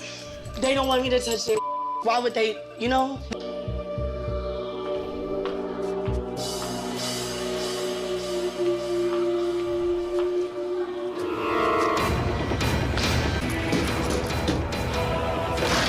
stupid bitch? I got the voodoo for you, bitch. Okay, I'm gonna ask you guys next. Do you guys know what happened to the voodoo doll? What the big one? I put it somewhere. Okay, well, I just tossed your skull in the lake. What? Hope you can swim. What? Who the hell do you think you are touching my skull? If bitches think that they can go around touching my they have another thing coming. No, I'm not gonna yell in your face. Well, actually, I do that. No, I'm not gonna. Okay, I do that too. But I dance like a white girl. But I think I'm getting my black girl on because I've been practicing in the mirror. Pull your dress down. Be a lady. Be classy. Like, you don't have to dance with your dress up and keep it up because that's not cute. No one wants to see that. No one wants to see that wolf monkey. No bullway. I am Creole. I'm Creole. Bitch, I am the club. I am the party. Everybody's out here with me. Who does? I'm good. Who said $7,000? Get it down. Okay, no. She's done. No. You are done. You are done. You think Judy has feelings? Where's my feelings? Oh. So what are you doing? Are you retaliating to those bitches? You already know. Dude, ooh, I'm starting to shake. Ooh, it was so hard for me not to. I was about to choke that bitch up. This is crazy. You need to leave our house. You need to get up and leave our house. We don't want you here. If you disqualify, we don't need no audience. I feel like we should give Judy a one-on-one based conversation because we've always double teamed her, triple teamed her, quadruple teamed her, and never really gave Judy a chance to explain Judy. I'm not saying that, like, it'll never work or it's gonna be all gonna be, like, forever together. This is not your mom, this is not your dad, and I'm not trying to hate on her, but, like, who's to say that she's gonna be there next week for you? If you don't go out there and smoke with me, I'm going upstairs and smoking no semi out there by myself with her because she's gonna want to talk to me and ain't gonna want to be nice. You a grown-ass woman. You know, you need to talk to somebody when there's an issue. You need to break it down to them step by step. Like, listen, this is how to act. I think all three of us should talk to her. Yeah. Like especially during rehearsal. Yeah, I get it. Y'all were hurt. You think we ever attacked you without any reason whatsoever? Yes. Hold on, just listen. So, what? You started dropping your names and all right, acting listen. like you were hot. You were nobody. But I am somebody. I'm a human being and I have feelings too. Judy's trying. I take my hat off to that bitch all day. She's trying her hardest. She's trying her hardest. And I really hope we can move on from this. I'm done. I gotta go. Sorry. I have a problem that you did. I have a problem with the way you did it. Why couldn't you do it by yourself? I needed someone to calm me down. You know what I mean? To help me out. You needed somebody for what? To suck your while you said what you had to say?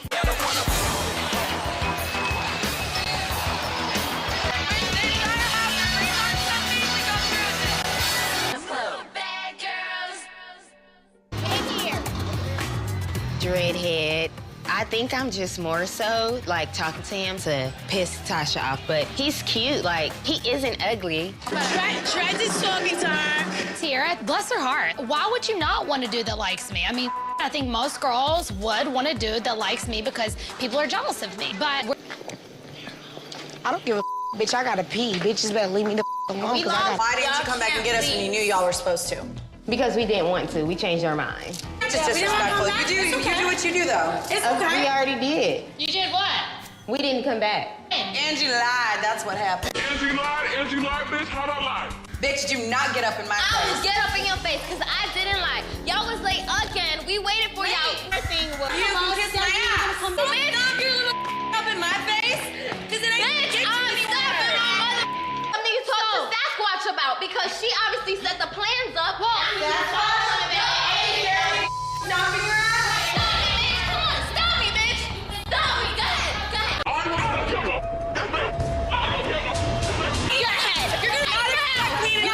Judy don't got nobody back right now because nobody had Judy's back. At this point, I'm a little bit frustrated. Where was Stassi? God gave you breath to waste. Waste your breath. Come in here and make a statement instead of letting me do all the talking. 10, 9, 8, 7. Why is she mad? Why am I mad? Because you're fake as Why are you mad? Because I'm that bitch. Why are you mad? Don't put your hands on me. Don't put your hand on me. Don't even, bitch. All right, bitch. Hey, you bet. Wanna be black, bitch. That's black, bitch. I'm good. I'm Persian. Fake eyelashes. You got a fake bra. You got a fake hair. Yo, if you have to shout that you're real every 5 minutes, obviously you're not that real. Be black, bitch. My ass is bigger than your ass. Come on, let's compare. Let's compare asses. My ass is bigger. Stay over there. No. Dread is man. He was like, last time I checked, I was single. He was like, I was not feeling her. I was like, oh, that's not what we were told. Brings this dude totally disrespectful. He got dreads, he was whatever. But anyways, totally disrespectful, whatever. Tierra's like, bitch, I invited him. Like with her annoying ass voice. You have no dudes. You've had no luck. So you're just gonna get my like sloppy leftover, didn't even want dude. Like, please have at it, but you look like an idiot. We're both in fault though because we left y'all and y'all, even though we didn't know y'all for Angie. Right now, I'm pissed off. Tiara, Julia, Stassi, I had all 3 of their backs. Why am I doing the talking for a grown woman, and a grown woman? So you 3 drinks in? And I'm so sober. You said you were sober on Mardi Gras when you threw a full cup of drinks out on 6 girls. I had 7 girls asking me how to get up to the hotel. It's like, whoop your ass. So are you sober or are you sober? Really? Yes. Like 5 little, 6 little. Shut the up! I know what It really wasn't even necessary, to be honest. Angie, it's a brand new ass dress. I spent $150 on this dress today. Bitch, y'all poured drinks on me. But you know what? She came to me because I'm with y'all. Bitch, I'm going home tonight. Come and touch me! Hey, don't you touch her! Don't you touch her! Let her go! Hey! Don't. I'm low-key excited because she spilled this drink on me and she's over here screaming on the ground. I don't feel sorry for her at all. Ma'am, stand up. I've never been in trouble in my entire life. Shelly, stop crying. I will knock one of these bitches out up in here. I'm not playing. I'm rowdy now. Serious? I'm gonna knock this bitch out. Tia, don't go that way. Who's here? Bitch, you wanna with my bitch? You spilled your damn drink on me. Drink, bitch, it was water. Bitch, I don't give a water. Let it work.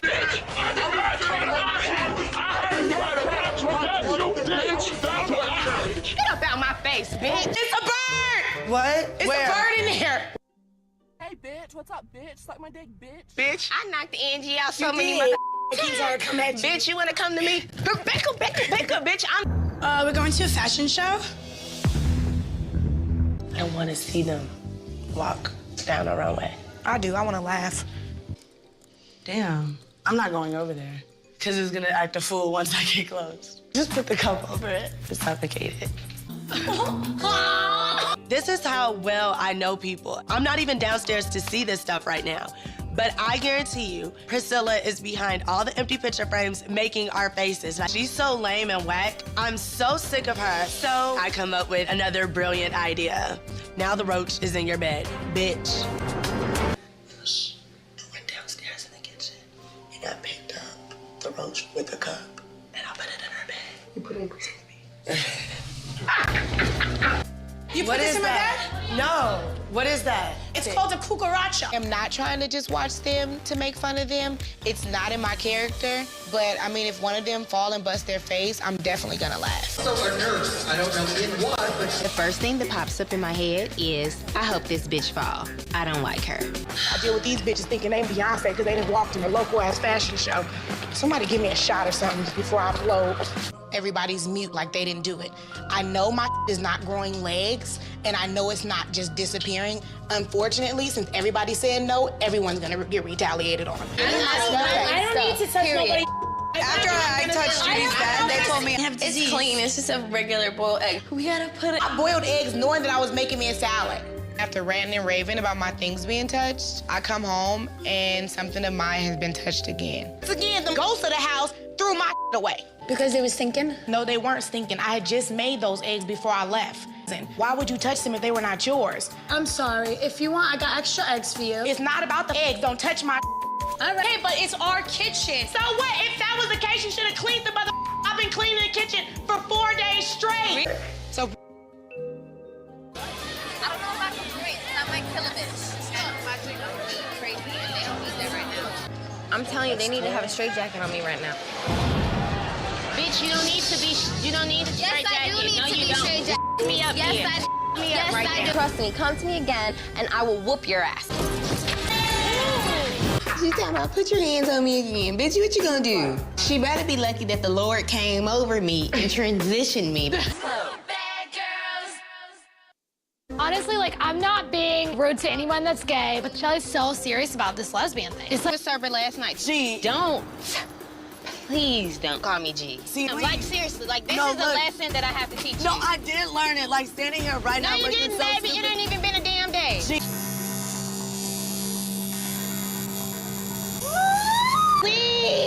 Thank you, Stassi. Open the door, Yes. Judy. Thanks, Judy. Spaghetti is done. I'm done with him. Whatever. Okay, first off, Shelly, come on. I didn't get mad at you. I just asked for you not to say it again. Whatever. That's stupid. What is his name? Spaghetti. It's not like I'm calling him a like, whatever. Even if I am, like, I'm not calling you a Who the fuck are you? Excuse me. No, it's a wrap. Group hugs. Judy, move. Move. I'm gonna fart on your face. Shelly's like starting to get on my nerves. My name Priscilla is because like she's always like trying so hard to be like a girlfriend to me and Priscilla, and I definitely don't need that. Like I don't. Completely out of my area. I don't go to these spots, so I'm having a good time. But I feel like Shelly, maybe she's a little uncomfortable, but I'm not comfortable with her gayness.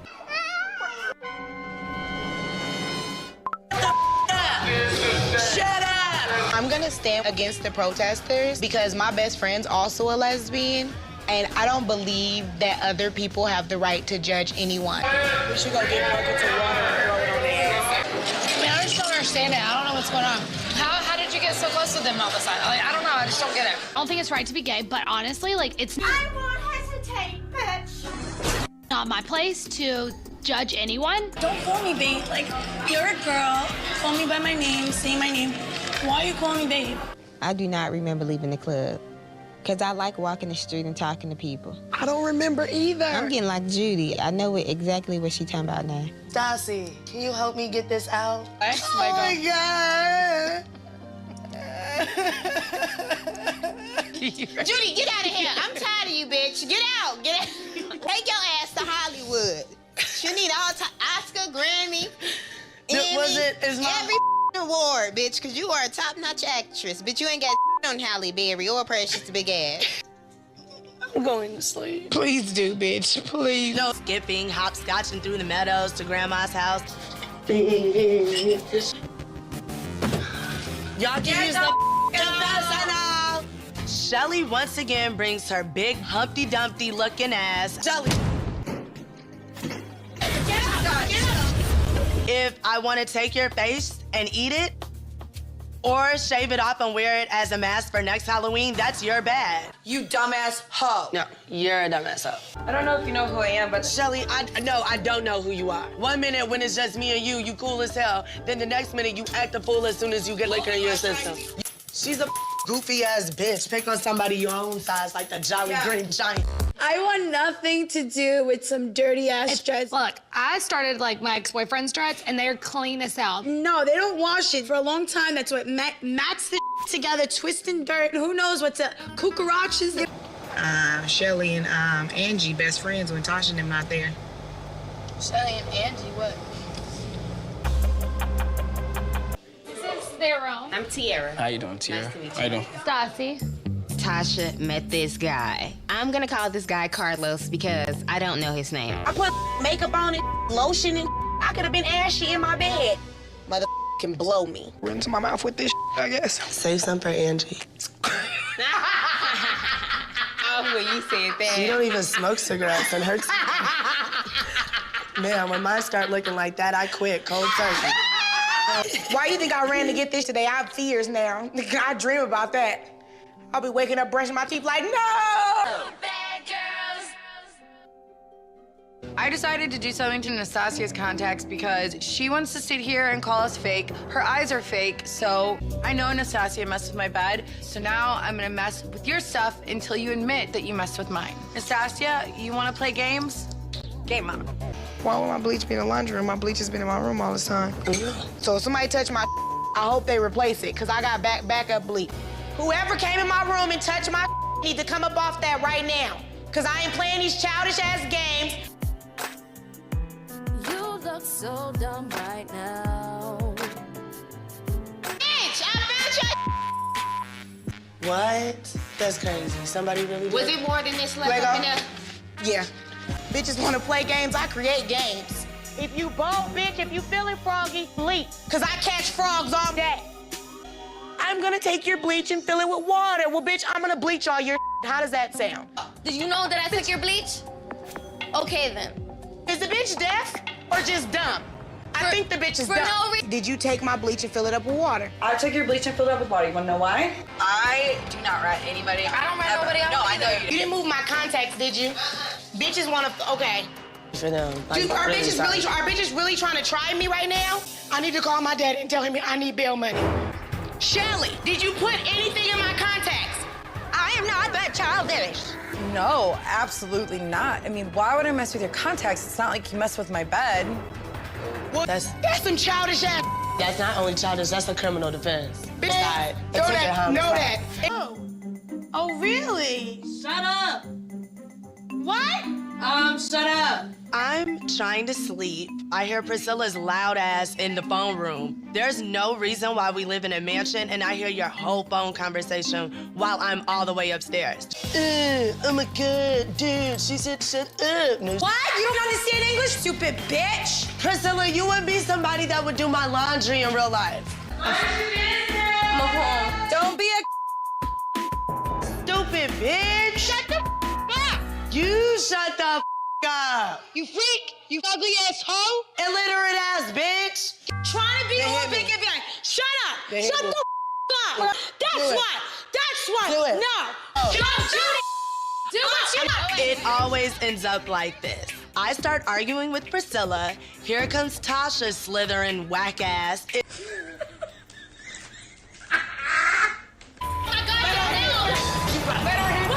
y'all fight, then fight. One-on-one. Happy Mardi Gras. Judy. For the threes of y'all. For the threes of I'm not afraid of yous. I'm not afraid of yous, twos. I'm pulling her off. And I'm like, what happened to Remember, but she did say that. Shut the up, Judy. Bitch, I'm tired of you talking about. She's a cool girl. Bitch, what? Bitches better shut up. Some drama is about to happen. I think tonight I want some cereal. This is most definitely front row Mike Tyson versus Mayweather fight topic. Hey, Priscilla. Are you hungry? I think you are, bitch. I woke yous up. I woke yous up, Priscilla. Yeah. Like, you're a fake ass bitch. Yeah, why are you such a punch bitch? Bitch. Yes, bitch. I'm Jesus, and I will sacrifice my body and my blood to get her out of this house. You get back to Chicago, you're gonna get your face chopped up. Really? Yes. Oh my God! She threatened me. You just Yes, bitch.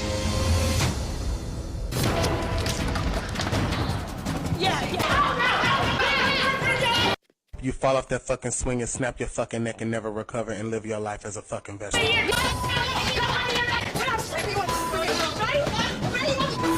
Judy just got beat up. Yeah, bitch, I'm going home, cause I your ass up, bitch. I'm not gonna lie, I got my ass beat. Right. Like, I'm not gonna just, like... Bitch, you win some, you lose some. She scared the out of me when she snuck through. No, I'm not even kidding. I feel like Jesus, I sacrificed myself. Last night, Judy makes some cereal and throw it on the bitch, so her and Judy start tussling. Here come her roommate, Tasha ass, trying to add a kick. I said, bitch, back the up. I can't even hear you. I cannot hear in the phone with your voice. My bad, Shelly. Just be nice. Okay, so just walk, and then I'll be nice. Keep that flower covering your busted out weed, bitch. And bow. Cover your up. You're disgusting me. I want to throw up. Good night. I don't need implants to look good. No, okay, I gotta go. Bitch! Do you want to talk? Because that's what. Throwing a temper tantrum, yelling and pushing me. One day, I'm gonna take out her implants. She's probably a guy. Hopefully this bitch won't rub me the wrong way.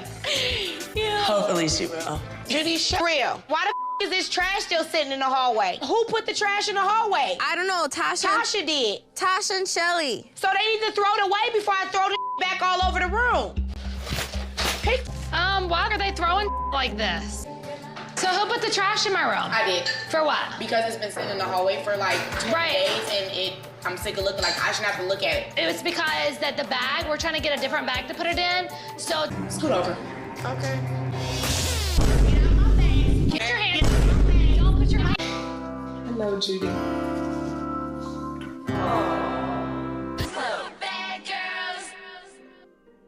I'm an alcoholic. Step 1, you realize you had a problem. Step 2, actually doing something about the problem. This is the hard part. Well, actually, number 1 was the hard part, but it's all hard.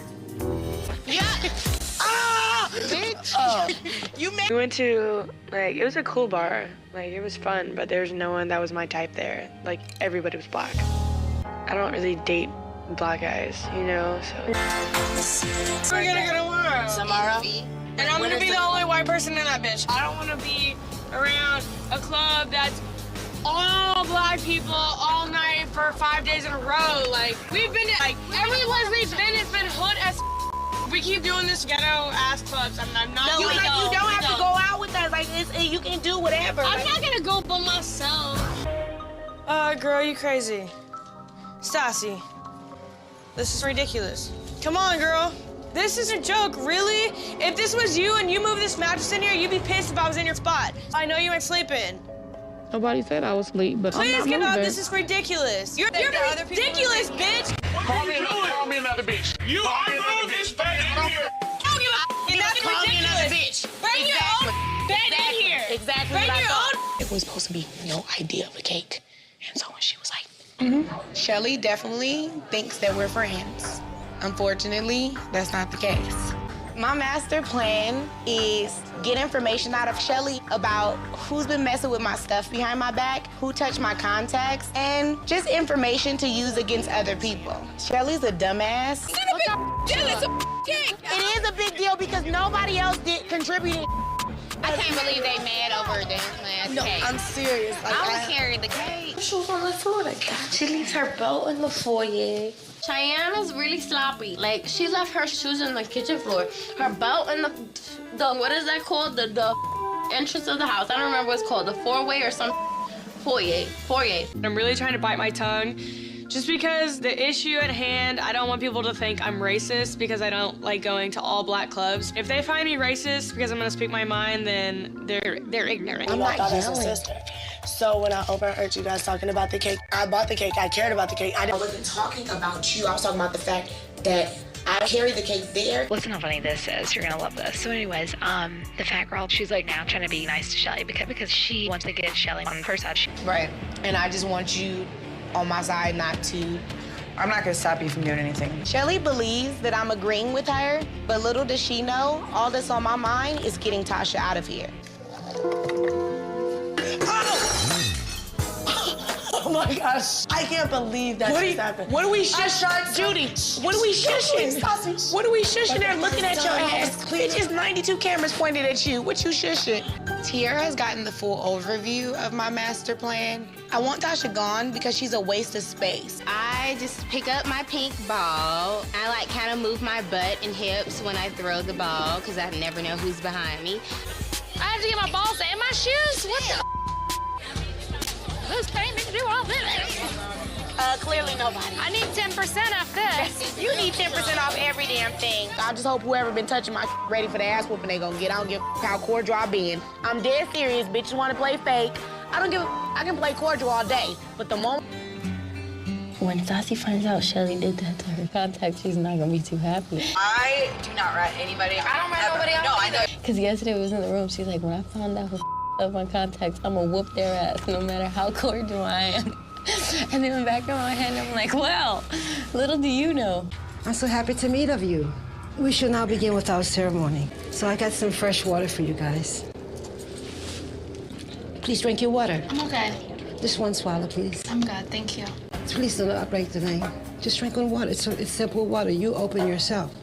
I know, it's okay. Yes, please, because it's hot inside here. Thank you for coming here for the birth. Next, you guys clap.